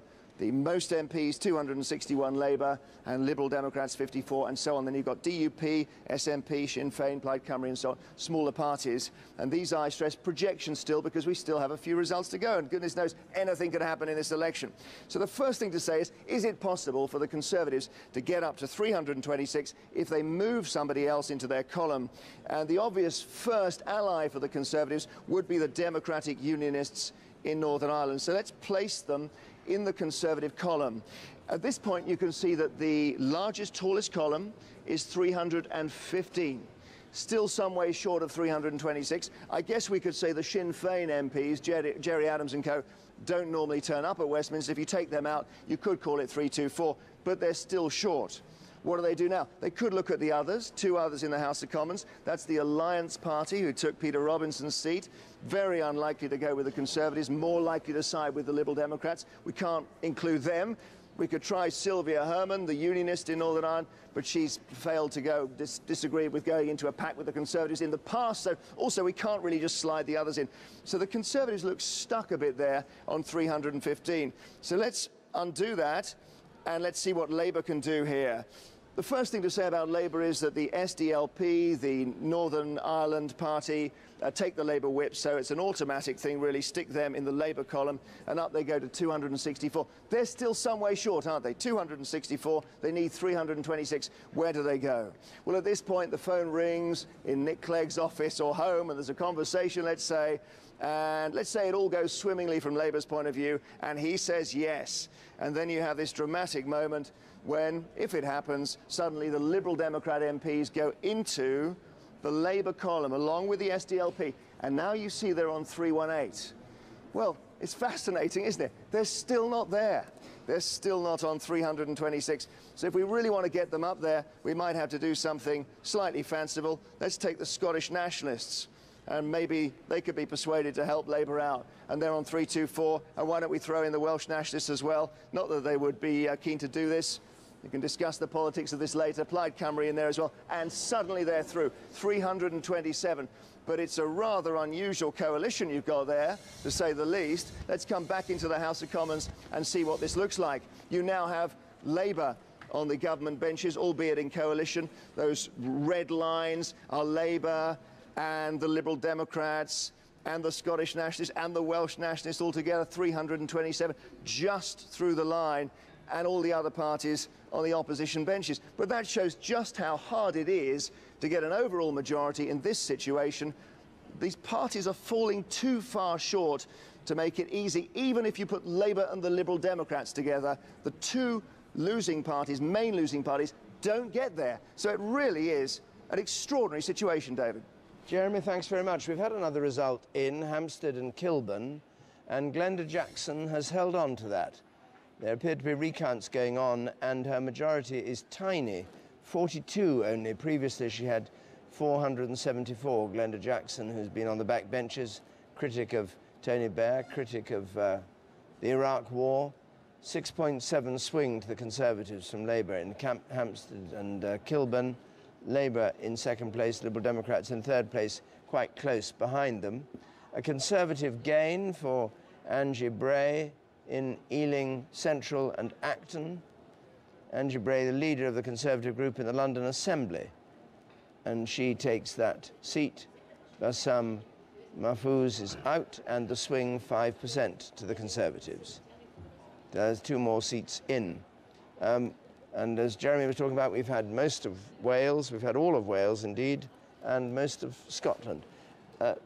Vernon. Well, Jeremy Vine is very ingenious at building coalitions, and perhaps one feels he ought to be in charge of the whole process. But one of the problems of building a coalition with the Nationalists and with the Northern Ireland parties, presumably the price would be, you would have to say, that public expenditure cuts would not apply to those areas.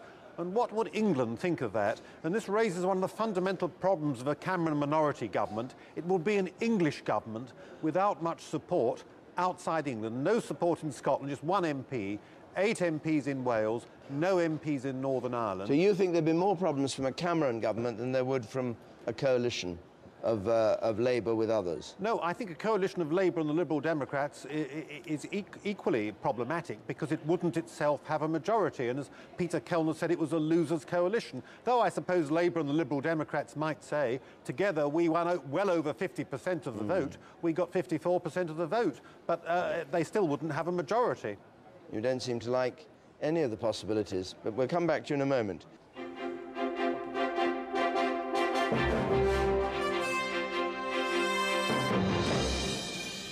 Well, let's just go round the nations of the United Kingdom, excluding England. We start with Alan Little, who's in Edinburgh.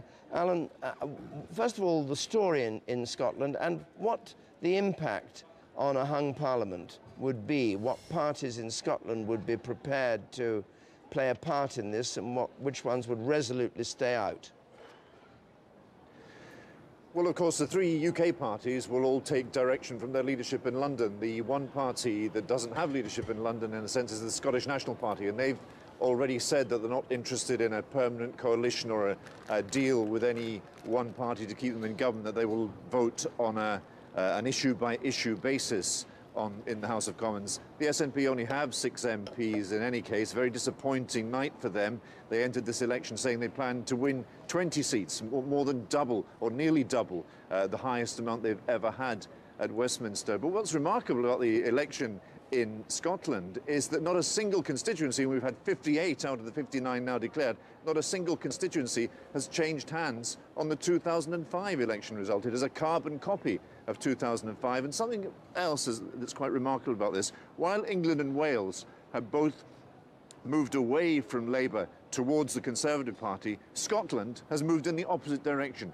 Scottish Labour has improved its share of the vote here, up to something like 43 or 44%, while the Conservatives, coming first in England and Wales, have come last, have come fourth in Scotland on something like 17% of the vote, and only 1 MP out of 59. And if David Cameron does at the end of this process end up forming a government, he will only have 1 MP in Scotland seeking to govern Britain as a whole. He will be perceived and portrayed by his opponents here as being the head not of a British national party, but of an exclusively or predominantly English party. And that will be a constitutional and political problem for him north of the border. Why do you think it should have turned out like that?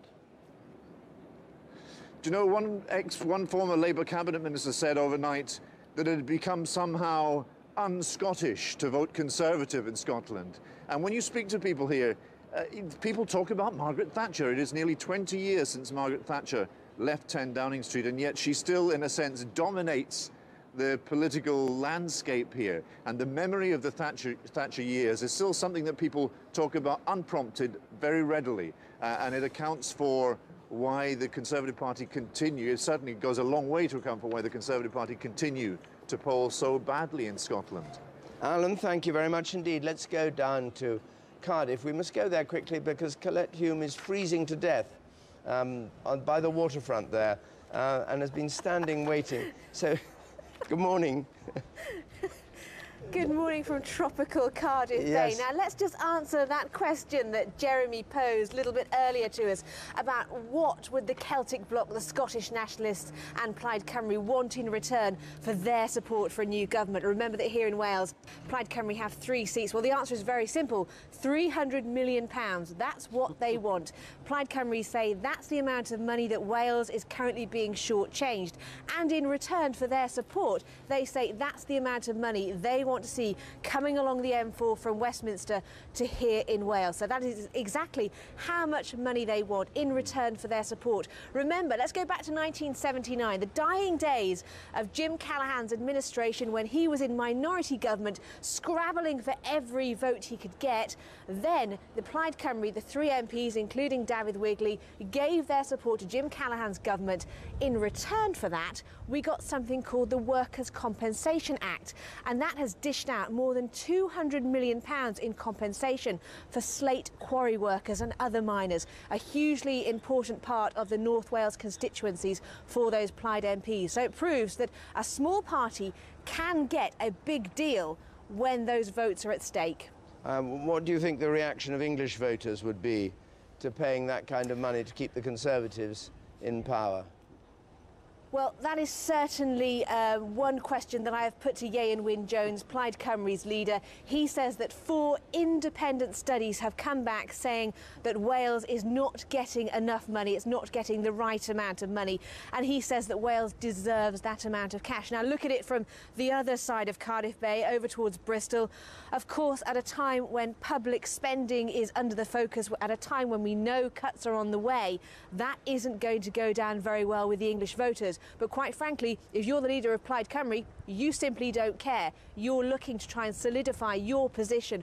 Remember that Plaid haven't had as good a night here in Wales as they'd hoped for. They had a very energetic campaign. They were hoping to take their tally of MPs up from 3 to 5. There was even talk of 7.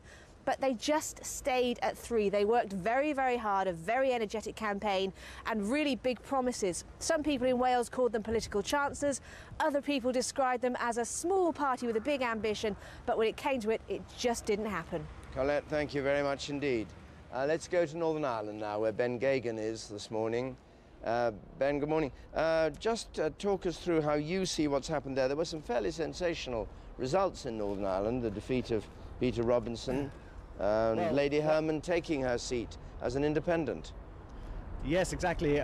The major story of the night, though, and one that really overshadows everything else, is Peter Robinson, the DUP leader, losing his seat in East Belfast, a seat he has held for 31 years, and he was returned with a majority of 6,000 in 2005. And really, I don't think many people had picked up on the extent of the difficulties he faced in his own constituency. There were reports, journalists here, saying that it was difficult to get the DUP to agree to allow them to go out canvassing with them, and many people speculated that that was because perhaps Mr. Robinson was getting a pretty rough reception on the doorsteps, and indeed that, it seems, has proved to be the case. He lost his seat, and he lost his seat to a woman called Naomi Long, who's the mayor of Belfast. She's a member of the Alliance Party in Northern Ireland. Now, they've been around for 40 years, the Alliance Party, but they've never had an MP returned to Westminster. So it's a big achievement for them, and we may hear more about them in the future because their overall vote across all the constituencies has improved in this election. What's interesting about Peter Robinson's position has been the response from his opponents and his own party. Geoffrey Robinson, a senior member of the DUP, saying the party stands behind him, so it looks as though for the moment his position as leader is safe. And Martin McGuinness of Sinn Féin, with whom he's had a frankly difficult relationship with in the past, saying that he was shocked by this. This was a major shock to Martin McGuinness, and he has offered his commiserations and said, well, you know, we all have to face up to the democratic process. But Martin McGuinness saying that he wants to continue with Peter Robinson as the leader of the DUP and continue to work with him through until the Assembly elections here next year. Yes, and Ben, what kind of price would there be from the DUP for supporting a Conservative administration or Conservative government if that was to come about? Because we were hearing about people's prices, you know, their votes in effect being bought. What would the DUP want? Well, the DUP want assurances, and they have been given some assurances from the Conservatives that if they do enter into some kind of agreement, and by the way, the DUP are not, it seems, prepared to enter into a formal coalition with the Conservatives, but they will just deal with votes and issues as they come. But what the DUP are saying is that they don't want any cut to the block grant, no public spending cuts here. Mr Cameron was here earlier in the week, tried to offer reassurance. We wait to see whether they can cobble together something. Ben, thank you very much indeed. A Conservative gain from Labour in Watford has just come in. New MP is Richard Harrington, property developer, party treasurer, and he defeats, well, Claire Ward goes into third place for Labour, and Sal Brinton for Liberal Democrats comes up into second place. So quite a big blow to Labour there, a swing to the Conservative of 6%. Nick? We got a feel from those conversations, didn't we, of the sort of politics that we might be moving into, where parties with very small numbers of MPs can demand very important concessions to them, which will infuriate the rest of the electorate. You asked a couple of times what English voters would make of that. I mean, just remember, we would be talking on the projections at the moment of Labour having more than 100 seats less in England than the Conservatives. And the anger amongst those voters, people who voted for the Conservatives in England, particularly in the south of England, if money was being conceded to other parts of the UK, would put real tension within the political system. Nick, thanks very much. Let's join Jeremy Paxman. David, thank you. Well, Theresa May is in Westminster. Theresa May was scarcely any further forward than we were when you were sitting here last night. It's extraordinary, isn't it? Well, we've actually had some results in, Jeremy. I remember we were talking merely about the exit poll when I was with you last night. Which turned out to be pretty spot on. What the results have shown us is that Labour have clearly lost this election, and they have lost more seats than they have done at any general election since 1931. And on the other side, historically, we have gained more seats than we've done at any general election since 1931. And I think it is still the case that people have shown that they've rejected the Labour Party, they've rejected the Labour government and Gordon Brown, and what they've said is that they want to see change. But why do you try to deny Gordon Brown what Edward Heath attempted to achieve in 1974? Why do you seek to deny him that opportunity? Well, what I'm doing, Jeremy, is setting out what I see there's been the message that the voters have been sending. And I think what the voters have been saying is actually, because we're not just talking about small numbers of seats having changed hands here, we have gained over 89 seats now. That is a historic result for the Conservative Party. It's a gain of a larger number of seats than we've gained at any time since 1931, and formed governments on the back of gaining smaller number of seats in the past. I think what people are saying is that they want to change, they want to see change, gains and are they irrelevant. won't. I don't think you have they'll not want to see the same a majority. People back in number 10. I'm just baffled, as David Dimbleby was baffled earlier, by why it is, as a Conservative Party, you seek to defy the Constitution. I'm not seeking to defy the Constitution, Jeremy. I'm setting out for you the message that I believe the voters have actually given to the politicians. So you are accepting the principle that Gordon Brown, as the incumbent Prime Minister, is entitled to make whatever arrangements he can. And they may or may not work, but he's entitled to do that. Well, we have yet to see the rest of the results come in, to see the overall final picture of the results from all of these seats, and then it will be possible for everybody to look and see what the next step is. But I think it ill behoves politicians at a time when trust and faith in politicians are so low to simply dismiss the message that the voters are giving. All right, and I think the clear message is that Labour have lost this election. Hang on there. That a second, because we want to see a change. OK, hang on there a second, please, because Peter Hain is also joining us. I can't see where are you, Peter? You're in London, are you? I'm yes, in Westminster, yes. You're also absolutely. in Westminster, a different part of Westminster. I've come up from Wales overnight or over morning, Jeremy. Would an arrangement with the Liberal Democrats? I know you're not entirely against this idea, or haven't been in the past. Would it really have legitimacy, given what people have said about their lack of enthusiasm for Gordon Brown as Prime Minister? Yes, it could well do. First of all, because although we've obviously lost ground, that indicated the voters did not want a majority Labour government. They clearly have not voted for a majority Conservative government either. And David Cameron and his team were acting for years as if they had the keys to number 10 in their back pockets. Well, the voters said they do not want him to be Prime Minister. They want a progressive, I think, anti-Tory majority. Can you help us then? Which is expressed in the new Parliament. Given what the voters have said, where do you and the Liberal Democrats agree? First of all, that there should not be the Tory cuts immediately that George Osborne and David Cameron are planning. That we should make sure the recovery is secured. Okay. That we should then no have cuts a deficit this reduction year. plan. Secondly? Secondly, political reform. The voting system, on a voting system that ensures that every MP has to earn a majority of local voters in order to get elected. Only a very few do that now. And also reform of the House of Lords, a democratic second chamber, and thirdly, a fixed-term parliament. Now, the Conservatives are opposed to all those political reforms, and they want deep cuts. There's a common agenda from which we could form a stable government to take Britain through this period for a set few years to the next general election, and I think we could also get the support of others in Parliament to back that programme. There are, for example, a number of MPs from Northern Ireland now elected, and the Green from Brighton, and others, including Plaid Cymru supporters in Wales, who I think would back that kind of programme, and the Conservatives alone would stand against it. The country may not have voted for Labour. Clearly they didn't. No, they certainly didn't vote for Gordon Brown. Would it help if there was a change of leader?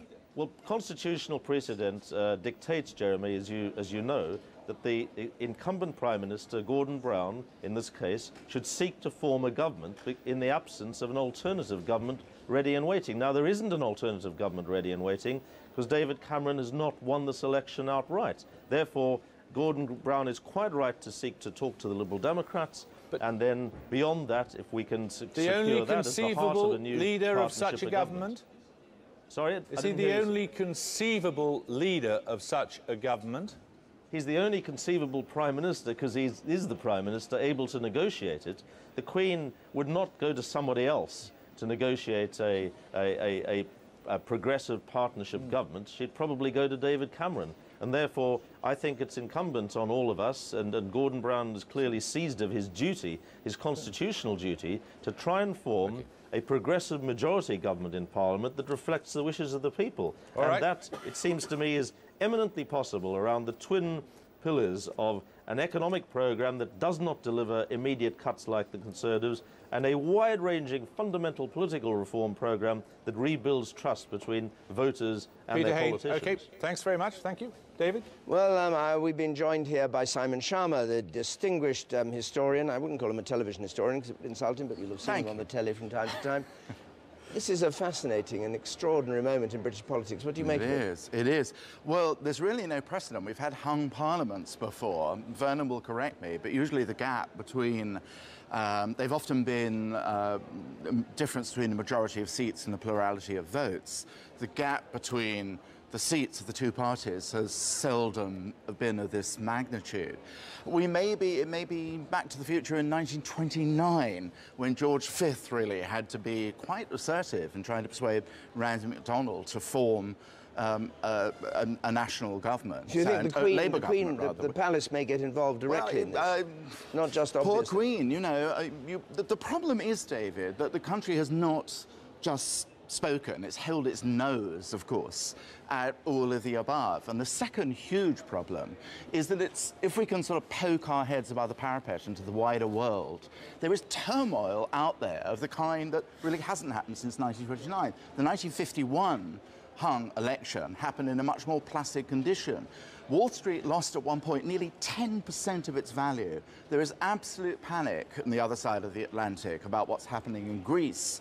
David Cameron's prediction you know, it hasn't helped him win the election that there'll be a run on a pound. It's come true in terms of run on a pound. That's the real problem. How long, actually, can we have the horse trading for whatever Plaid Cymru, bless them, might possibly want, when there is a maelstrom blowing out there in the rest of the world?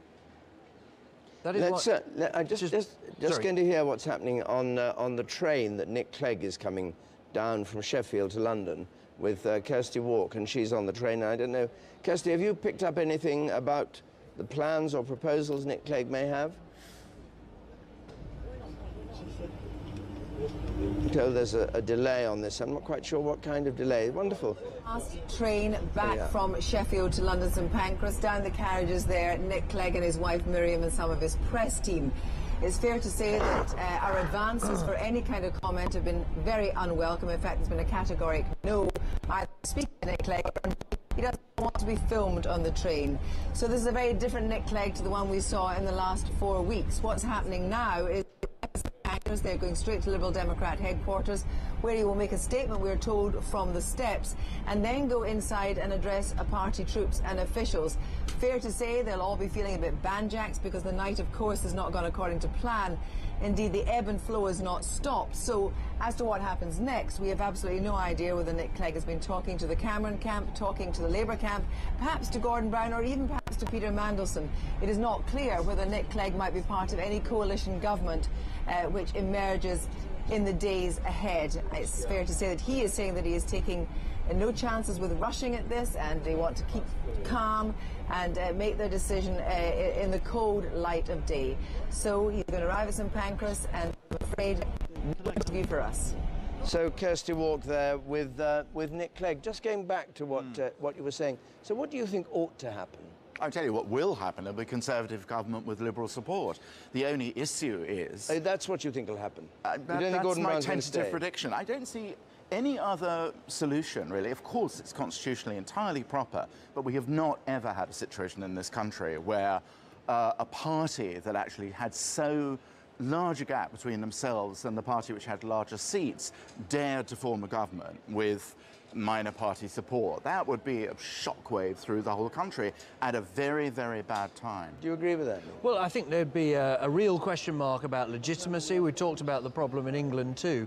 Therefore, the question is not what Nick Clegg says. The question is what David Cameron says to Nick Clegg. Right. I don't think Mr. Clegg has to say anything at all. He has to say, I'm waiting.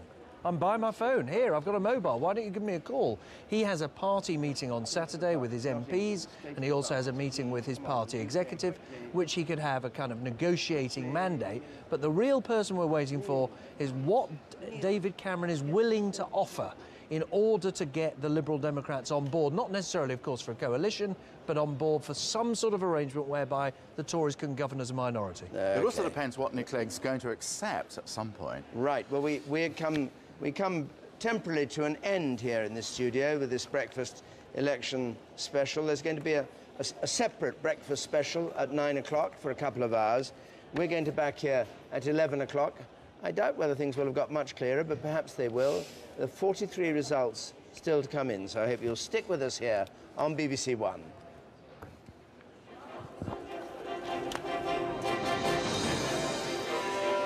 We're being disenfranchised, and that's not on. So we were told, can't vote. I think everybody's very angry. Here, here. Yeah. Yeah.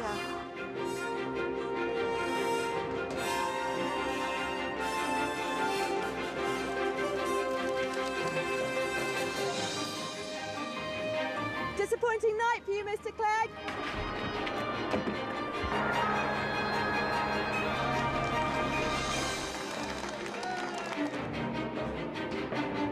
So there we have it.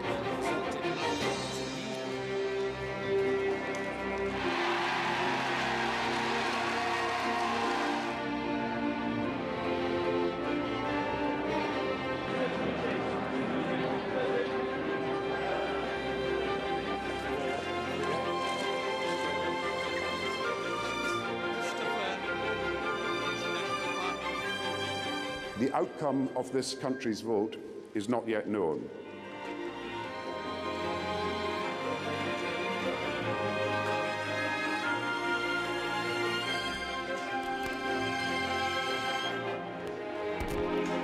I believe it is already clear that the Labour government has lost its mandate to govern our country.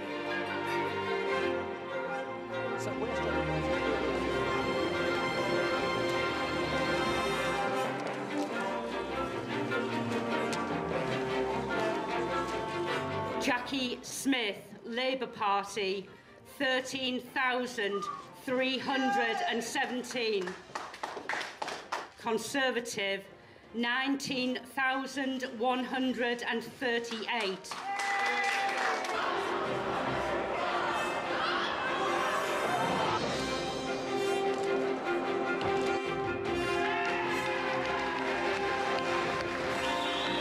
And I hereby declare that Caroline Lucas is duly elected Member of Parliament for the Brighton Pavilion constituency.